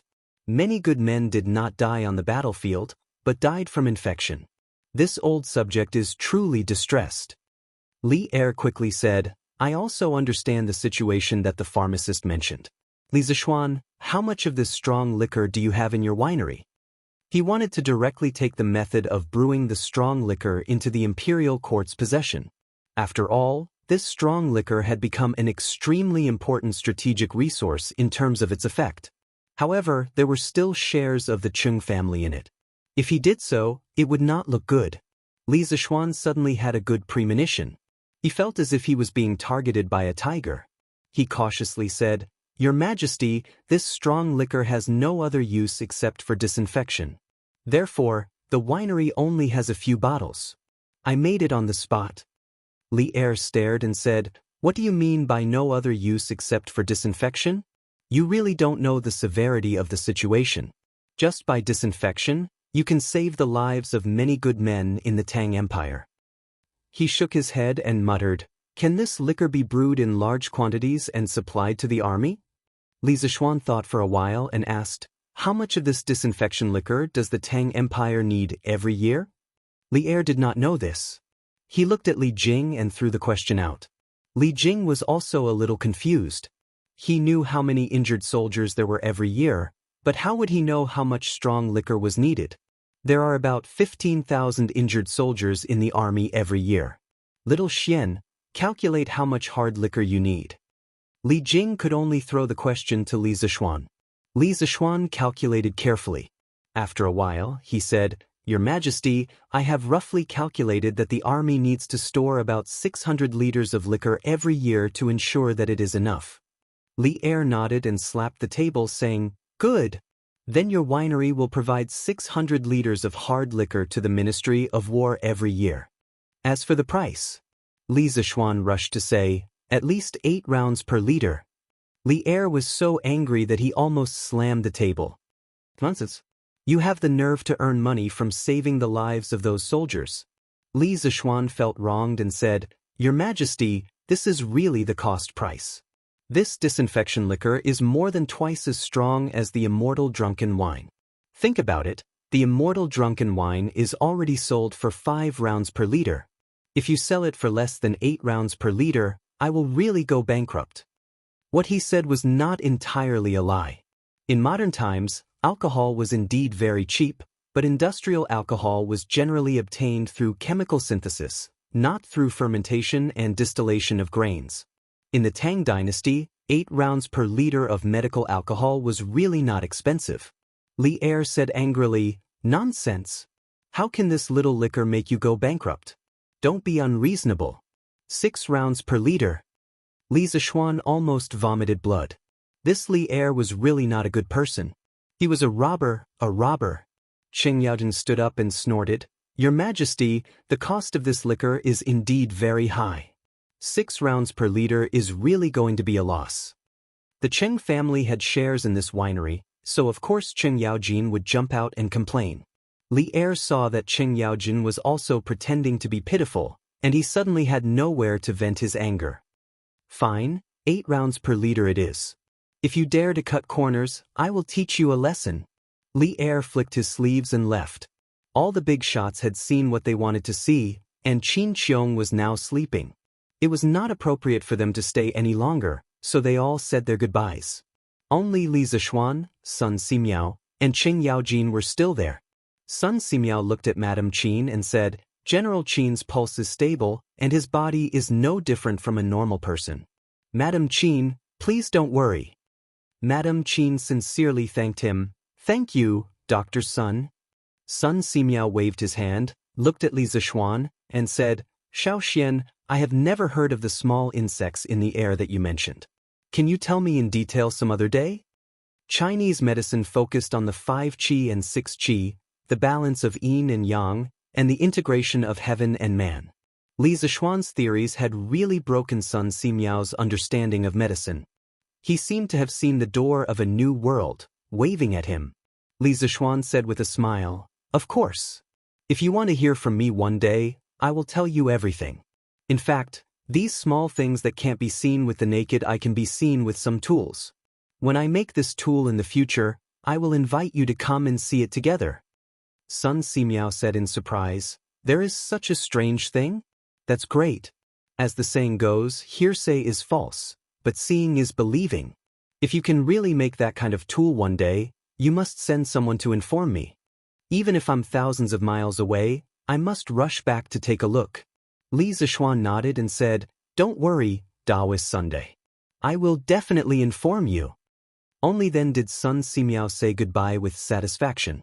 Who actually helped Sun Simiao carry the medicine box obediently.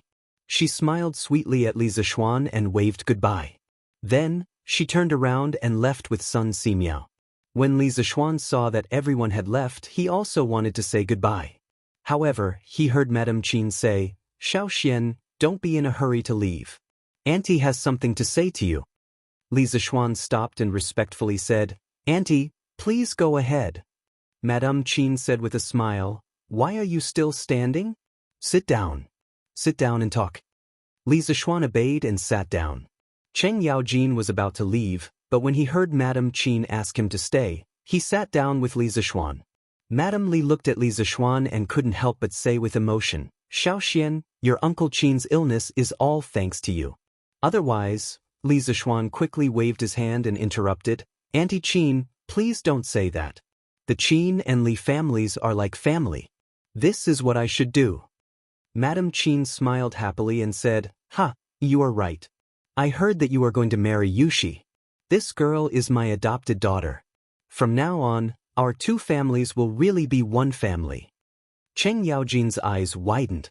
At this time, he patted Li Zixuan's shoulder and laughed, "Ha, no wonder you are so good to Han Tianhu. It turns out that you are interested in his daughter. You are so cunning." Li Zixuan's forehead was full of black lines. Did this old guy even know how to speak properly? Chapter 183.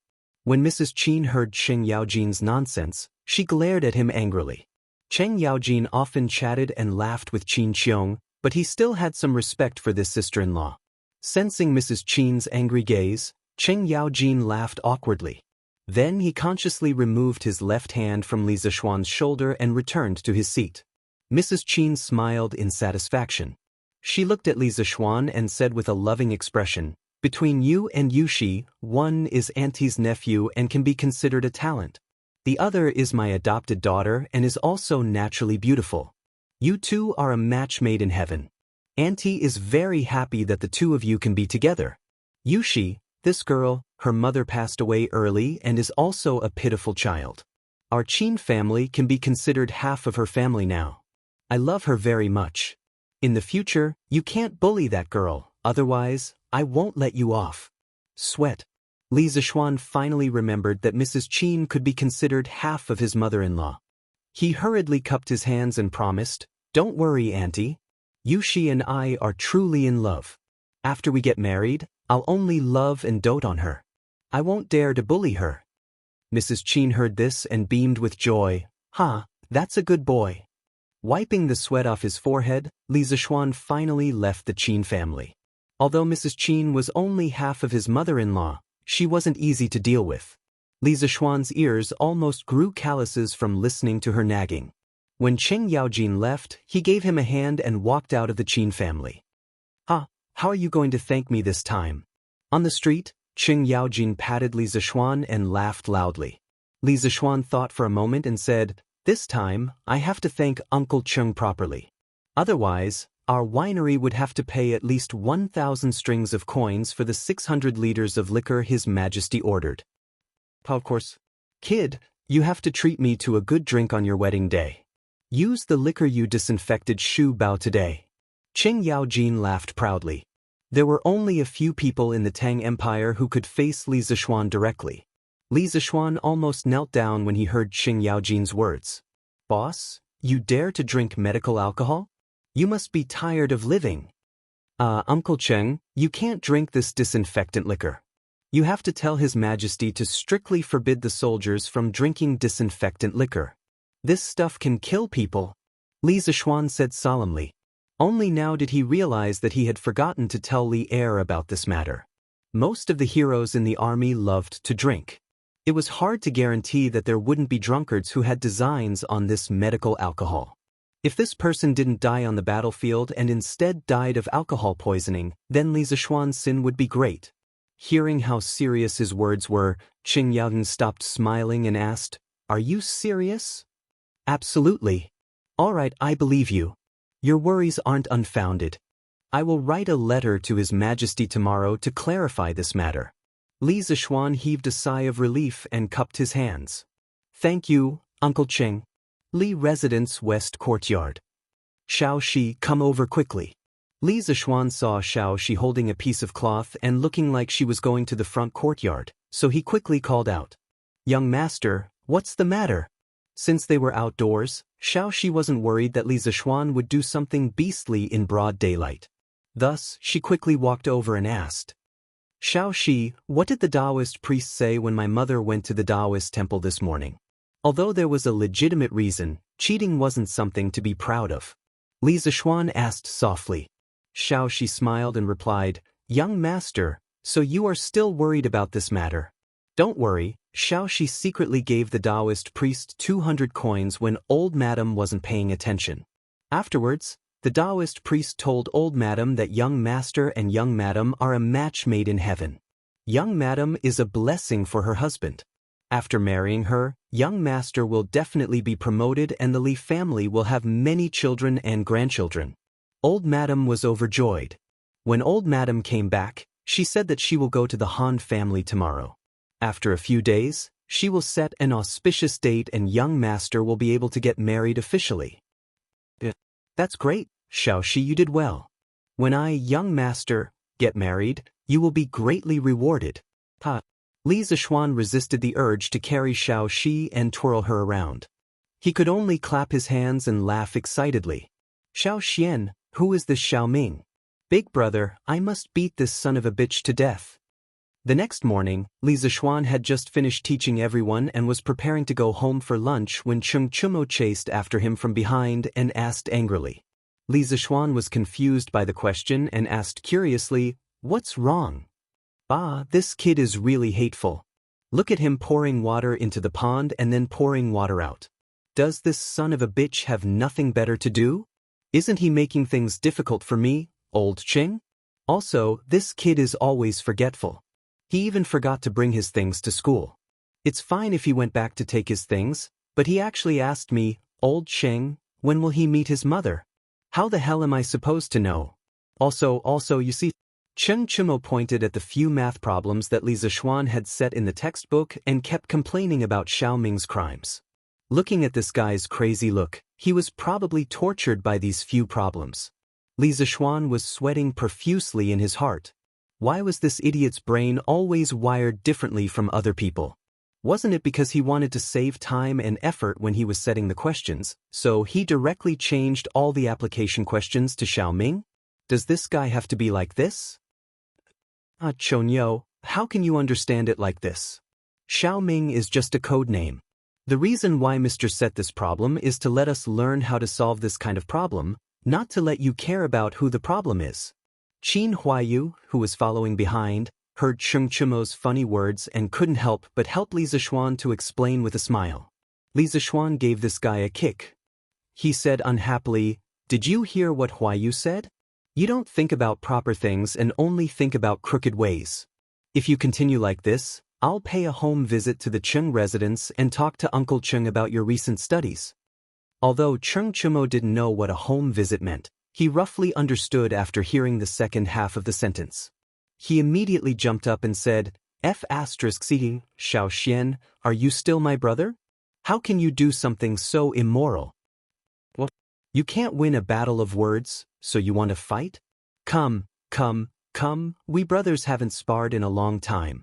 F***, only an idiot would spar with you. After following Li Zishuan for so long, this guy already knew how to call him an idiot. Cheng Chimo was really afraid that Li Zishuan would want to spar with him, so he immediately ran away after saying that. Chapter 184. At noon, Li Zishuan finished his meal and prepared to go back to the west courtyard to take a nap. This guy was more carefree than some of the modern civil servants. He only worked half a day and rested for 2 days every 5 days. There was no one else like him. Perhaps even Li Er's quality of life was not as good as his. As soon as he arrived at the west courtyard, he saw Lan Er following him. Li Zishuan rubbed his head with a headache. With this little devil around, how could he sleep at noon? Lulu, what's the matter? Lan Er quickly nodded. The little girl looked around and then mysteriously pushed Li Zishuan into the room. She hurriedly asked, Brother, have you noticed anything wrong with Iron Egg recently? Li Zishuan patted his clothes that were messed up by his little sister's pushing and shoving. When he heard this boring question, he couldn't help but roll his eyes. What could be wrong? Of course there is. Brother, as a master, why don't you care about your disciple at all? Li Zishuan said angrily, how do you know that I don't care? Don't I check on his progress every day? No, I'm saying that you don't care about Iron Egg's inner feelings. Li Zishuan was a little confused by Lan Er's words. He asked impatiently, Lan Er, what do you want to say? Just say it. You're really unqualified as a master. Haven't you noticed that Iron Egg has become more and more silent recently? He even talks to me less often. Ver pouted and said with a face full of dissatisfaction. Isn't this normal? Iron Egg has to practice and go to school. How can he have so much time to chat with you? That's not it. Iron Egg used to practice and go to school. But every afternoon after class, he would come to play with Lan. But recently, after Iron Egg came back, he didn't look for Lan Er anymore. Brother, go and check on Iron Egg at night. What I said is true. Lan Er said anxiously. The more Li Zishuan listened to his little sister, the more mysterious she became. But in order to avoid being pestered, he could only agree, okay. I'll go and take a look tonight. Thank you, brother. Lan Er smiled sweetly. Li Zishuan's heart melted when he heard that. He thought to himself that his little sister was becoming more and more coquettish.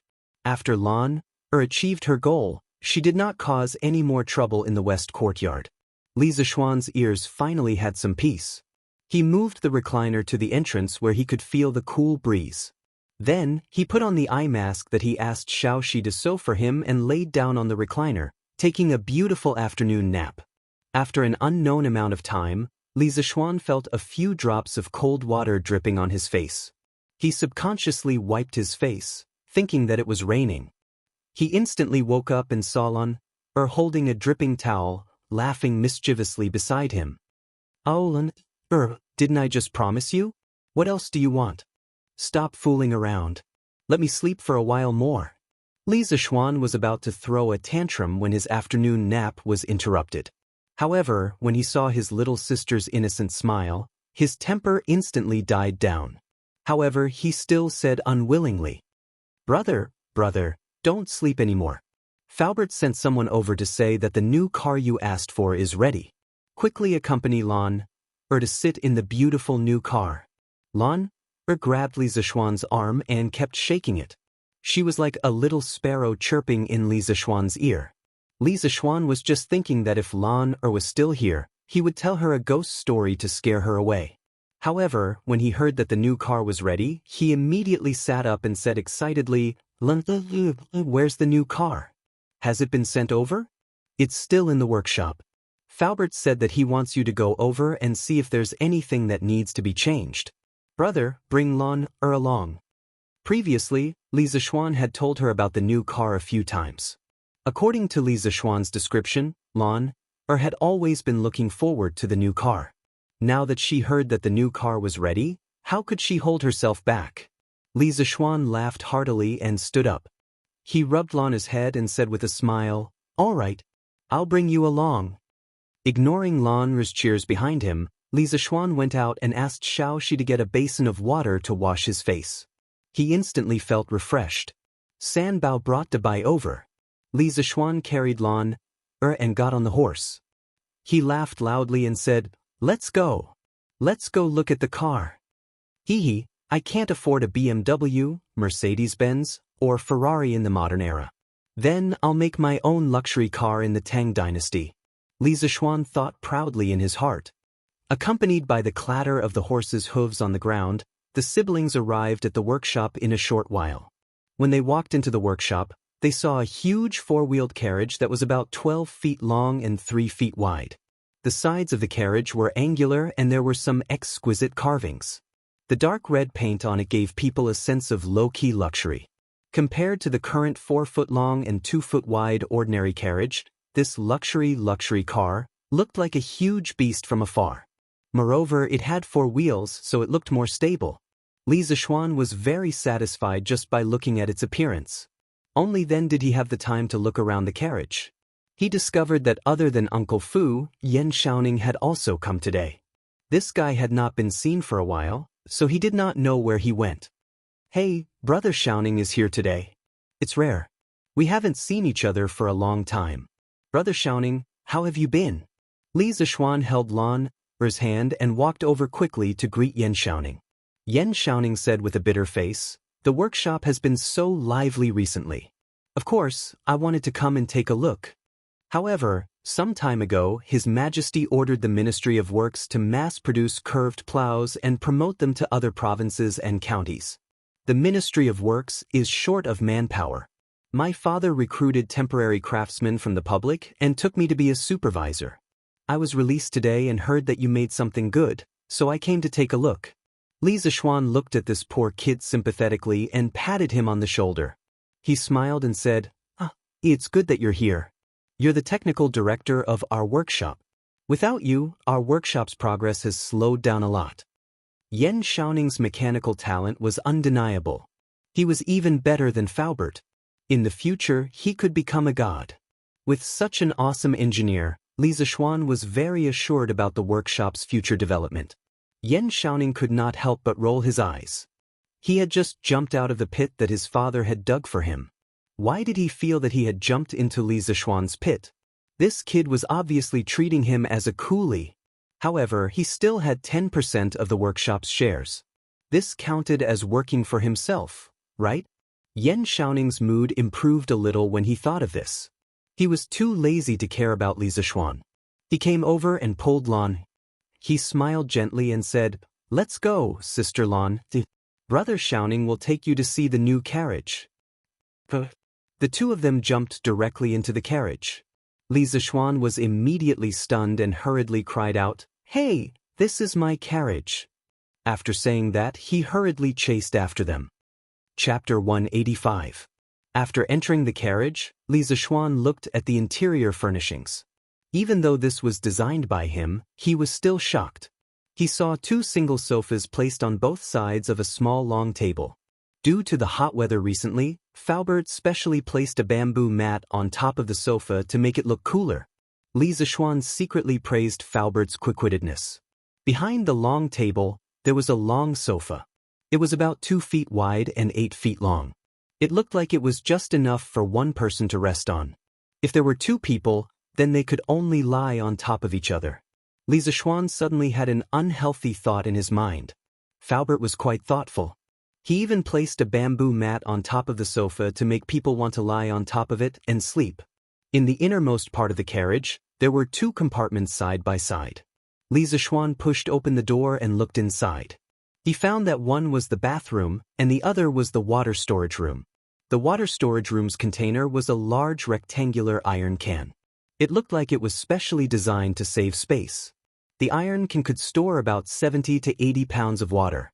There was an iron pipe at the bottom of the iron can. There was a simple switch at the top of the iron pipe. Although it was not as professional as the modern faucets, its functions were similar. TSK, perfect, too perfect. Li Zishuan looked around and couldn't help but exclaim. Other than the lack of air conditioning, sound system, and electric lights, the interior of the carriage was perfect. It was simply a must-have for traveling with a family. Oh my God, Xiaoxian, you have sinned. Such a luxurious carriage, only a rich person like you can enjoy it. Yan Xiaoning couldn't help but exclaim while touching the sofa and the window. Brother, I will sleep here tonight."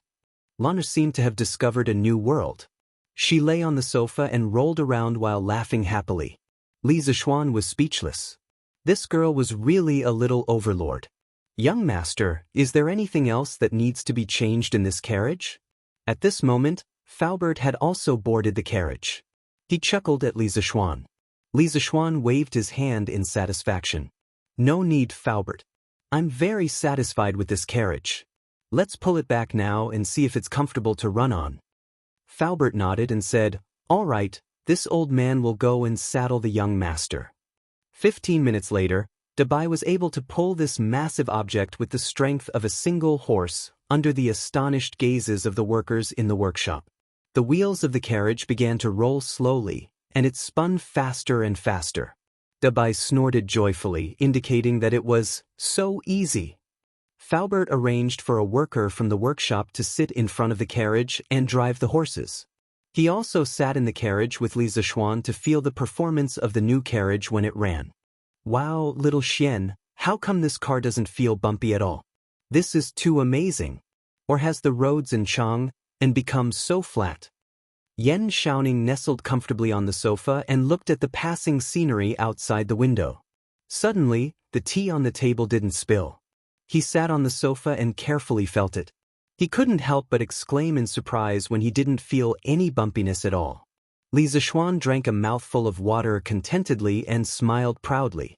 Of course it's because our carriage is good. Don't you know what the roads in Chang and are like? What do you think? Little brother's carriage is awesome, right? Yan Xiaoning said excitedly, Awesome, of course it's awesome. Quickly tell me, how did you do it? Won't you understand when you go back to the workshop later and ask Faubert to look at the blueprint? Li Zishuan didn't want to explain it to Yan Xiaoning again. He was busy right now. Busy with what? Isn't this nonsense? Look, that young lady outside the carriage window is so pretty. Most importantly, she's wearing very thin clothes. Unfortunately, Big White's speed was too fast. Li Zishuan was only able to catch a glimpse of her chest and couldn't see it anymore. Inside the carriage, Faubert saw Yan Xiaoning's unsatisfied look and explained with a smile, Young Master Yan, some special shock absorbers have been added to the bottom of the carriage. On the other hand, the sofa we're sitting on is also very useful for shock absorption. As for the detailed structure of the interior, you can only go back to the workshop to look at the blueprint. Hearing this, Yan Xiaoning nodded thoughtfully. Wow, husband, look at that carriage. Why is it so tall and so big? A white-clothed lady in her 20s saw the huge carriage that just passed by in the middle of the road. She hurriedly pulled the man beside her and exclaimed, It's really big. I've never seen such a huge carriage before. Husband, should our family buy a carriage like this too? Otherwise, you'll have to accompany me back home every year. It'll be so hard on you. The man was speechless. He wanted to say that it wasn't hard on him, but looking at his wife's pleading face, he couldn't help but soften his heart. He hurriedly nodded and agreed. The pretty lady in white cheered happily. She leaned over to the man's ear and whispered, Husband, you're so nice. I'll change my style of serving you tonight. The man stiffened slightly to show his respect. He looked excited and laughed. Look, such a big carriage can be pulled by only one horse. It's really amazing. Unlike the cheating couple, this person who spoke was obviously slightly knowledgeable. Yes, not only that, you see, this carriage actually has 4 wheels. It's really stable when it runs. It doesn't feel like it's swaying at all. Tisk, hey, this carriage's appearance is so beautiful. I wonder where it's sold? I really want to buy one. Squire Wang is really generous. This carriage isn't something that ordinary people like us can afford. This carriage came from an Lane. Maybe it was made by the workshop of Strange Interest Pavilion. Then it's really sold. That's great. Li Zishuan and the others sat in the new carriage and left under the envious eyes of the passers-by. Suddenly, Ba, whose carriage is so arrogant that it choked me with a mouthful of dust. Damn, this carriage's size is too coquettish. There's actually such an arrogant person in Chang. Hey, the carriage in front, stop. Cheng Chumo, who had just returned home after class, was caught off guard by the rolling carriage on the roadside. He choked on the dust and was instantly furious. There was actually someone more arrogant than him in Chang. He immediately ran wildly and chased after the carriage, shouting all the way. It's Virgo! Yan Xiaoning stuck his head out of the window and looked back. Then he turned back and said to Li Zishuan, Damn, Yan Xiaoning, it's you. Stop the carriage quickly. I'm going to rob you. This carriage is mine. Cheng Chumo's eyes were sharp. He recognized Yan Xiaoning the moment he stuck his head out of the window. He immediately shouted like a bandit. In the carriage, Li Zishuan was speechless. He shouted outside, Stop the carriage. Then the carriage slowly came to a stop. Cheng Chumo cheered and quickly ran to the front of the carriage. With a leap, he jumped onto the carriage. Wow, Xiao Xinlun, Faubert, you're all here too. Ha, then I won't be polite. Gee, what's this stool made of? It's so damn comfortable. Cheng Chumo acted as if he had returned home. He didn't treat himself as an outsider at all. He sat on the sofa and couldn't help but sigh. Lan was pushed to the side by this guy. The little girl was unhappy. She stood up and pulled Chung Chimo's cheek. She said unhappily, "Humph. Brother Chonyo is really thick-skinned." Ha. Chapter 186. Hee, little Xian, your carriage is so comfortable. Why don't you give me one? Although Chung Chimo was pulled off the sofa by Lan, he was not angry at all. He wandered around the carriage like Granny Lu in the Grandview Garden, looking left and right and touching everywhere. After a while, when he carefully looked at the luxurious interior of the carriage, Chung Chimo could not help but be shocked. This kind of carriage was the standard for rich playboys like him. It would be so flashy and cool if he drove it out. Thus, he licked his lips and begged Li Zixuan for it. In your dreams. This carriage is the only one in the world. Li Zixuan curled his lips. Don't. Little Xian, why don't you ask your workshop to make a few more? Chung Chimo urged. Li Zixuan squinted his eyes and said, I can, but this carriage is expensive. It's not that I'm looking down on you, but can you afford it, Chonyo? Didn't this guy always say that he was poor? Li Zixuan did not believe that he could afford a luxury carriage now. Damn, you're looking down on me. As long as you have this kind of carriage, I can afford it. Tell me, how much is it? Chung Chimo was immediately unhappy. His family had shares in the winery. With the sales of the Drunken Immortal and Gentle Beauty, the Chung Chimo had also earned a lot of money. Correspondingly, Chung Chimo's pocket money had increased recently. This guy was now quite wealthy and was very confident. Li Zixuan looked at this jokester's face and could not help but want to attack him. Thus, he said, no bargaining, only 999 strings of cash. He had asked Faubert about the cost of this carriage on the way here. Currently, the average horse carriage sold in the market cost between 200 to 500 strings of coins. However, due to the addition of a lot of advanced technology, such as shock absorbers, roller bearings, iron plates in the compartment of the carriage, and a separate toilet, the cost alone was as much as 400 to 500 strings of coins. Li Zixuan set a price of 999 strings of cash, which wasn't considered expensive. This price was equivalent to buying a Porsche in modern times. With such excellent performance, such a domineering appearance, and such luxurious interior, Li Zixuan believed that even if it was sold for more than 1,000 strings of cash, there would definitely be rich people rushing to buy it with gold bricks. However, Chung Chimo was not a rich person.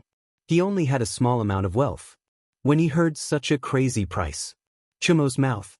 Little Xian, you're robbing me.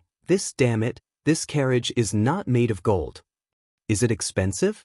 Chonyo, if you think it's expensive, our workshop will release a cheaper version of the carriage. There's no sofa like the one you're sitting on. There's also no water storage where you washed your hands. It's only 666 strings of cash.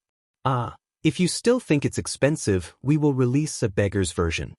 There's no sofa, no water storage, no toilet, and no iron plates in the compartment. We'll sell it for 555 strings of cash. How about that? You can afford it, right? Li Zixuan sipped a mouthful of water and said slowly, Damn, I don't want a beggar's version. Chung Chimo was furious. This beggar's version was not a good thing just from the name. He, Chung Chimo, would rather not buy this carriage than make a beggar's version and embarrass himself. Ahem, little Xian, money is just a worldly possession. Do we need to be so calculative? If your workshop makes another one, give it to me. How about it? If the hard way did not work, he could only use the soft way. After all, everyone knew that Chung Chimo was thick-skinned. So what? Since money is a worldly possession, why don't you give all your pocket money to me for safekeeping, Chonyo? Bah, no way. Chung Chimo expressed that he was not an idiot. Why would he give away his money to someone else? Damn, little Xian, if you don't give me one, I'll go to your house and not leave. I'll eat and drink your food. Let's see if you lose out. Chung Chimo saw that Li Zixuan was unmoved by force or persuasion, so he had no choice but to use his ultimate move, shamelessness. Yan Xiaoning and Faubert were trying hard to hold back their laughter. Lan did not have so many scruples. The little girl was so happy that she kept giggling and kept saying, "Brother Cho Nyo, you're shameless." Li Zishuan was also speechless. He had never seen such a shameless person. Our house is short on rooms recently. We can only sleep in the woodshed. Damn, you're so unrighteous. You're the one who wanted to stay. Oh, I forgot to tell you. I see that Uncle Cheng and Uncle Chin are getting old, and it's not convenient for them to go out. I plan to give each of them one of these carriages in the near future. Cho-ox, you can stay in our woodshed. Little Xianxia. Before Cheng Chumo could finish cursing, he heard the second half of Li Zishuan's sentence and finally understood that Li Zishuan was just teasing him. He didn't even bother to get angry and hurriedly corrected himself. Little Xian, you're such a good brother. Ha. After laughing for a while, Yan Xiaoning asked seriously, Little Xian, do you want to give this carriage a name? In the future, when we sell it, it can be better differentiated from other normal carriages. Li Zishuan thought about it and agreed. Just as he was about to speak, Cheng Chumo interrupted, Of course. Xiaoning is right. If it were up to me, we should give it a more impressive name. Only then can it match such a perfect carriage. How about we call it Little Tyrant? Isn't this name domineering enough? After saying that, he proudly winked at Li Zishuan. Li Zishuan cursed in his heart. Little Tyrant? This guy really knows how to think. Nothing much. I've already thought of a name. Let's call it this. As he said that, he dipped one finger in water and wrote 3 letters on the table, BMW. Cheng Chumo went over and was stunned. What does this mean? Yan Xiaoning frowned and muttered, Is this pinyin? Li Zishuan raised his eyebrows and said in surprise, Oh? Brother Xiaoning actually knows pinyin? Yan Xiaoning shook his head and said, His Majesty mentioned in the morning court a few days ago that you invented something called pinyin. It can help children learn to read. He also showed it once in court. I also heard it from my father when he came home. The shape of your characters is very similar to what my father described that day. Li Zishuan nodded in realization. He wasn't surprised at all as to how Li Er knew pinyin. If it wasn't Li Tai who said it, then it was that little fatty Li Chengqian. What pinyin? Little Xian, just tell me what it means. I'll see if it's better than my little tyrant. This guy still couldn't forget about his little tyrant. Li Zishuan rolled his eyes and said, These 3 characters mean, don't touch me. Cheng Chumo grinned and laughed. I thought it was a good name. It's really not as good as my little tyrant. Yan Xiaoning didn't know whether to laugh or cry. He wondered, that's right. Little Xian, isn't this name a little too weird? Li Zishuan insisted, just use this name. Ugly ox, if this carriage could speak, do you know what it would say to you? Cheng Chumo touched the exquisite carvings on the carriage wall and replied, What would it say? F***ck off, don't touch me. F***ck. Chapter 187. Along the way, the carriage was filled with laughter and laughter. It didn't take long for the carriage to enter Yongla Lane and arrive in front of the Li residence. Cheng Chumo reluctantly got down from the Don't Touch Me carriage. He had never sat in such a comfortable carriage before. Li Zishuan angrily slapped his hand away. Along the way, every part of the carriage was touched by this fellow. Fortunately, the carriage was sturdy. Otherwise, he really suspected that the carriage would be fractured by this fellow. In the end, Cheng Chumo still turned around and left. Li Zishuan asked someone to bring the carriage in. He followed Faubert and Yan Xiaoning to the front hall.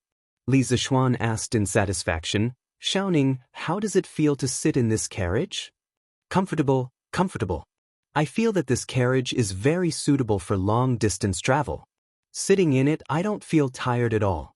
Yan Xiaoning thought for a while and replied, Even Brother Xiaoning said it's good.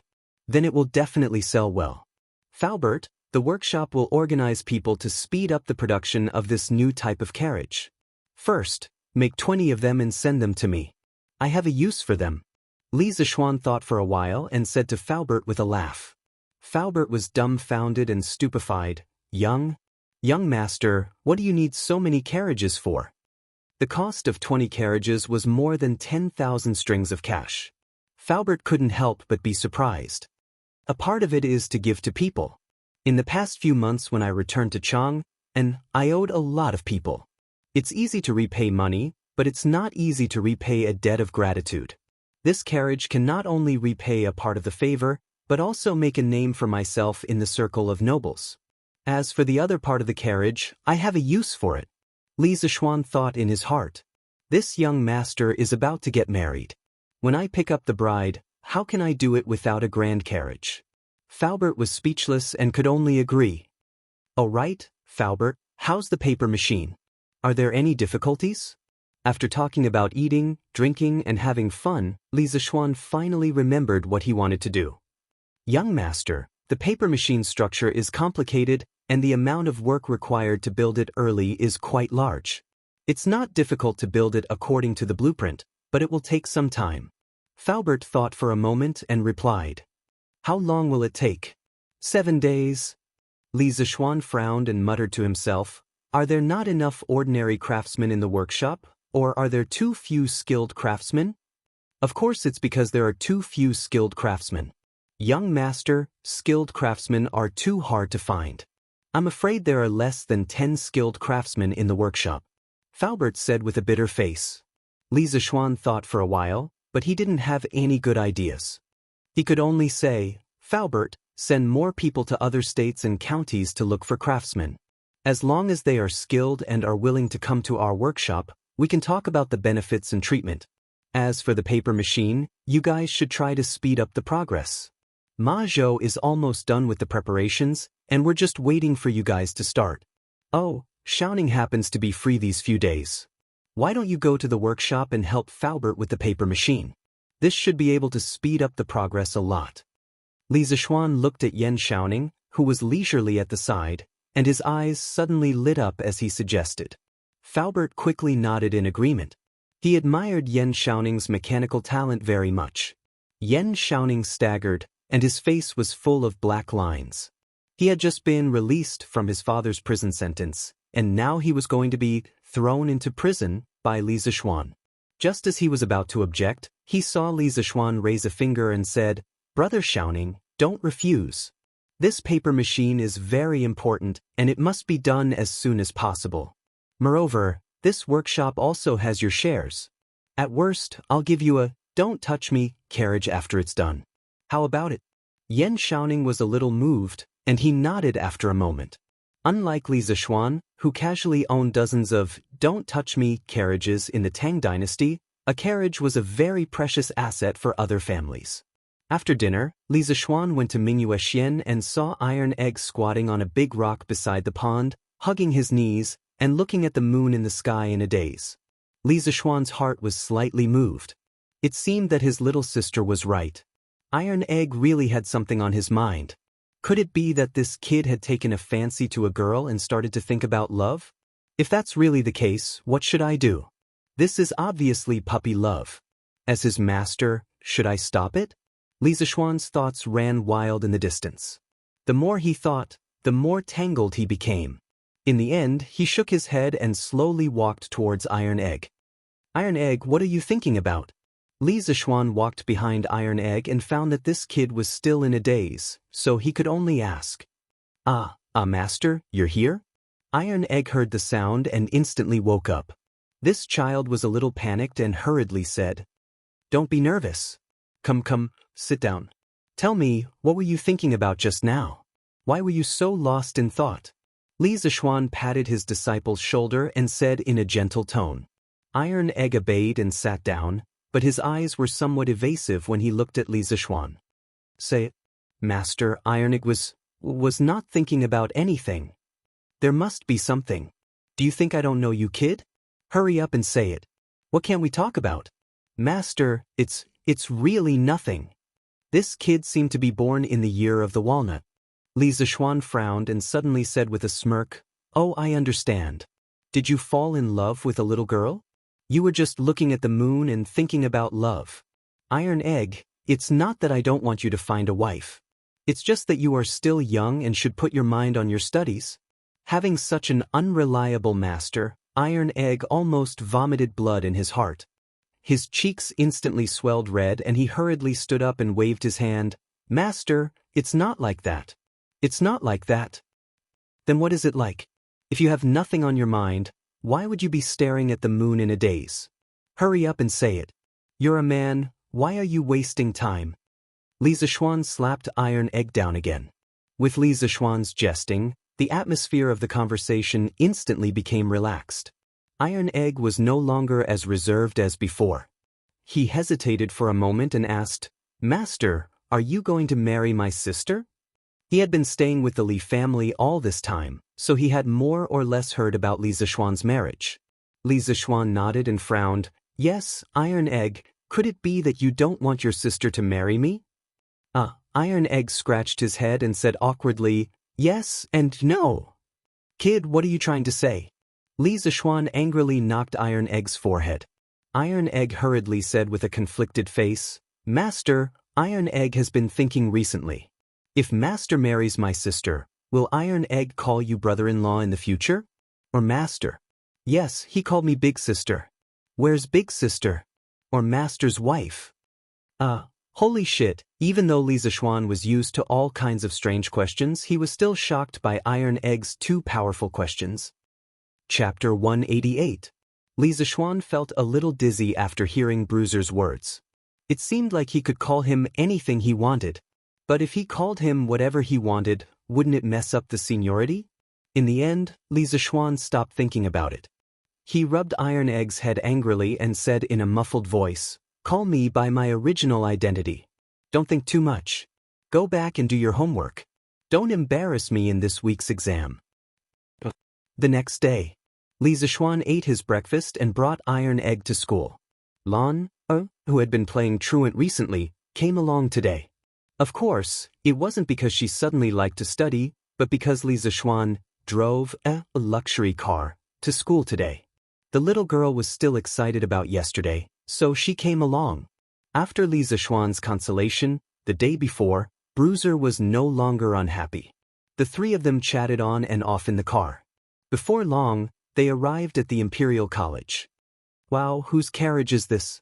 It's so grand. I don't know. This carriage is really big. It should be Mr. Li's carriage. I know the driver. It's San Bao. The person who spoke was a student of the School of Mathematics.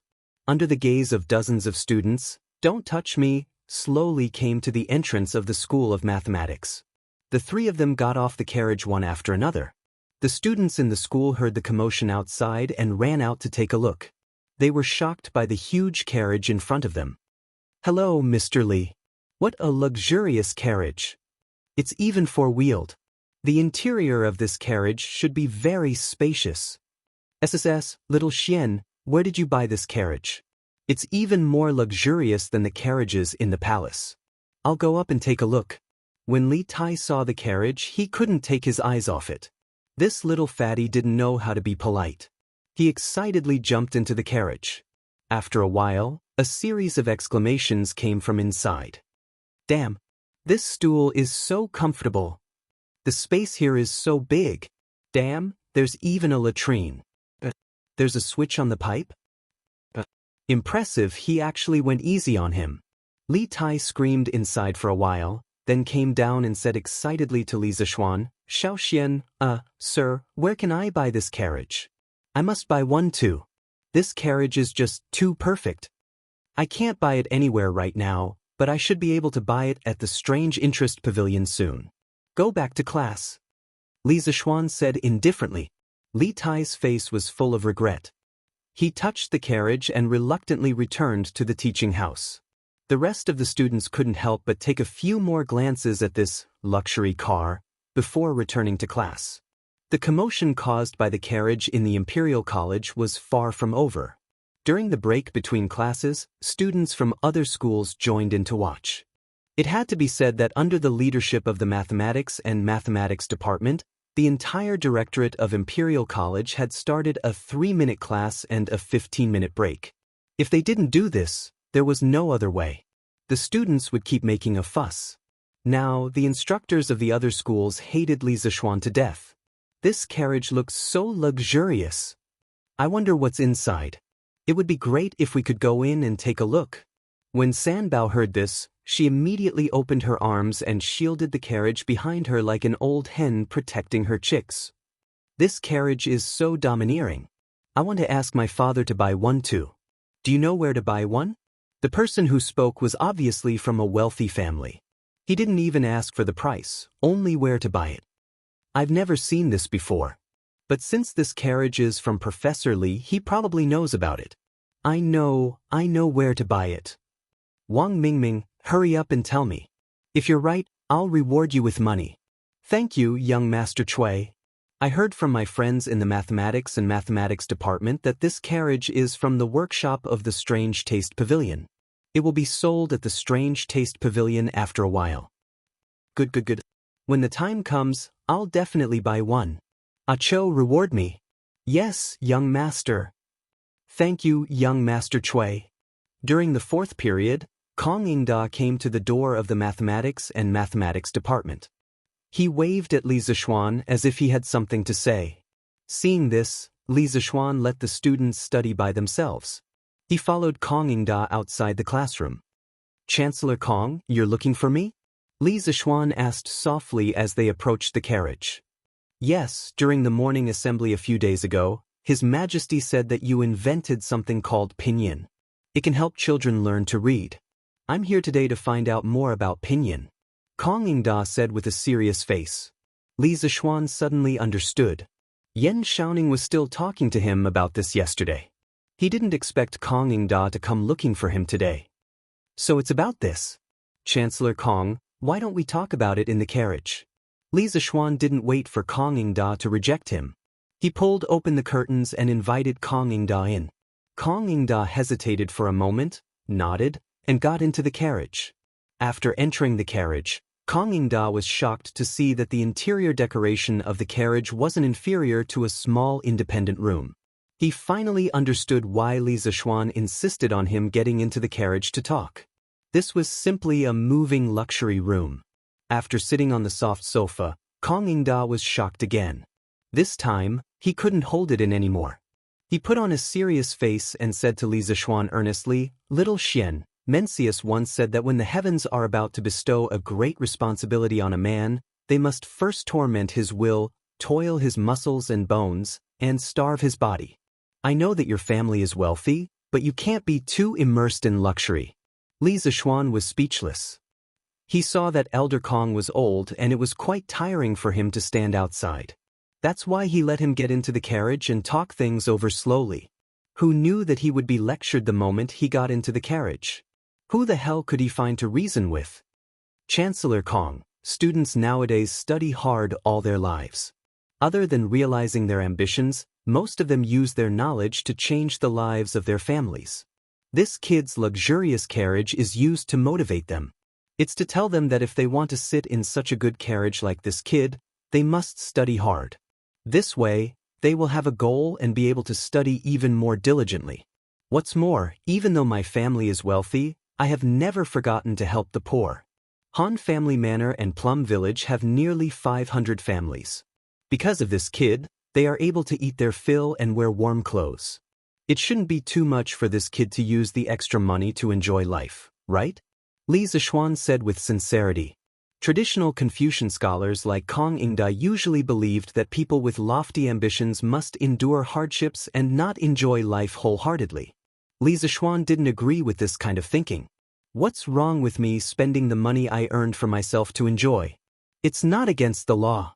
What's more, I'm not the kind of person who is heartless and stingy. I've already helped the poor people around me. How can I not be allowed to enjoy life? How can there be such logic in this world? Kong Yingda was rendered speechless by Li Zishuan's seemingly strong excuses. He couldn't help but think to himself, this kid is really good at talking about crooked practices. I've really underestimated him.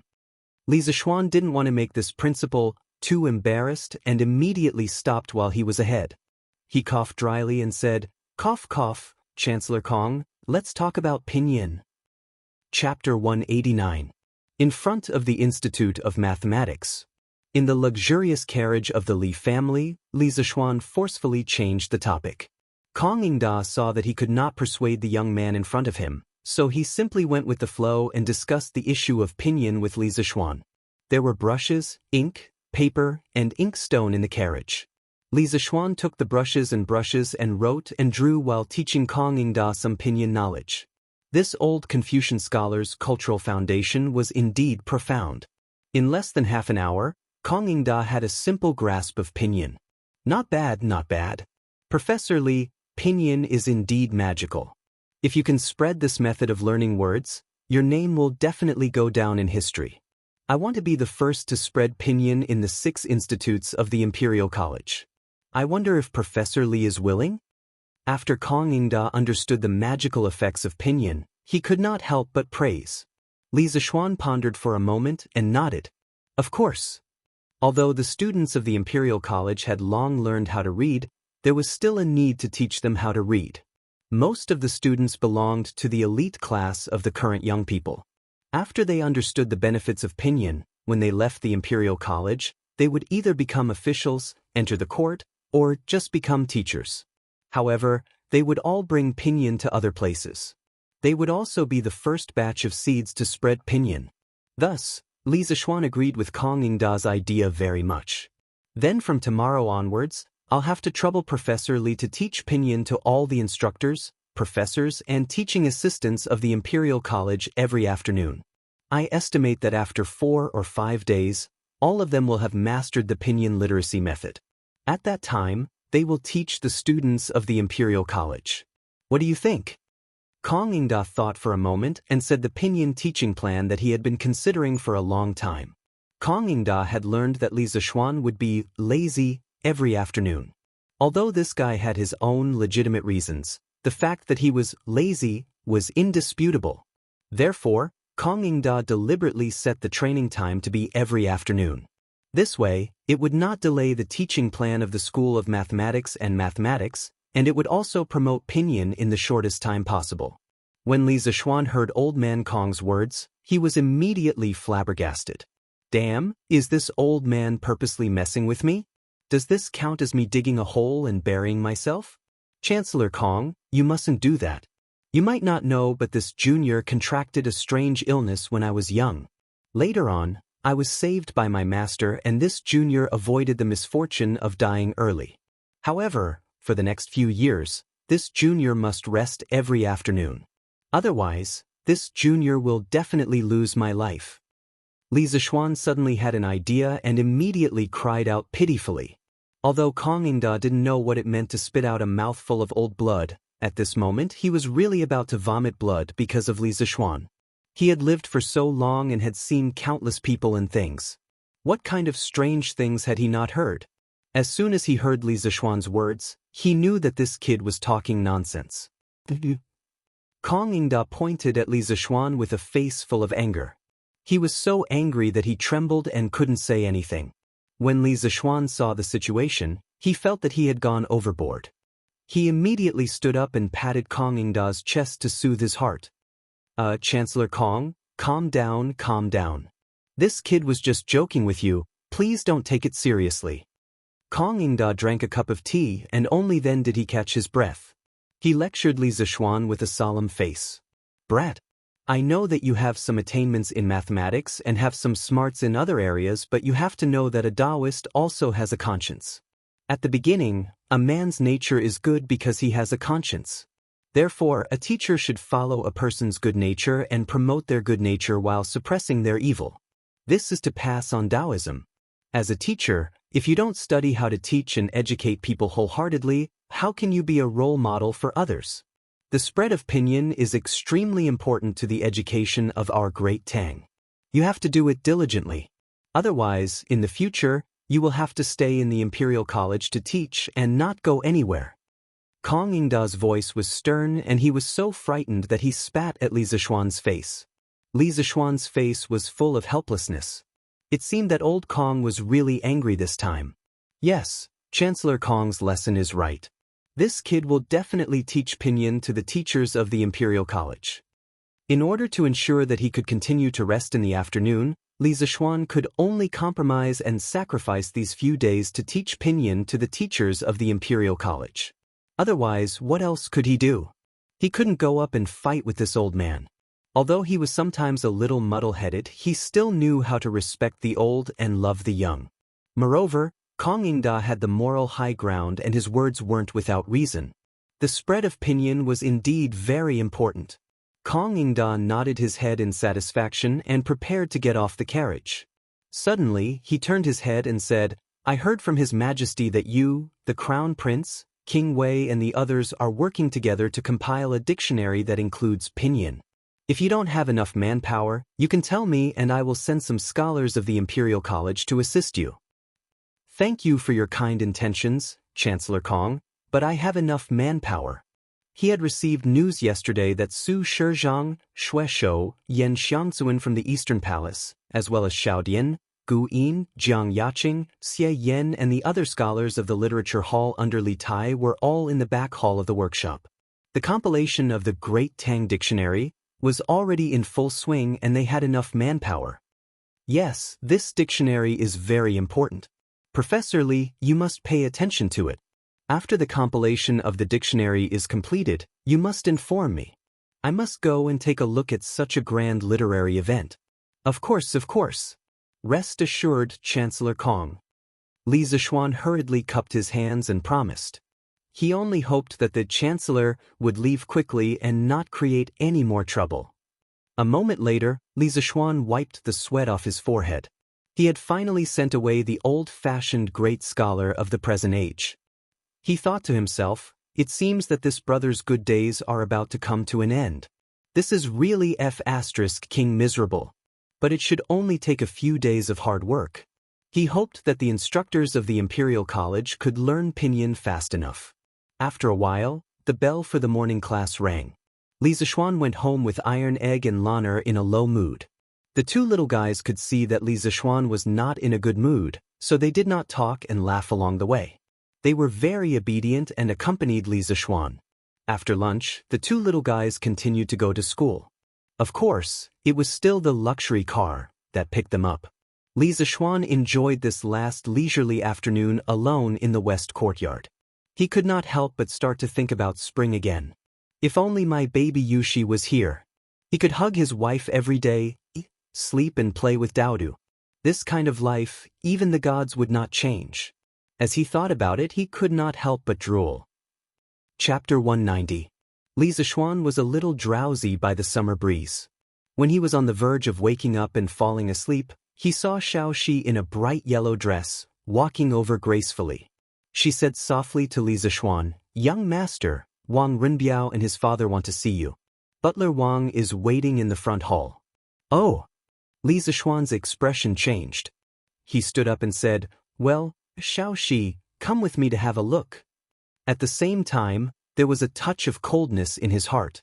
The Wang family should give me an explanation for the kidnapping of Xiefeng's stockade.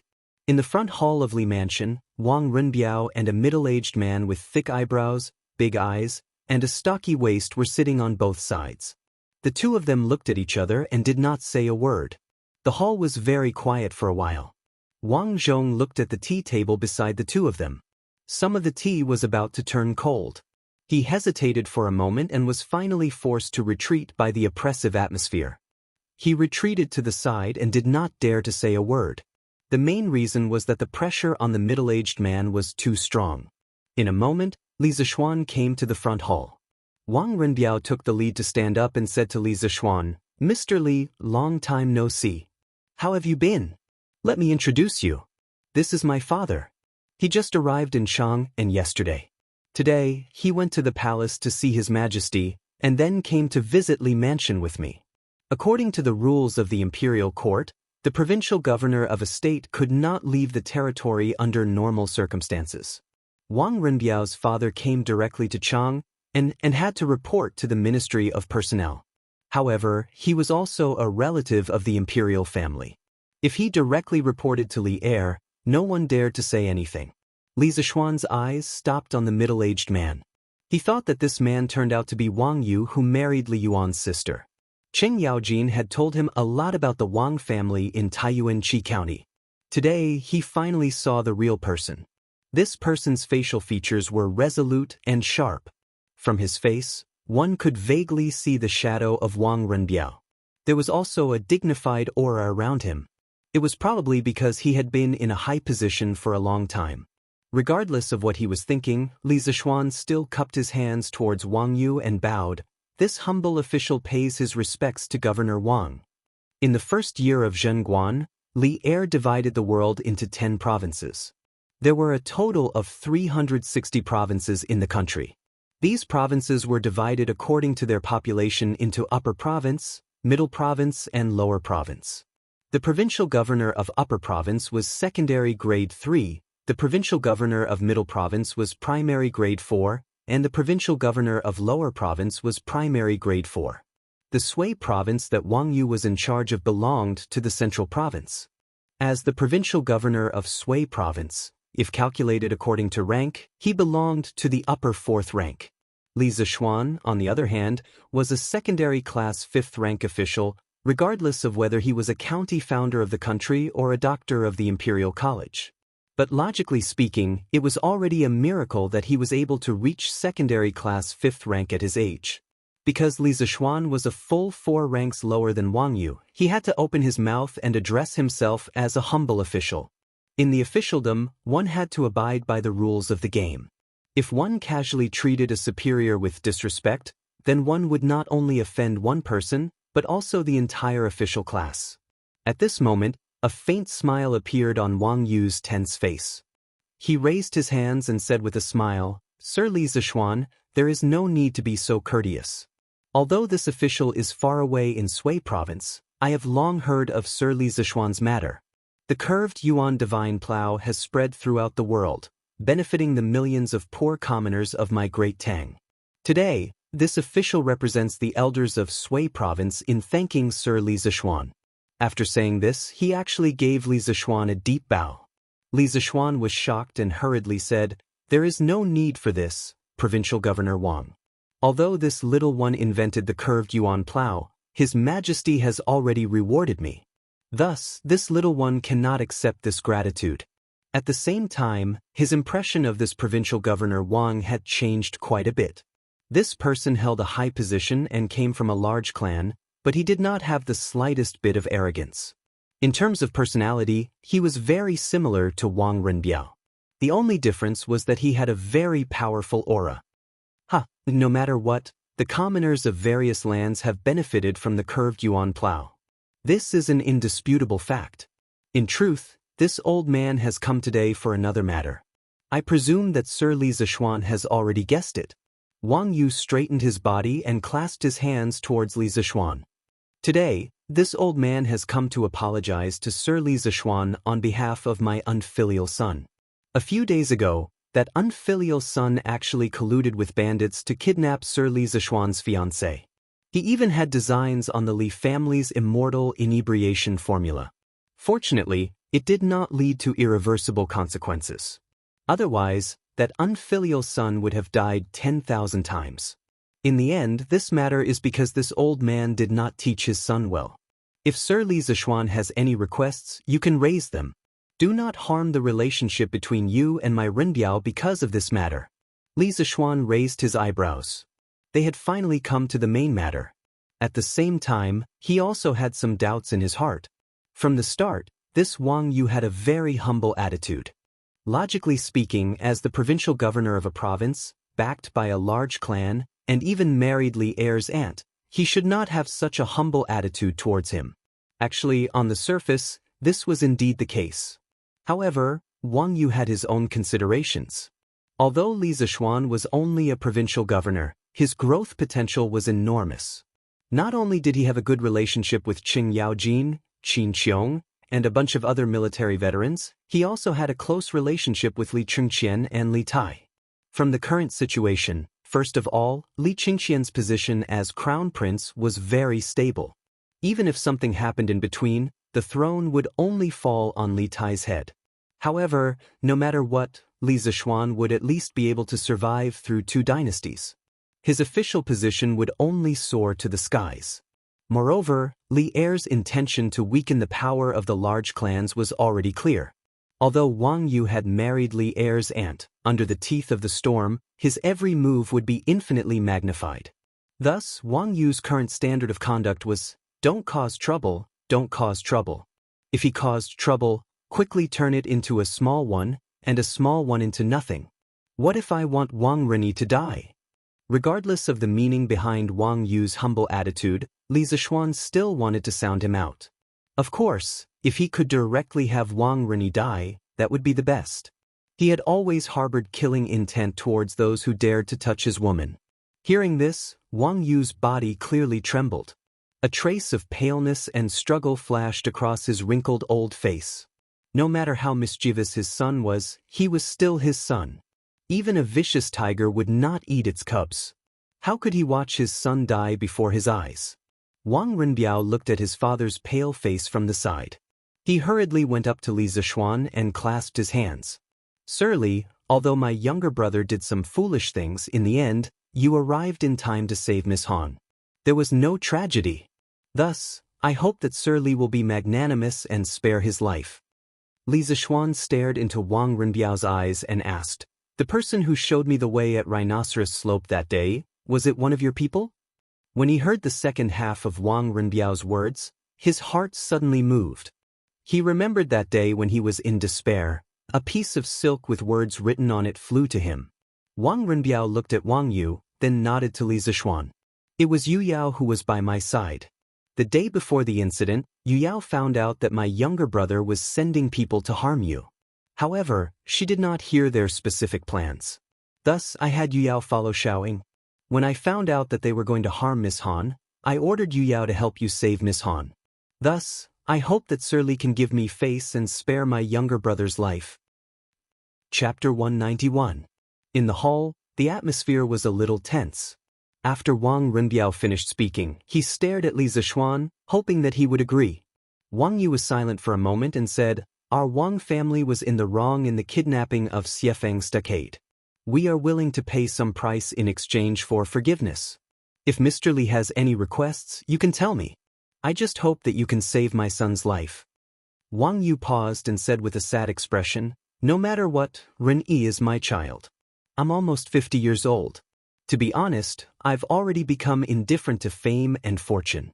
I only hope that Ren-Yi and Ren-Yi can be safe and sound. I hope that Li Xiannan can understand me from a father's point of view. If Mr. Li can be merciful this time, our whole Wang family will remember this kindness in the future. Li Zishuan was speechless. Although Wang Yu had been in a high position for many years, at this moment, he was just like an old father. Only, Li Zishuan didn't understand. With such an irresolute and indecisive personality, how had he managed to get to the position of patriarch? In the novels in his previous life, the heads of the big families should be indifferent and ruthless. Everything should be based on the interests of the family. Provincial Governor Wang, since you said so, and Cousin Rini did provide me with a lot of help in the kidnapping that day, then let's forget about this matter. But I don't want Wang Rini to jump out and harm my relatives in the future. Otherwise, I will definitely kill him at all costs. At that time, even if the Cui and Wang families attack me together, I will not be afraid. The 7 big families have been high and mighty for thousands of years. Others are afraid of them, but I am not. At worst, I will pierce a hole in the sky. Li Zishuan thought about it. This time, he really could not kill Wang Rini. Putting aside the friendship between Wang Yu and Wang Renbiao and the pressure from the Cui and Wang families, Li Er had protected Wang Rini before. Moreover, after the incident that day, Wang Rini, a villain, had escaped in advance. Now, except for Wang Yu and Wang Renbiao, no one knew where Wang Rini was. Fortunately, he gave up and did Wang Renbiao a favor. However, he still had to take precautions. If there was a next time, even if Li Zishuan had to chase him to the ends of the earth, he would still kill Wang Rini with his sword. Wang Yu was delighted at first, but when he heard Li Zishuan's murderous words, he was shocked. This young man was only 14 or 15 years old, but he had such a strong murderous aura. Don't worry, County Magistrate Li. That unfilial son has already been imprisoned by the clan's punishment hall.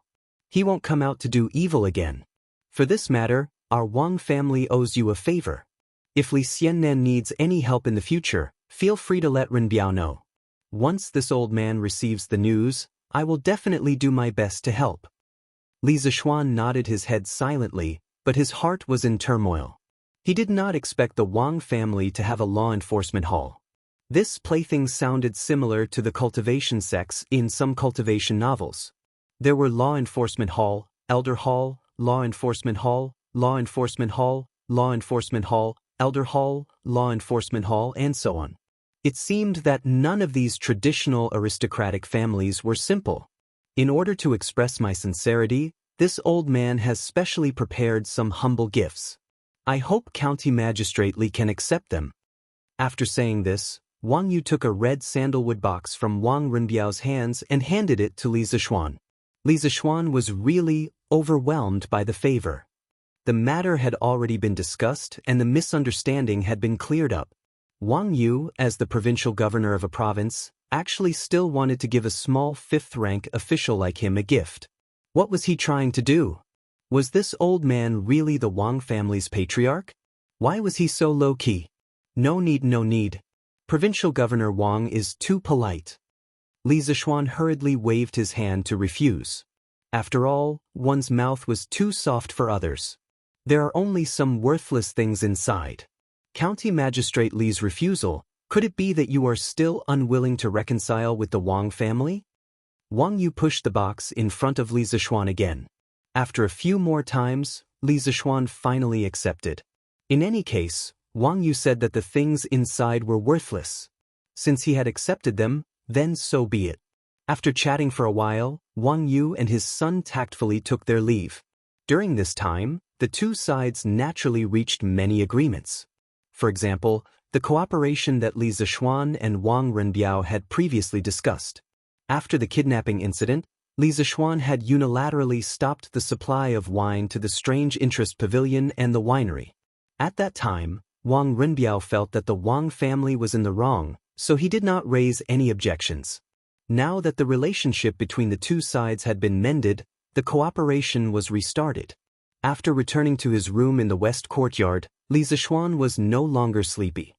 His eyes inadvertently glanced at the dark red sandalwood box beside his hand. His heart skipped a beat, and he picked it up and weighed it in his hand. Hey, it's quite heavy. I wonder what's inside it. Li Zixuan carefully opened the wooden box, and was immediately blinded by the light. The wooden box was divided into 2 rows and 4 rows, and there were 8 small compartments. In each compartment, there was a fist-sized luminous pearl lying quietly. Inside the luminous pearl, the fluorescent light flowed like liquid.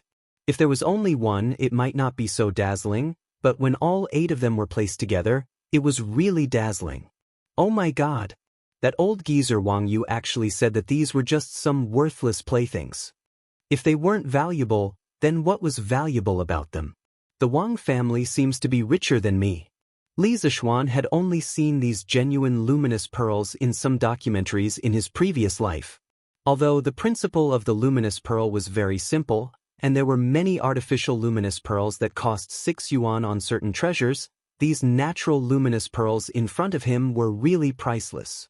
At least, he had not seen anyone selling luminous pearls of this size on the market since he transmigrated here. He did not know where that old man Wang found so many luminous pearls. He really put in a lot of money. Father, are you going to give those 8 luminous pearls to Li Zixuan just like that? Wang Renbiao asked Wang Yu in a vermilion carriage on the street. Wang Yu had been resting with his eyes closed. At this moment, he said without opening his eyes, "They are just some inanimate objects that emit light. If we keep them in the family's treasury, they will only gather dust. It's better to use them to ease the relationship between the two families." Father, is the situation of the aristocratic families really so bad? Wang Renbiao was also very surprised by his father's humble attitude today. But after thinking for a while, he guessed why Wang Yu was like this, but he still did not quite believe it. Wang Yu finally opened his eyes. He looked at Wang Renbiao and said in a deep voice, "Today, I have an audience with His Majesty. His Majesty has also indirectly warned me to restrain the children of the family. And according to His Majesty's intention, I'm afraid that it won't be long before he makes a move on the aristocratic families. Renbiao, remember, His Majesty is a man of great talent and bold vision. He will definitely not allow the aristocratic families to surpass the imperial court. And I believe that even if all the aristocratic families were to join forces, they would not be a match for His Majesty. The other aristocratic families cannot see the situation clearly and are futilely trying to stop the chariot with their arms. But our Wang family must see the situation clearly and learn to protect ourselves. Otherwise, no matter how strong the imperial favor is, the Wang family will be destroyed in an instant. Wang Renbiao nodded with a solemn expression. Yes, father, I will remember. Wang Yu looked at the endless stream of people outside the carriage. After a moment of silence, he sighed with a tired face. Sigh, the tree wants to be quiet, but the wind will not stop. Chapter 192. The rain was pitter-patter, and the sky was gloomy. Due to the lack of light in the classroom, it was dark and gloomy. Li Zishuan sat at the lectern, his eyes fixed on the students who were doing their test papers. There was no lectern in the classroom, but he felt that it was uncomfortable to lecture on flat ground. So he had someone build a lectern and moved it in. It was a rare day of cool weather. After so many days of heat, it finally rained. Li Zishuan was wearing a thin white gown. He was lying on the tall and long desk in front of the lectern, looking at the students who were doing their tests. He felt very satisfied. Once upon a time, he was like them, sitting upright and still, racing against time to answer the questions. Not only did he have to ensure that his answers were correct, but he also had to ensure that they were correct. That was not a normal kind of hard work. Now, he could be considered to have opened up a god's perspective. He was high up watching others take their tests. Naturally, he felt different. That's right. Today was the small test that was held every 7 days. However, Li Zishuan habitually called it a weekly test in his mind, even though people in the Tang dynasty did not know what a weekly test was. His thoughts flew back to 2 days ago. Under Kong Yingda's strict supervision, Li Zishuan had no choice but to conduct 2 afternoons of pinyin, special training sessions, for all the instructors, teaching assistants, and professors of the Imperial College. Letting a 14-year-old child teach to these old scholars who were mostly in their 40s, and there were even some who were in their 60s, was bound to cause some people to express their dissatisfaction. However, this time, Kong Yingda personally supported Li Zishuan and made it clear that if anyone did not pay attention and did not learn pinyin in the end, Kong Yingda would personally report to His Majesty and expel them from the Imperial College. This kind of extremely strict punishment system directly nipped in the bud the restless instructors who wanted to jump out and cause trouble in the bud. One had to know that the positions of instructors, teaching assistants, and professors of the Imperial College were a great honor for scholars. Speaking of which, these positions were even more awesome than being a professor at Peking University or Tsinghua University in his previous life, because these positions all had ranks. In this lifetime, they had studied hard for decades, and it was not easy for them to get to where they were today. How could they bear to be stripped of this glorious position just like that? Therefore, during the 2 afternoons of classes, there was no such thing as showing off or slapping people in the face. Instead, each of them was more serious than the other, and with the help of the blackboard, the learning efficiency of these teachers of the Imperial College was surprisingly high. However, their attitude towards Li Zishuan had completely changed after they had grasped the basics of pinyin. After so many years of teaching, how could they not see the greatness of pinyin? As a result, their attitude towards learning became more and more correct. During class, the expressions on their faces were as fanatical as if they were on a pilgrimage. Sigh, these teachers learn things really fast. But this is even better. I estimate that in another afternoon, they will all be able to grasp pinyin. At that time, wouldn't she be able to return home every afternoon to sleep and tease the servant girls? How carefree would that be? Li Zishuan propped up his cheek with one hand and sat there thinking happily. Suddenly, he caught a glimpse of movement below. His position had a high platform view. Some students might think that Li Zishuan wouldn't be able to see what they were doing under the table, but what they didn't know was that sitting on the podium, he could use the high platform view to see every single movement below clearly. Li Zishuan used his fingers to pick up a piece of chalk, folded it half an inch, weighed it in his hand, and threw it in a certain direction below. That half-inch piece of chalk was like a cruise missile, accurately smashing into Cheng Chumo's head. Cheng Chumo, who had been sneaking glances at Qin Huayu's paper, was shocked by this sudden attack. He quickly looked toward the podium and met Li Zishuan's fierce gaze. Humph. If there's a next time, I'll give you 0 marks. Li Zishuan coldly harumphed and said this arrogantly. In his heart, he thought that this was the catchphrase of the invigilator in his previous life. It felt so good to use it. The students in the classroom all raised their heads, trying to figure out who Li Zishuan was talking about. Cheng Chumo rubbed his forehead as if nothing had happened. Then, this fellow acted as if Li Zishuan was not talking about him and pretended to calmly look at his paper. Even though he did not understand some of the questions at this time, he definitely could not let everyone know that Li Zishuan was talking about him. Even though he was thick-skinned, plagiarism was too shameful. Cheng Chumo expressed that he still wanted to show some face. Seeing that Cheng Chumo had calmed down, Li Zishuan did not continue to pursue the matter. He walked down from the podium and began to patrol. The first place he came to was Li Tai's position. This little fatty was writing at a rapid speed. He did not seem to be affected by the commotion just now and was quickly doing calculations on the draft paper. Li Zishuan glanced at his paper and was slightly surprised. This little fatty had actually finished the second to last question. His speed was really fast. There was still nearly an hour before the exam ended. He just did not know how accurate this kid was. Li Zishuan paused for a while before continuing his patrol.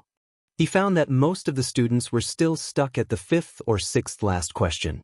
Qin Huayu, Iron Egg, and Kushirqing had all finished the 3rd to last question. Moreover, Li Zishuan saw that they had all answered the questions correctly. What surprised Li Zishuan was that Meng Wenhao had also finished the 2nd to last question. Li Zishuan had learned a lot about this child's family background from Su Hongji. This child was truly from a poor family.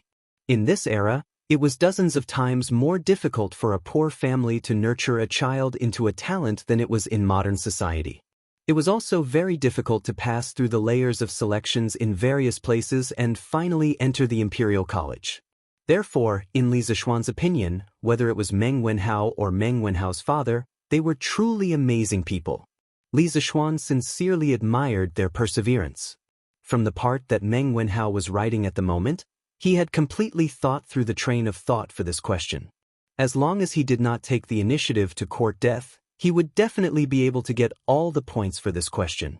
Li Zishuan secretly nodded and thought to himself, if this child can get into the top 3 in this weekly exam, then I'll pay a visit to their home and help their family solve some of their living difficulties.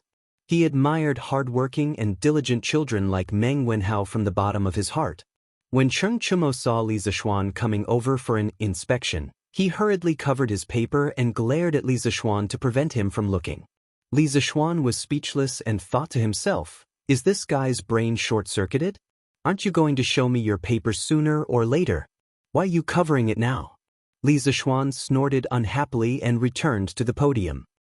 Chapter 193. Clang, clang, clang. The bell rang, signaling the end of the class. Li Zishuan stood up, knocked on the table and shouted, "Stop writing, stop writing. The last student in each row, stand up and collect the papers. If you don't stop writing, I'll give you 0 marks." Cheng Chumo's wrist shook, and he quickly put down his pen. He looked at Li Zishuan bitterly, and then stood up to collect the papers. After all, he was sitting in the last row. After a while, all the papers were collected. Li Zishuan tidied them up, and then he looked at the weather outside and said, "We'll have a break in the afternoon. You don't have to come. Have a good rest at home." The exams had just finished, so no one was in the mood to go to class. Moreover, it was raining heavily outside. Although the children all had straw raincoats, the raincoats were barely enough to block the rain. Also, tomorrow and the next 2 days were off, so he might as well give them an extra half-day off. "Oh sir, that's great. We finally have a break. Haha, we actually have an extra half-day off. The students from the other schools can only be envious, ha." When the students heard the good news, they couldn't help but cheer loudly. At present, the other schools in the Imperial College were under pressure to adopt the daily schedule of the School of Mathematics.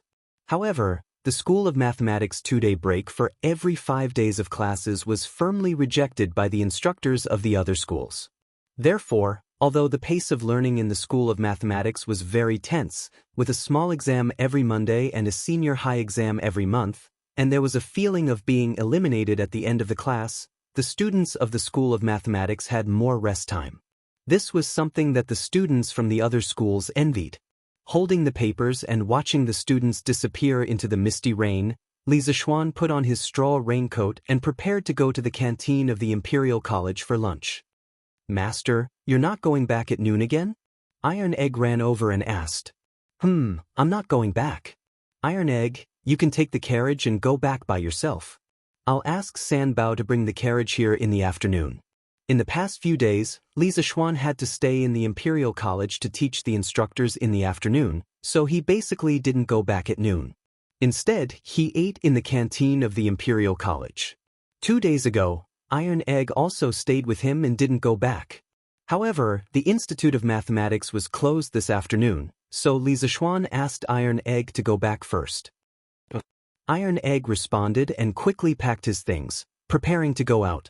There was a guy waiting outside for a free ride. "Hello, Mr. Li." "Hello, Dr. Li." "Greetings, Grandmaster." Due to the heavy rain today, many students were unwilling to go home for lunch, so there were many people in the cafeteria. As soon as Li Zishuan came in, many students greeted Li Zishuan. Some were from the Institute of Mathematics, and some were from the Institute of Imperial College, for Gates Academy, and other institutes. This guy was now a popular figure in the Imperial College. First, he came up with the blackboard chalk, then came up with the recess system, and then came up with a 2-day recess system that made all the students in the other institutes extremely envious.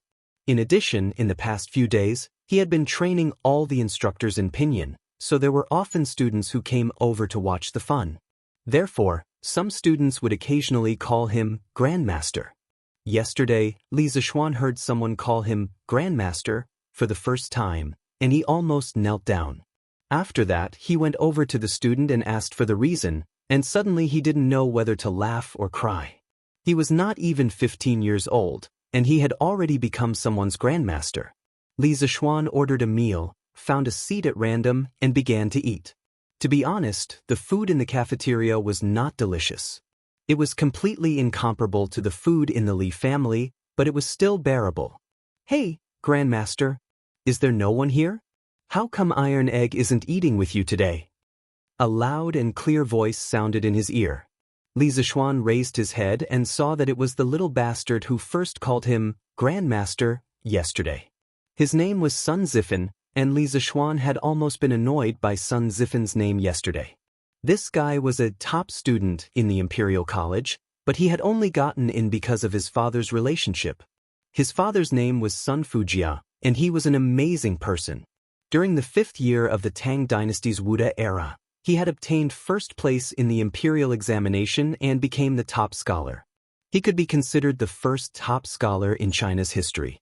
After Li Er ascended the throne, he was bestowed with the title of Baron, living in Lun, and becoming a vice-chancellor of the Supreme Court. The Supreme Court was equivalent to the modern Supreme People's Court, and the vice-chancellor of the Supreme Court was equivalent to the vice-chancellor of the Supreme Court. It was a lower third-rank official, and there were usually 2 of them. Yuan Wendao, who had impeached Li Zishuan last time, was also a vice-chancellor of the Supreme Court. However, this guy was not as talented as Sun Wuxia, so Sun Wuxia was definitely more likely to be promoted to vice-chancellor of the Supreme Court. Li Zishuan lowered his head and continued to eat. He casually replied, "Yes, the Imperial College will be on holiday this afternoon," so Iron Egg went back. Sun Zifan had just sat down unceremoniously when he heard Li Zishuan's words. He immediately exclaimed, "Damn, why is the Imperial College on holiday early?" Sun Zifan immediately expressed that he could not accept the fact that the Imperial College was on holiday at the weekend. Li Zishuan pursed his lips. Sometimes he really wondered if this unlucky kid was Sun Wuxia's biological son. Logically speaking, since Sun Wuxia could be the top scorer in the exam, even if his son's results were not top-notch, he should at least be polite, right? In the end, this guy was obviously the same as Cheng Chumo, a careless and rash person. However, he was much younger than Cheng Chumo, probably only in his teens. They just finished the exam this morning. I saw that they were working too hard, so it's not too much to give them half a day off, right? Even if Chancellor Kong knows about it, he can't say anything. Li Zishuan said faintly, but his words really attracted some hatred. Mr. Li, how can you do this? That's right, Professor Li, how can you give the people from the Imperial College such a long holiday? I can't take it anymore.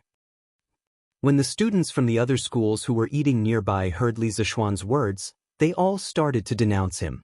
Li Zishuan had been eating in the canteen recently and had become familiar with many students. As his personality was more casual and he was very young, about the same age as most of them, many students liked to talk to him. Sometimes they would make some harmless jokes, but Li Zishuan was not angry. Instead, he would go along with their jokes and tease them. This led to everyone calling him teacher, but they would always talk to him as if he was a good friend. Li Zishuan waved his hand and laughed. Who asked our Imperial College's students to have such outstanding results? As a teacher, of course, I have to sympathize with them. What's wrong with giving them half a day off? Suddenly, there was a wave of wailing from the surroundings. Damn! Sun Zifan put down his chopsticks, indicating that he could not take it anymore. He shouted exaggeratedly, Grandmaster, do you still want people from the Imperial College? Quickly take me in as well. A 10-year-old kid was dancing and shouting there, looking very funny. Instantly, there was a wave of laughter from the surroundings. Chapter 194. In the canteen of the Imperial College. Hearing Sun Zifan's words, Li Zishuan put down his chopsticks, raised his head, and glanced at this joker. He said unhappily, Go back and ask your father if he's willing to let you come to the School of Mathematics. It wasn't that Li Zishuan was belittling himself, but there was a hierarchy among the 6 schools of the Imperial College. The School of Mathematics, School of Books, and School of Law were basically at the bottom. The students of these 3 schools had to stand out in the annual assessment to have the chance to be promoted to the 4 gate schools, then the School of Imperial College, and finally the School of Imperial College. Sun Zifan was able to enter the School of Imperial College because his father was a 3rd-rank vice-chancellor of the Supreme Court. However, if his father was more powerful and was promoted to a 3rd-rank vice-chancellor of the Supreme Court, then he might be able to enter the Imperial College directly. Under the current hierarchy of the Imperial College, it would be strange if Sun Fujia was willing to let Sun Zifan go to the School of Mathematics. Sun Zifan chuckled and said, Hee hee, Grandmaster, my father already knows that you invented pinyin. He also admires you very much. Moreover, the Prince of Wei and the sons of the 3 dukes are currently studying in the School of Mathematics. Why wouldn't my father want me to go? Just tell me if you'll accept me as a student or not. Even if the sky collapsed, there would be a tall person watching over it. With Li Tai, Cheng Chumo, Qin Huayu, and Yuchi Baolin, these awesome 2nd-generation hedonistic sons of rich families leading the way, what other people had to worry about? Although Sun Zifan this fellow's mouth was unrestrained, his heart was clear. When the other students heard this joker's analysis, they all felt that it was reasonable. In this way, not only did the School of Mathematics have good benefits, the teachers were friendly, and there was also Li Tai, Cheng Chumo, and these hedonistic sons of rich families supporting them. They didn't have to worry about their future. Only a fool wouldn't go to such a good place. Therefore, Li Zishuan's surroundings immediately became lively. Yes. Mr. Li, is your school still hiring? My name is Wang Wenhua. My results in mathematics were very good back then. Wang Wenhua, you are ting. You think your grades are better than mine? Dr. Li, don't listen to him. My grades are better than his. Please accept me. Grandmaster, please accept me. Take me in. Take me in. Collect your sister. Li Zishuan's forehead was full of black lines. He couldn't even eat. *CK, if it were a group of female students crying and begging him to accept them, he would be very excited. At least it would prove that he was very manly. However, in front of him, there were some men clamoring for him to accept them. What the *CK was this? Ahem, I can't make the decision on this matter. The rules of the directorate don't allow you to go wherever you want. You should go and talk to the chancellor. Li Zixuan hurriedly threw away the responsibility. If he really accepted them, he would offend a lot of people.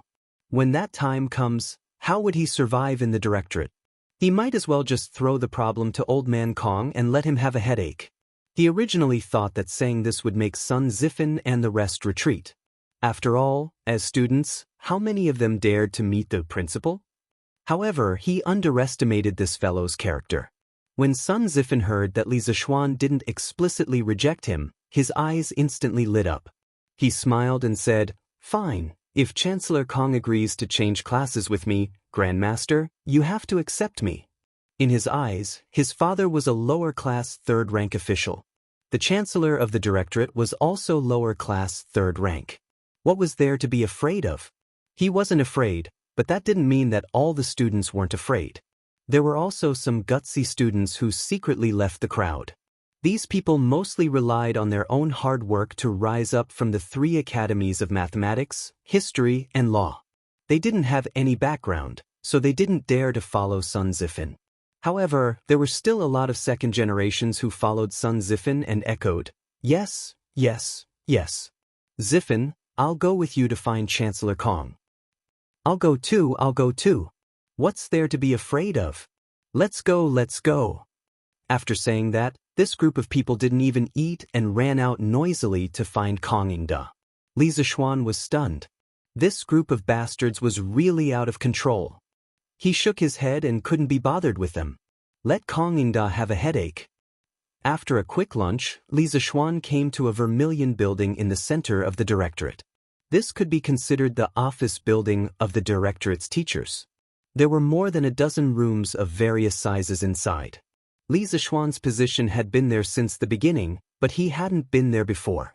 2 days ago, he didn't go back at noon and just rested there. During this time, he got to know quite a few teachers. Mr. Li, Professor Li. As soon as he entered the office, 2 of his colleagues greeted Li Zixuan. Strictly speaking, they were also Li Zixuan's students. Recently, Li Zixuan's reputation in the directorate was like the sun in the sky. It was necessary to show some respect. "Hee, Assistant Zhao, Assistant Mao, you 2 haven't gone home yet?" Li Zixuan chuckled and greeted the 2 of them. One of them was from the Four Gates Martial School, while the other was from the Imperial College. Both of them were decent people. At the very least, they wouldn't rely on their seniority to show off in front of newcomers. "No, it's raining so heavily. How can we go back?" "Yes, that's true." They chatted for a while. Seeing that there was still a long time before the afternoon training, Li Zixuan returned to his seat and began to grade the papers. Zhao and Mao saw this and looked at each other in surprise. Although Li Zixuan came to the office 2 days ago, he only chatted with them for a while before lying on the table and sleeping. Today, he came to work here. Did the sun rise from the west? Li Zixuan didn't care about what these 2 people thought. He picked up the vermilion brush and seriously graded the papers. It should be noted that the so-called vermilion brush was not a brush dipped in red ink, but a pigment made by grinding vermilion into powder. Its main chemical composition was mercury sulfide. Although this stuff was poisonous, it didn't dissolve in water and didn't evaporate easily. As long as it wasn't swallowed directly, it wouldn't be inhaled under normal circumstances. This was why Li Zixuan dared to use this stuff. While Li Zixuan was having an easy time, Kongingda was in complete misery. Old Kong had just finished his meal and returned to his single office. Just as he was about to take a nap, someone knocked on his door. "Chancellor, open the door. Students are looking for you." "Yes, Chancellor, quickly open the door. We are all looking for you." Kongingda heard the noise outside and frowned slightly. This was because he heard a few very familiar voices from the noisy crowd. The owners of these voices were all troublemakers from the directorate. Kongingda rubbed his head and got up to open the door. Chapter 195. "Chancellor, I want to be transferred to the School of Mathematics." "I also want to be transferred to the School of Mathematics." Me too. When Kongingda opened the door, he was instantly stupefied by the chattering bastards in front of him. Transfer to the School of Mathematics? Ever since the directorate was divided into 6 academies, there had never been such a transfer from the top to the bottom. Sun Zifan, Are you sure you want to be transferred from the School of Imperial Studies to the School of Mathematics? Kong Yingda frowned and asked. I'm sure. Chancellor, can you quickly transfer me to the School of Mathematics? Sun Zifen hurriedly nodded his head excitedly. What about you guys? Kong Yingda was in disbelief as he looked at the other students and asked. Chancellor, we all want to be transferred to the School of Mathematics. Kong Yingda was completely stupefied at this moment. He stared blankly for a moment before suddenly putting on a stern face and berating sternly, Sun Zifen, who instigated all of you to be transferred to the School of Mathematics? Sun Zifen said with a blank face, Chancellor, no one instigated us, we all did it willingly. Yes, we all did it willingly. Kong Yingda asked with an ugly expression, then do all of your elders know? Cough, my father still doesn't know. Sun Zifen coughed awkwardly. Transferring academies is an important matter, you all must discuss it with your elders. If they agree, then I will allow you all to do it. If they don't agree, then you all must reflect on your own actions today. Kong Yingda's thoughts turned and decided to drag it out like this. Otherwise, if so many students were to be transferred to the School of Mathematics all of a sudden, wouldn't that be a complete mess? Moreover, although these students were muddle-headed, Kong Yingda didn't believe that their fathers would also do muddle-headed things. Sun Zifen rolled his eyes and smiled as he agreed, Chancellor is right, I will go home today and ask for my father's opinion. After saying that, he bid farewell to the other wastrels and left. Kong Yingda's eyelids twitched fiercely as he felt that things weren't as simple as he thought. Li Zishuan marked the test papers for a while. When he saw that it was almost time, he went to another classroom to prepare for the training session for the instructors. In the office, the other two teaching assistants naturally followed him. The afternoon training session was surprisingly smooth. After a little more than 2 hours, the last bit of pinyin knowledge was taught. Li Zishuan let out a sigh of relief. He thought to himself that he was finally done with his work. In the future, he could continue to live a leisurely life. After the teachers finished asking their questions, Li Zishuan dismissed the class in advance. He packed up his teaching materials in high spirits and prepared to go home. In this terrible weather, he should be cooped up at home teasing his servant girl. Instead, he came out to give a lecture. God knows if his brain was flooded with water. I want to go home. Li Zishuan's brain was now dominated by the strong desire to go home. As for the teacher's pinyin knowledge test, Kong Yingda was naturally responsible for it. Dr. Li, please wait. Just when Li Zishuan finished packing up his things and was preparing to leave, he heard Kong Yingda's voice. Li Zishuan secretly cursed his bad luck. Chancellor Kong, is there anything else? Li Zishuan stopped and asked. Dr. Li, Sun Zifen and the other students from the Imperial College want to be transferred to the Institute of Mathematics. Do you know about this? Kong Yingda chased after him and asked with a serious face. Li Zishuan opened his eyes wide in shock, and his face was filled with disbelief as he asked, There is such a thing? That is really strange. I have never heard of such a strange thing. Could it be that Chancellor is purposely making fun of me? Even if he was beaten to death, he would never admit that it had anything to do with him. Moreover, this matter had nothing to do with him. It was the group of students who wanted to cause trouble. Kong Yingda saw Li Zishuan's exaggerated expression and frowned. He had nowhere to vent his anger. Oh, then forget it. You can go now, Dr. Li. But outside, San Bao had already brought the carriage over. Li Zishuan took off his straw rain cape and got on the carriage. The carriage moved slowly and gradually out of the Imperial College and into the drizzling streets of Cheng. Li Zishuan sat comfortably on the sofa and drank some hot water. He looked at the rain outside the window and was lost in thought. This scene reminded him of a modern poem, Dai Wangshu's Rainy Alley. It was a pity that he didn't have a girl with the same color and fragrance as a lilac beside him. Alright, to put it more simply, this guy was starting to miss his wife again. Sigh, ancient times have their good points, and modern times have their good points. Ancient beauties are pure and natural, and ancient beauties are more charming. Modern times have all kinds of high-tech. No matter where you are, no matter how far you are, when you miss your wife, you can send her a message, call her, or even accept a video call. Li Zixuan muttered to himself. He did not expect that after experiencing so many years of long-distance love in modern times, he would still have to endure the pain of a long-distance love for a few months after transmigrating to ancient times. Although this so-called long-distance love was only a few dozen miles away, due to secular etiquette, this few dozen miles was a gap that he and Han Yushi could not cross in these few months. "Young master, we are home." Just as Li Zixuan was lost in his thoughts, the carriage arrived at the Li residence. Li Zixuan came back to his senses. He got off the carriage and took the oil paper umbrella from Sanbao. He walked alone to the west courtyard. Sanbao looked at Li Zixuan's back and scratched his head in confusion. He felt that his young master was a little off today, but he couldn't pinpoint exactly what was wrong. "Young master, you are back?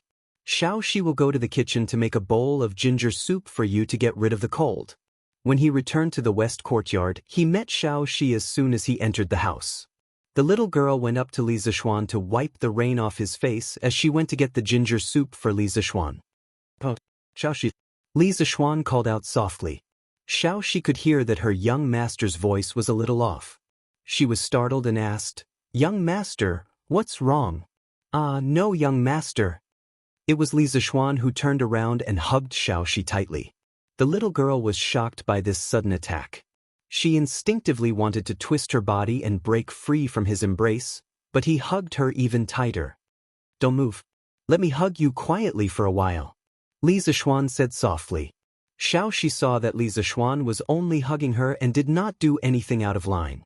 The little girl felt relieved and stopped moving. She let Li Zixuan hug her quietly.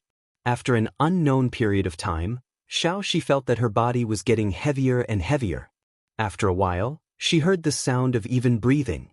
It turned out that Li Zixuan had fallen asleep while hugging her. The smell on this little girl's body was simply too nice. Luckily, they were not standing too far away from the bed. Xiaoxi dragged Li Zixuan onto the bed and covered him with a blanket. The little girl saw the tired look on her young master's face and couldn't help but cry. She sobbed softly at the side.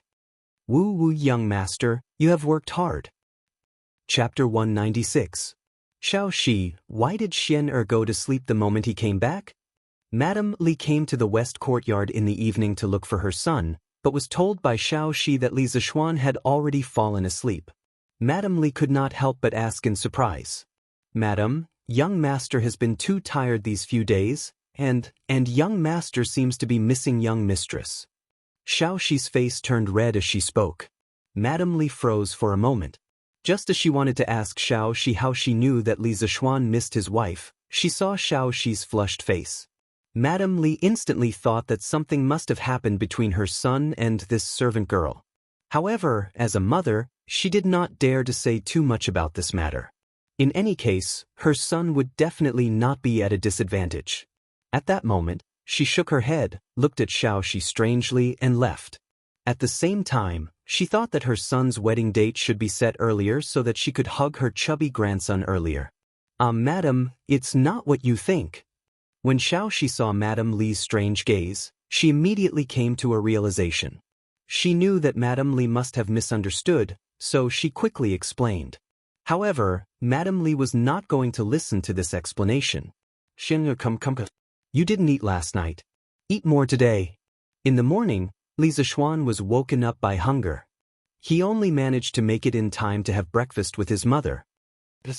"Thank you, mother," Li Zixuan said vaguely as he stuffed food into his mouth. "You child, why are you being so courteous with me? My son has been working hard in the Imperial College these few days. Mother will make something good for you in the afternoon," Madame Li said with a smile. What else could Li Zixuan say? He could only nod his head happily. "Xian, your wedding date with Yushi has been set. Taoist Xianxia said that the 25th of next month is an auspicious day and is suitable for marriage. Your father, Han Li, and I are discussing. Although time is a little tight, with the manpower and resources of our Li family, we can definitely prepare it. Therefore, we have set your wedding date on the 25th of next month." Madame Li looked at her son and said kindly. Li Zixuan widened his eyes in surprise. After a moment, he reacted and said excitedly, Yes, yes, this is great. Mother, I thought I would have to wait for at least 2 months. Ah, look at how anxious you are. Xian, when you have a wife in the future, are you going to forget about mother? Mrs. Li couldn't help but tease her son when she saw that he couldn't wait to get married. How could I? Mother, don't worry, you will always be the most important person in my heart. Little rascal. Li Zishuan didn't have to go to school today, and after hearing such good news in the morning, he instantly forgot about the sadness in the rain yesterday afternoon. Now, he was in the mood to go out and have fun. However, there were only a few places he could go. After thinking about it, Li Zishuan decided to go to the workshop to check on the progress of the dictionary and newspaper compilation, as well as the development of the paper machine. Good morning, boss. As soon as he entered the workshop, a servant came over to greet him. Li Zishuan nodded and looked at the group of people surrounding the east side of the courtyard. He couldn't help but ask curiously, "What are they doing?" "Boss, I heard that the paper machine was completed yesterday afternoon. Today, Manager Fu and young Master Yen are trying it out." The servant replied respectfully. Li Zishuan was delighted. With Yen Xiaoning involved in the development of the paper machine, the progress was indeed much faster.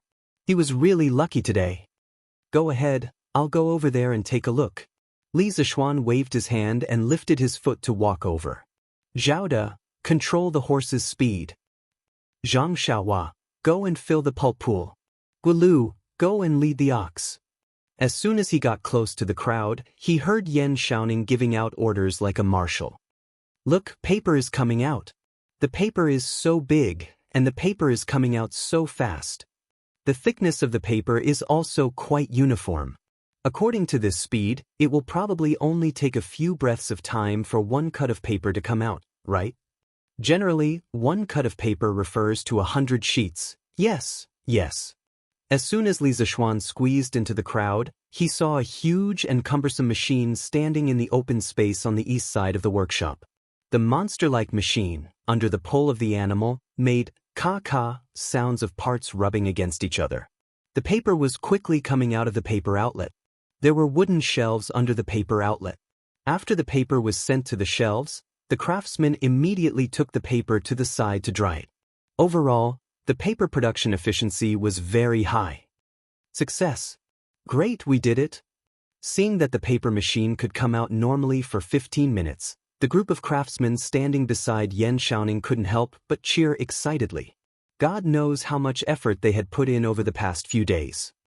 Xiaoning. Li Zishuan saw that their excitement was almost over and walked over. Xiao Xian, why are you here? Good morning, boss. Good morning, boss. Congratulations, this paper machine will be the cornerstone of our Tang dynasty's education industry in the future. The effort you have put in today will be enough to leave your names in history. In the future, every piece of paper used by the scholars of our Tang dynasty will be credited to you. All of you are good. Li Zishuan looked at the true technical backbone of the workshop in front of him. Among them, the older ones already had white hair, while the younger ones had just turned 20.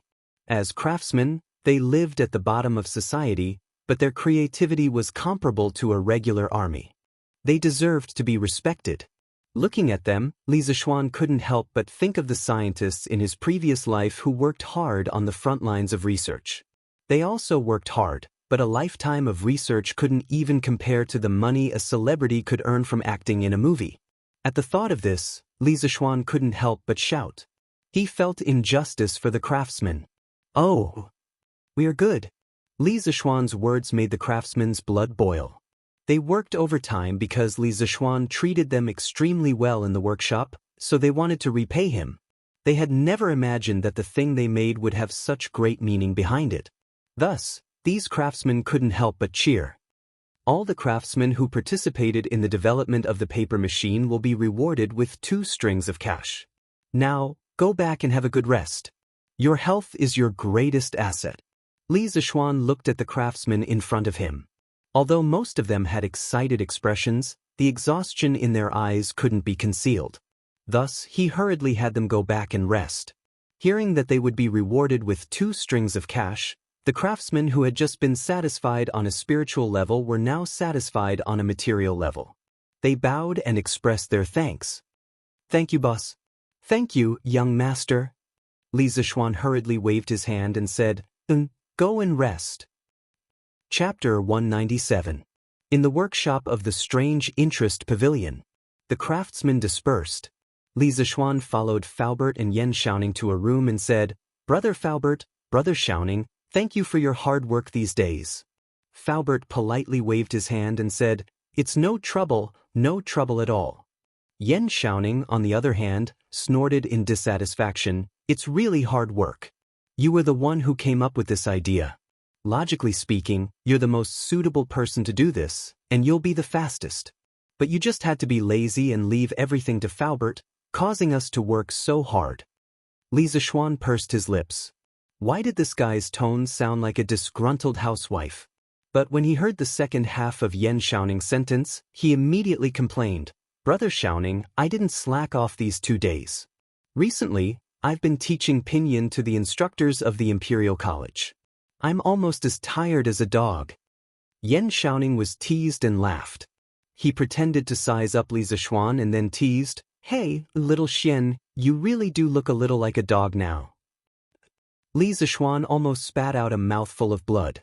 He said unhappily, "Chow, get lost." After joking around for a while, Li Zishuan began to talk business with Yen Xiaoning and the others. "Brother Xiaoning, how much is the output of our paper machine and the cost of producing paper?" Hearing this, Yen Xiaoning closed his eyes and pondered for a while. Then he opened his eyes and said, "According to my preliminary estimation, the paper production efficiency of a paper machine is about 30 to 40 times that of manual labor. Moreover, the paper produced by the paper machine has a uniform thickness and is more delicate. The quality seems to be better than the current Xian paper. Overall, the cost of our paper is about 20 copper coins per cut. As far as I know, the cost of paper for other paper mills in Chang is about 500 copper coins per cut. Moreover, their paper is still in short supply. When the time comes, not only will our paper be cheaper than theirs, but the quality will also be better. I believe that once our workshop starts producing at full capacity, the traditional Xian paper will be completely replaced by our paper."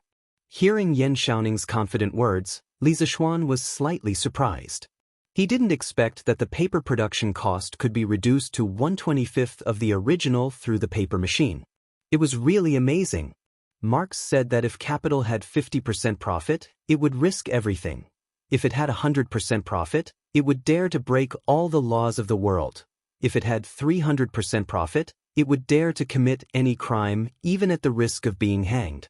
If Li Zishuan sold the paper from the workshop at the price of ordinary paper, he would earn more than 25 times the profit. This huge profit was enough to make anyone go crazy. The 3 people in the room gradually thought of this. The 3 of them were shocked by the high profit and their breathing became rapid. Li Zishuan shook his head and forced himself to wake up. The purpose of his paper machine wasn't to make money, but to let the poor be able to read. It wasn't that he was a saint or that there was something wrong with his brain. It was just that he had promised Ma Zhou that he would let everyone in Tang be able to read. Li Zishuan had to do what he said. As for money, it was something that he couldn't earn in his lifetime. If he really wanted to make money, there were many ways. "Brother Xiaoning, Faubert, our new paper can't be sold at an expensive price.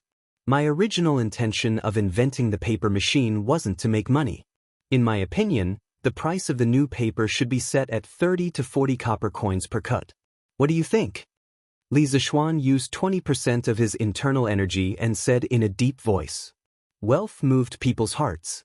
In the face of such a huge profit, even Faubert and Yen Xiaoning almost lost their minds, let alone the others. Absolutely not. Young master, if you set the price like this, wouldn't you offend all the paper mills in the world?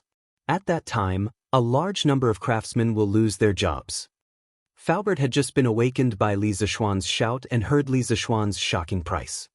His heart trembled and he quickly dissuaded him. "Yes, Xiaoxian. If you set the price like this, it will be a devastating blow to the rice paper mills." Yen Xiaoning couldn't help but say. Li Zishuan frowned. Faubert and Yen Xiaoning's thoughts were still somewhat stubborn and conservative. During the First Industrial Revolution in England, It also had a devastating impact on the traditional handicraft industry. In the end, large machinery production replaced the inefficient handicraft industry, which also caused a large number of traditional craftsmen to lose their jobs. But didn't England survive in the end? Not only that, England also became the world's largest country after the First Industrial Revolution. Xiaoning, Faubert, in the future, our workshop will have batches and batches of new technology. At that time, do you still want us to adapt to the backward handicraft production of this era? The purpose of our development of new technology is to break the inefficient and backward technology of the current era. As the era progresses, so does technology. We should let people catch up and adapt to the pace of our new technology. Under the rolling wheel of the era, those who can't catch up with the new technology will be eliminated.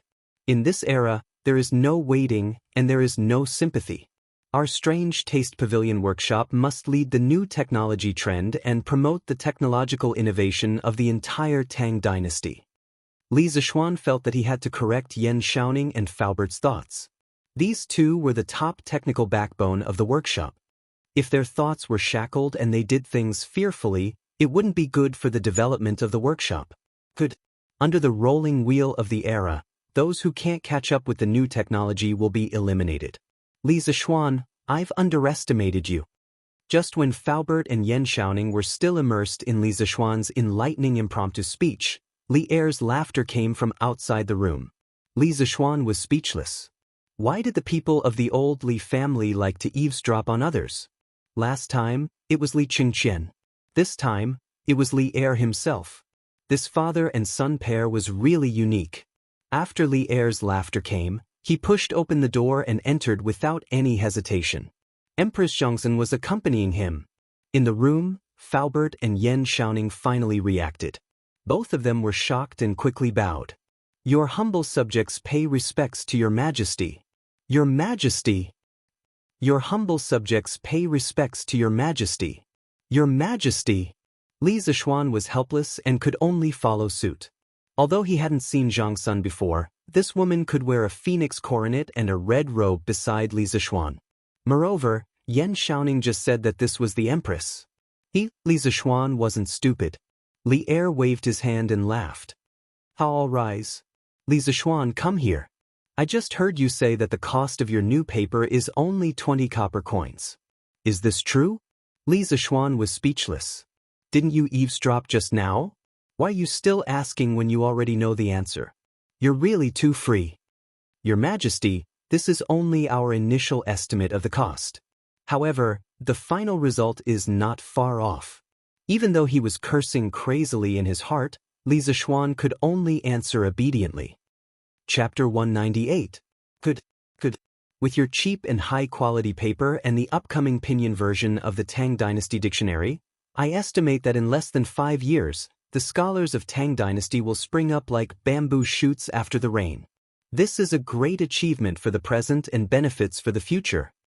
Li Er sat at the head of the table with Xianxia and couldn't help but praise. Xianxia smiled and said, I congratulate your majesty. Hundreds of years ago, Qin Huang and Han Wu failed to achieve the great cause of educating the people. Now, your majesty is likely to achieve it. The empress is right. Li Er was delighted and was very proud. Li Zixuan curled his lips. You didn't invent the paper-making machine and Pinyin, so what are you so proud of? Also, is it really okay for you husband and wife to flatter each other and show off your love in public? Aren't you just bullying me because I haven't married yet? When I get married, I will pull my wife along every day and show off my love in front of you. Yesterday, I heard that your workshop had made a paper-making machine, so I brought the Empress to see the effects of this thing. I didn't expect it to be so much beyond my expectations. Li Zixuan, your workshop has done well this time. Later, do a summary of the relevant personnel and submit it to me. I will reward all of them. The first part was all nonsense, which made Li Zixuan roll his eyes. However, the last part of Li Er's sentence was very conscientious. Li Zixuan was invigorated when he heard it. He quickly put on an act and cupped his hands and said, On behalf of the workshop's 3,000 craftsmen, I thank your majesty for your kindness. Li Er spat out a mouthful of tea and immediately choked. He said in a bad mood, "What 3,000 craftsmen? I am talking about the craftsmen who participated in the development of the paper-making machine. Are you going to report all the craftsmen in the workshop?" Replying to your majesty, the development of the paper-making machine, whether it was the smallest part or the huge wheel, whether it was the logistics or the front line of production, there were countless craftsmen in the workshop. The reason why the paper machine can be made in such a short time is definitely not something that can be done by just a few dozen people. It can't be done without the efforts of every craftsman. Although Li Zishuan's words were a little exaggerated, they were basically the truth. The structure of the paper machine was not simple. To be able to make it in such a short time was really a miracle. However, behind every so-called miracle, there were countless people who worked hard in silence. This time was no exception. He had just learned from Yan Xiaoning that during the few days of the paper-making machine's development, the entire workshop was in a state of overload. All the craftsmen in the workshop were dedicating themselves to the development of the paper-making machine. Among them, some were at the front desk, directly responsible for research and development, but most were behind the scenes. They were all on standby 24 hours a day, providing the most reliable logistical support for the research and development personnel at the front desk in all aspects. It was this kind of fighting spirit that led to the success of the paper-making machine in such a short time. After listening, Li Zishuan was silent for a long time. He could also see that when Li Zishuan said those words, there was sincerity in his eyes. It was easy to reward 30 people, but how could he reward 3,000 people? But if he didn't reward them, then where would he put his face as the emperor? To be honest, Li Zishuan was really in a dilemma. Your Majesty, I think that it would be better to let the 3,000 craftsmen in this workshop work under the General Works Supervisor. They are different from ordinary General Works Supervisors in that they are only in name. Normally, they still work in the men's workshop in Li County. Secondly, His Majesty would bestow upon them some scattered official positions, such as generals and scholars. In this way, these craftsmen would at least have an official position, and no one would look down upon them in the future. What do you think, Your Majesty? Seeing that Li Zishuan was in a dilemma, Zhang Sun had a bright idea and suggested. Li Zishuan's eyes lit up. This Zhang Sun was indeed worthy of the title of Great Tang's Virtuous Empress. She really saw the problem very clearly. Her analysis was right. At present, the craftsmen in the workshop lacked the recognition of the outside world the most. Otherwise, they would still be the craftsmen living at the bottom. He raised his eyes and secretly glanced at Zhang Sun. He saw her sitting high in the seat of honor. Her facial features were beautiful, her body was graceful, and her bones revealed a graceful aura. Li Zishuan cursed in his heart, "I don't know how Li Zishuan got lucky to marry such a perfect wife." Good, the Empress is right. Li Zishuan, what do you think of this? Li Zishuan smiled happily. Li Zishuan quickly replied, "I have no objection. Your Majesty is wise, Your Majesty is benevolent." Li Zishuan slapped the table and said, "Good, I will write the decree later." Yan Xiaoning and Faubert looked at each other and couldn't help but be happy. Li Zishuan, Yan Xiaoning, Fu Yuanqi, when the Tang Dictionary is finished, I will reward the three of you separately. Li Zishuan was very generous today. He had just rewarded 3,000 people, and now he promised to reward the three of them. Li Zishuan really didn't know what was wrong with Li Zishuan, but if there were benefits to be gained, only a fool would refuse. He, Yan Xiaoning, and Faubert went forward to express their gratitude. "Thank you, Your Majesty." Li Zishuan nodded happily. He was really happy today. No one could understand the great significance of the paper machine better than him. It could destroy the foundation of the aristocratic families. Li Zishuan, you said before that under the rolling wheel of time, whoever can't catch up with the new technology will be eliminated. In this era, there is no waiting and there is no sympathy. I agree with this very much. Do it boldly. I am looking forward to what this workshop will change Tang Dynasty into in the future. I joined the army when I was young and was about to conquer the world. I like your drive to forge ahead. Li Zishuan's blood was boiling. He thought to himself that today's trip wasn't in vain. Li Zixuan couldn't help but be excited when old Li was so sure of his radical thinking.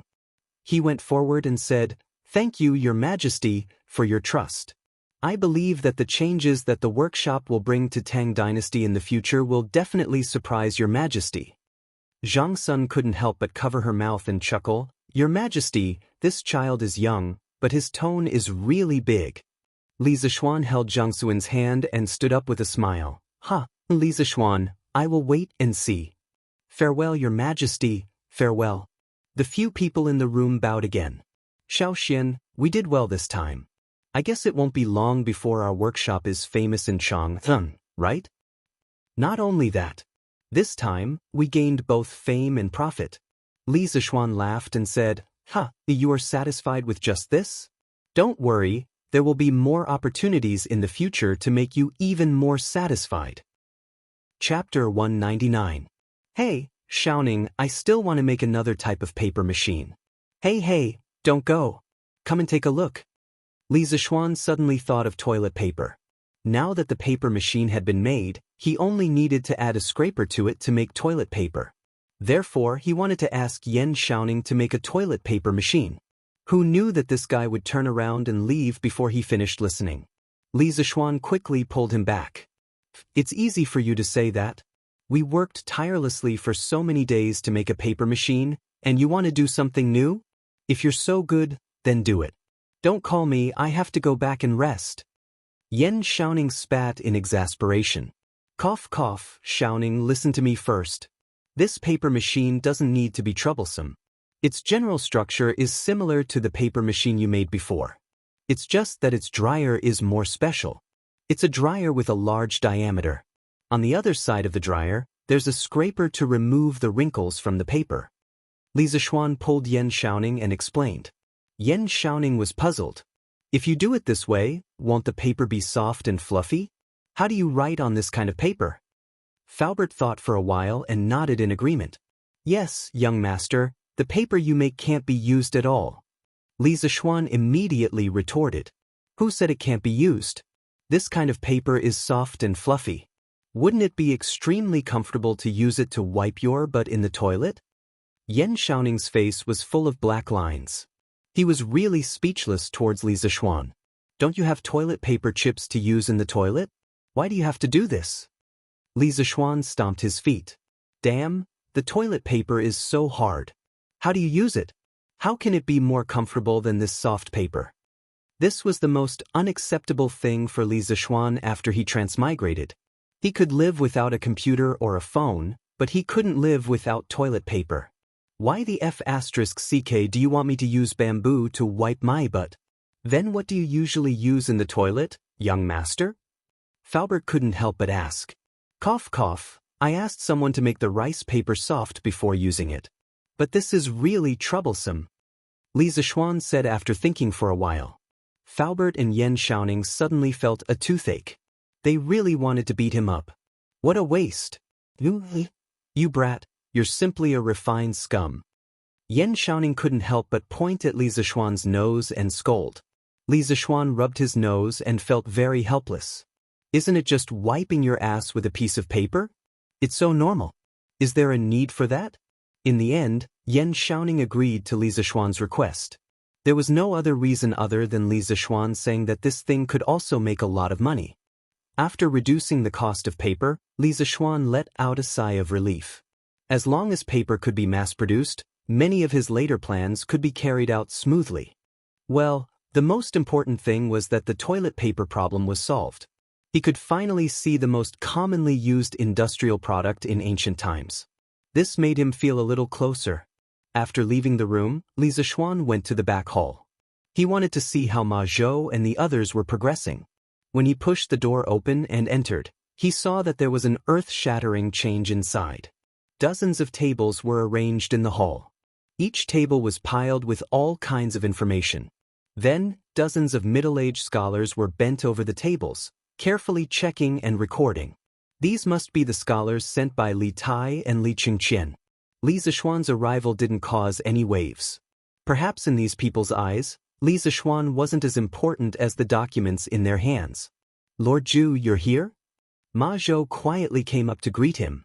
Li Zixuan nodded and also said softly, "Yes, Brother Ma, let's talk somewhere else." Everyone here was busy with their own things.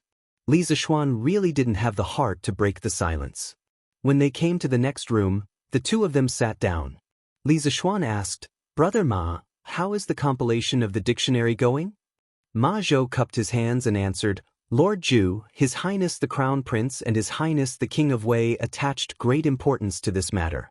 They sent a total of 12 scholars. A few days ago, the compilation of the dictionary was fully launched. Currently, it is steadily being carried out." "Brother Ma, did these scholars deliberately make things difficult for you? Were they arrogant and rude?" Ma Zhou looked a little embarrassed. He hesitated and said, "They didn't make things difficult. The compilation of the dictionary is more important than anything else. Presumably, Crown Prince and King of Wei have already told them. However, most of these scholars are knowledgeable people. They are more or less arrogant. I can understand." Li Zixuan frowned slightly. He had deliberately emphasized to Li Chengqian and Li Tai that the main person in charge of the compilation of the dictionary was Ma Zhou. He didn't expect that when it came to the final moment, those people would secretly look down on Ma Zhou.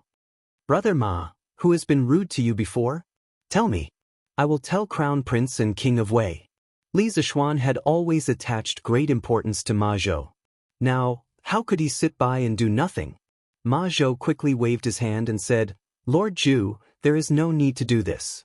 Ma Zhou is just a commoner. Those scholars belong to the rank 6 imperial residence or the Eastern Palace. It is natural for me to be looked down on.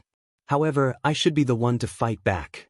Ma Zhou believes that with his talent and knowledge, I will definitely be able to make these scholars look down on me." Ma Zhou's meaning was clear. He would get back the face he lost in the future. Li Zixuan smiled and said, "Brother Ma is so bold. Just based on this point, those scholars can't compare to Brother Ma. Lord Zhu, you flatter me." "Ha, that's good. If Brother Ma needs help in the future, just let me know." "Oh, the workshop has finished the paper-making machine today. Our paper cost has been greatly reduced. Brother Ma, you can start the newspaper and the copying of ancient books." The most basic and most important technology of Chitsu culture had been prepared. The copying of ancient books for sale and the publishing of newspapers had been completed. There were no more obstacles. "Yes, Lord Zhu is right. I have heard about the trial production of the paper-making machine today. I am also preparing for it. A few days ago, I have selected 10 ancient books from the King of Wei's residence. We can start printing them. In less than 5 days, we can print 400 to 500 books and sell them at Chitsu Culture Bookstore." Ma Zhou spoke slowly as if everything was under his control. Li Zixuan nodded and smiled. "Yes, that's great. Brother Ma, it seems that we will be able to let all the scholars in Tang be able to read books soon."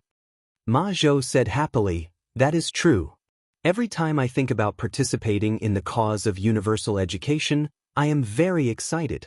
Now that I think about it, joining the workshop was probably the best decision I have made in my life. Oh, by the way, according to Lord Zhu's previous suggestion, I have made a new edition of the newspaper. Lord Zhu, do you think it is suitable?" Chapter 200. In the back hall of the workshop. Li Zixuan's eyes lit up when he heard Ma Zhou say that he had made a new edition of the newspaper. He said impatiently, "Brother Ma, let me take a look." "Please wait a moment, Lord Zhu." Ma Zhou replied and went to get the materials. After a while, he came back in and handed Li Zixuan a stack of papers. "Lord Zhu, this is the new edition of the newspaper. Please take a look." Li Zixuan smiled and nodded as he took the papers. He opened them and looked at them carefully. Detailed explanation of punctuation. This was the first section of the newspaper. It seemed that Ma Zhou had thought about it thoroughly. He wanted people to accept punctuation as soon as possible. Next was the interactive section of the literati. Li Zixuan had said that this section could be written in classical Chinese. The content and format were not much different from last time. On Taizong Shu, in ancient times, those who were not subjects were all subjects to His Majesty. Those who were not under His Majesty's control were all under His Majesty's control. Explanation of Zhengguan law. It is said, "Man, 3 talents and 10,000 things are divided. Qi contains spirit and man is the leader. Li Zishuan felt that this section was boring. He thought to himself, I'll leave this section for the literati of Tang Dynasty to spit at each other. In any case, this young master will not read it in the future. The second section was the current news. Li Zishuan was excited. He wanted to see what Ma Zhou would write this time. As soon as he saw it, he could not take his eyes off it. Shocking. Murderer is so deranged, exterminating an entire family.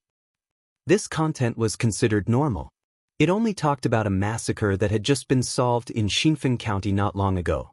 The process was quite complicated. As Ma Zhou did not use classical Chinese this time, Li Zishuan was very interested. He carefully read the whole story. Next article. The drunken scholar met the courtesan of the brothel and did such a despicable thing. When Li Zishuan saw the title, he thought that the drunken scholar had used the alcohol to force himself on the brothel's top courtesan. But when he looked down, he immediately vomited blood. It turned out that the drunken scholar had drunk too much and had the urge to pee, so he had peed on the side of the road. Who knew that the brothel's top courtesan had seen him and scolded the scholar for being vulgar. As a result, the two had an argument, which finally alarmed the Chang and martial Marty. Chang and Wu Ho rushed to the widow Zhao Zhuangyi's house in the middle of the night, and the reason was actually like this. Seeing this title, you will definitely think that Wu Ho went to the widow's house to have an affair, right? Li Zishuan also thought so at first, but in the end, it was not the case. Wu Ho only went to the widow's house to put out the fire, and from the beginning to the end, it was just a piece of news about a fire. Shocking! A woman actually dared to do such a thing in broad daylight. What is it? You must have thought it was something embarrassing, right? In the end, the woman's skill was just a bit better, and she met a thief on the street. She was not robbed by the thief, but instead captured the thief. Shocking! Shocking! Men will be silent, women will cry. Alright, after reading up to this point, Li Zishuan was already immune to it. As expected, the content was just a notice that Chitsu culture was offering a large sum of money for a literary competition. Ma Zhou was F***king trying to stir up trouble. After seeing the current news section, Li Zishuan was really shocked, and his mouth was wide open. At this moment, he really wanted to say to Ma Zhou, Brother 666666666, tomorrow please come to the UC Shock department to work. Even if you beat him to death, he would never have thought that Ma Zhou, who had received a traditional Confucian education, would be able to use the shocking words he had said last time, and so quickly learn how to use it. This was simply too much of a prank, okay? He wondered if Li Er would come and kill him if he knew that his future prime minister had been trained to such a state by him. How is it? How is it? Lord Zhu? When Ma Zhou saw that Li Zishuan had finished reading the current news section, he hurriedly asked with a face full of expectation. For this new version of the current news, he had pondered over the words Li Zishuan had said that day for a long time before he understood some of the essence, and then he tried to change it into this. Li Zishuan covered his face and said, Oh, Brother Ma, your change this time is really great. This little brother really admires you. Just print it like this, the faster the better. Now we can make our own paper. You better have Master Lu arrange for the first batch of newspapers to be printed within these 2 days. The first batch of newspapers should be printed in 1,000 copies. When the time comes, remember to recruit a group of children from poor families to help sell the newspapers. Li Zishuan was a little flustered at this moment. He was originally such an excellent and honest great scholar. How did he become like this? Whose fault is it? Anyway, it's not my fault. This young master didn't mean to be like this.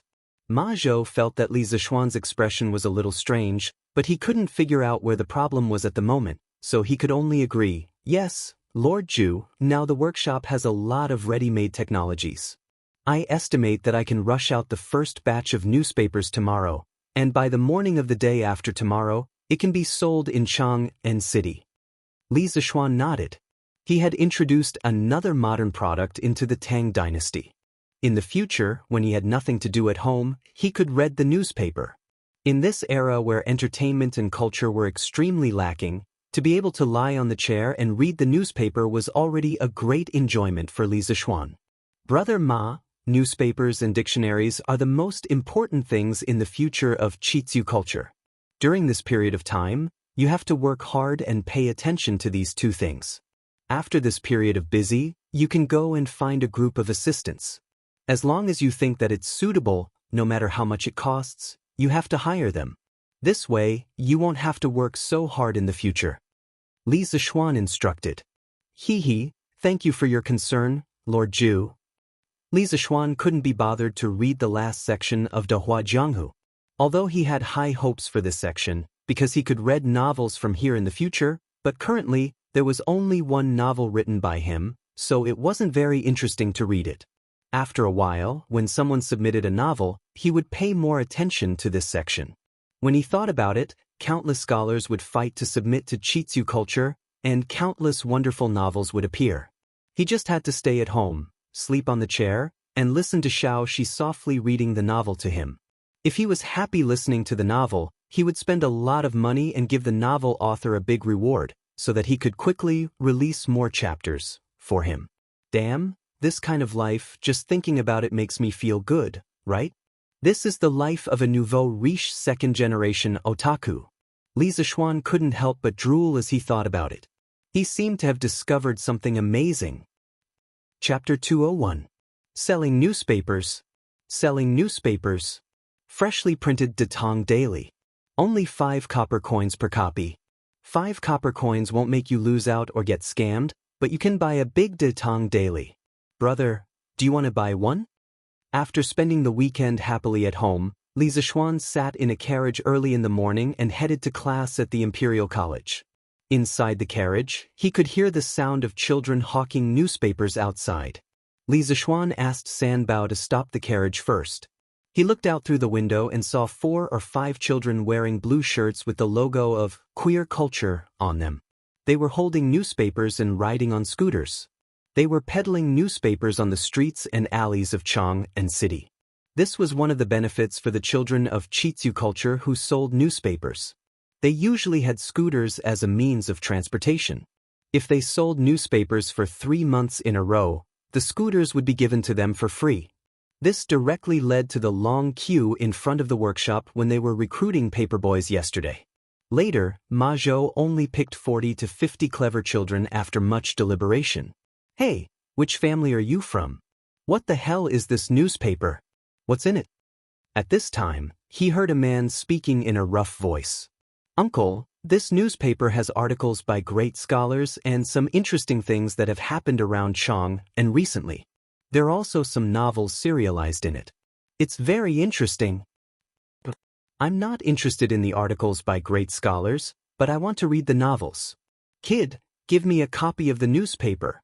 Here, Uncle Free. 5 copper coins per copy. Hiss, this newspaper is so big, and the words on it are all engraved and printed. It's only 5 copper coins. Kid, did you remember wrongly? Don't go back and your shopkeeper will punish you just because you remembered wrongly. This person was still a conscientious person and was not willing to take advantage of a child. He opened the newspaper and was immediately shocked by the size of the newspaper. Such a big newspaper must be worth more than 5 copper coins. That's right. Could it be that you remembered wrongly? Even if there's nothing written on such a big piece of rice paper, it's still worth more than 5 copper coins. At this moment, a passerby walked over and looked at the newspaper in the burly man's hand. The paperboy politely bowed and cupped his hands. Thank you for your concern, Os. But this newspaper is only sold for 5 copper coins per copy, so it can't be wrong. This was personally instructed by our manager. Oh my, is your manager an idiot? This is obviously a losing business. Quickly give me a copy. Let's not talk about what's written on it first. 5 copper coins for such a big piece of paper. When I go back and paste it on the wall, it will show that I'm a cultured person. Dumbo, you're such a disgrace. Little doll, give me a copy too. My ergo doll is studying in a school in Cheng. He is literate. I'll buy it for him to read the essays of the great Confucian scholars. While you're at it, read the novels to me. Shoo, shoo, shoo. Butcher Zhao, you're here to show off your ergo doll again. Ha! Li Zishuan shook his head. This was the first time these people bought a newspaper, and they bought it for the cheap price. It was really, Sanbao, let's go. Let's go to the Imperial College. Li Zishuan said aloud. The people who bought the newspaper now were just some people who liked the novelty. The real popularity of the newspaper was definitely not because of these people. However, this was a good start. With this first batch of people taking the initiative to promote, the follow-up effect would be better. Yes, young master. Sanbao replied, and the carriage continued to move slowly. Imperial College, School of Mathematics.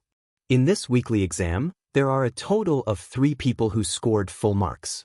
They are Li Tai, Kushirqing, and Iron Egg. There are 2 people who scored 99. They are Zheng Ziren and Meng Wenhao. These students are the top 5 of this weekly exam. Excellent. Everyone, give them a round of applause. Li Zishuan stood on the podium and looked at the report card in his hand and said, he felt that it was a pity for Meng Wenhao. This kid wrote a step that was slightly ambiguous in a proof question. Li Zishuan thought about it again and deducted 1 point from him. As a result, this unlucky kid would not be able to get into the top 3. Clap, clap, clap. The students in the classroom, regardless of what they were thinking, whether they were jealous or not, all of them applauded together with Li Zishuan.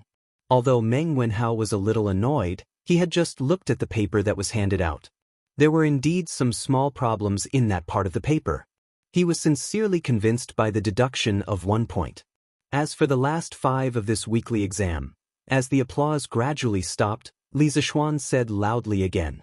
However, he deliberately paused for a moment and then looked at the back row. Cheng Chumo's chrysanthemum, ah no, his heart suddenly tightened. He then repeatedly winked at Li Zishuan, hinting him not to say it out loud. As for the last 5, I won't mention them today. You should know who they are. Ah no, you should know who they are.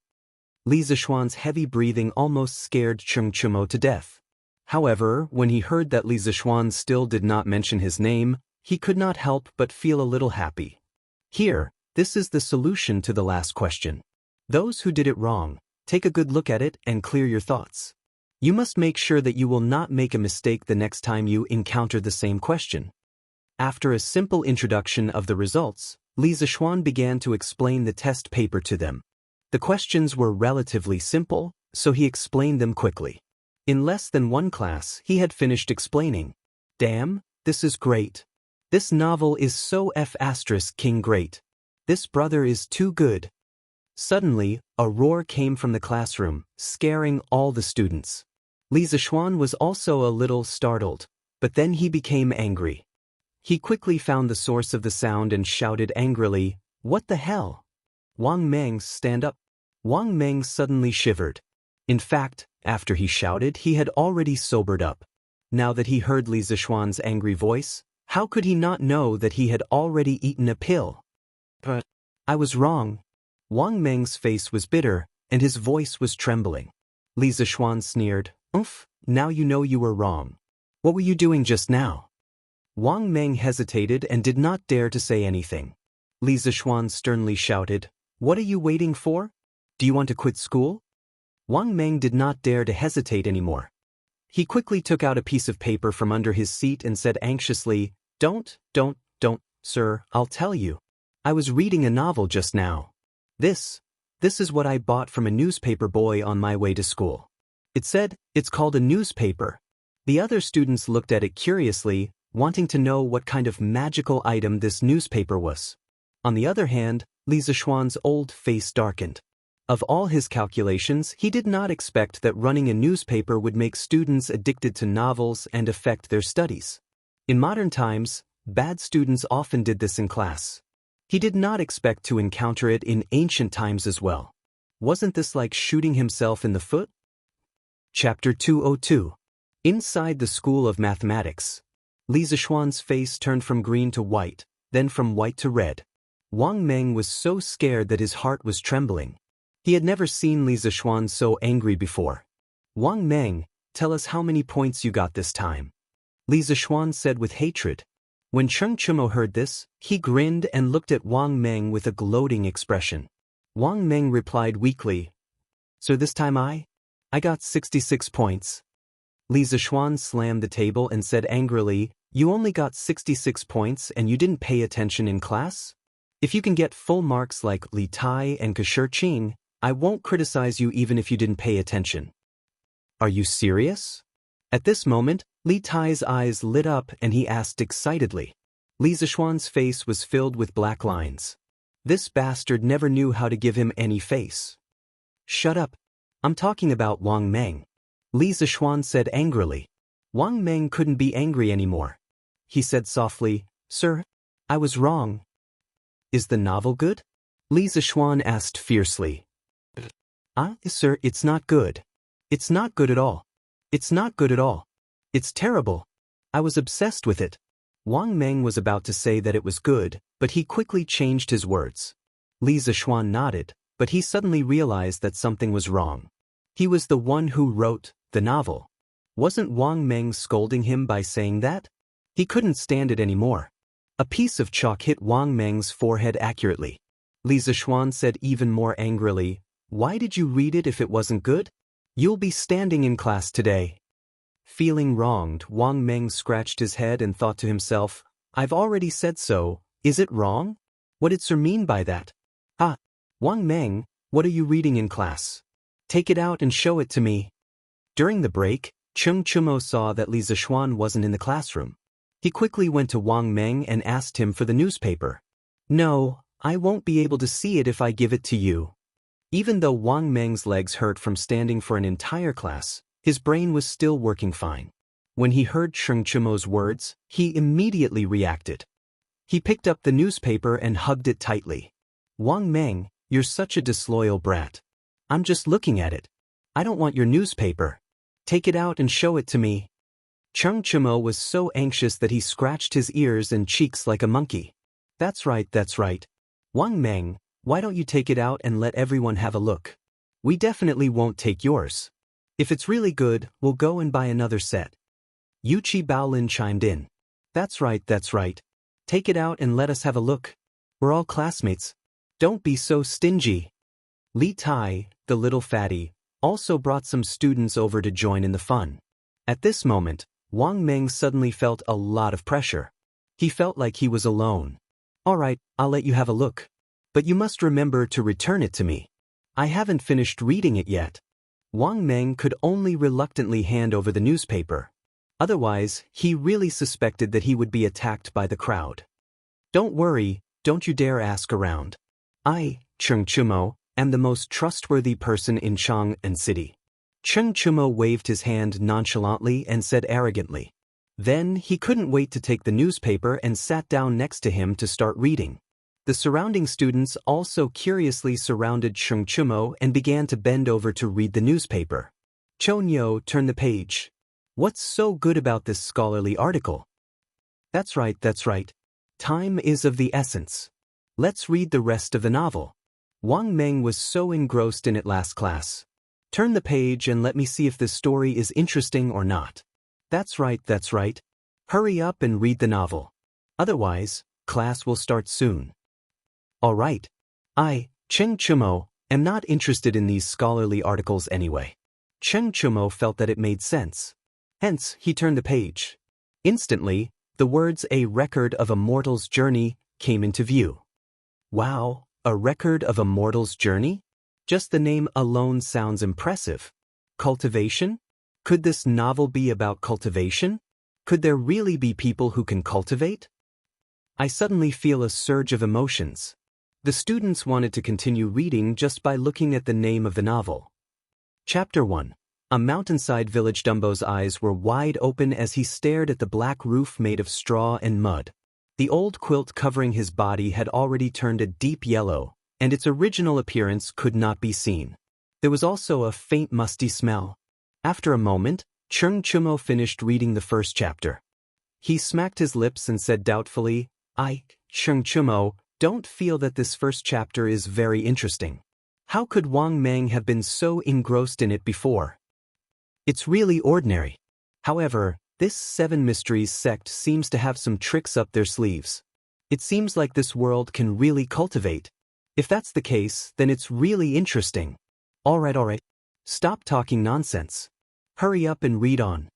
What they did not notice was that after Li Tai saw the title and the author of the novel, he curled his lips and secretly left the crowd. He had read this novel before, but he was very puzzled by the author's name on the newspaper. Chapter 2, Black Ox Town. This is a small town. Although it's called a small town, it's actually just a slightly larger town called Black Ox Town. Only those ignorant natives who live in the nearby ravines call it Black Ox Town. After a while, the surrounding students began to discuss again. This is interesting. I'm guessing that the Seven Mysteries sect and the Feral Wolf gang will have an earth-shattering battle in the future. Let's fight. Old Cheng's saber is already thirsting for blood. Hurry up and read the next chapter. Seeing that the others were enjoying the novel, Wang Meng could not help but come over. He had also just finished reading the third chapter. Chapter 3, Seven Mysteries Sect. The smell in the carriage was obviously not pleasant. It's no wonder that there were nearly 30 children squeezed into the carriage.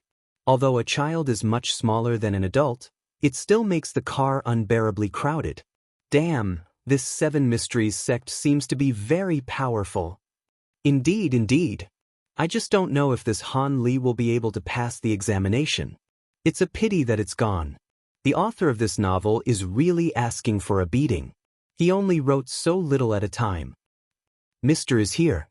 Hurry up and leave.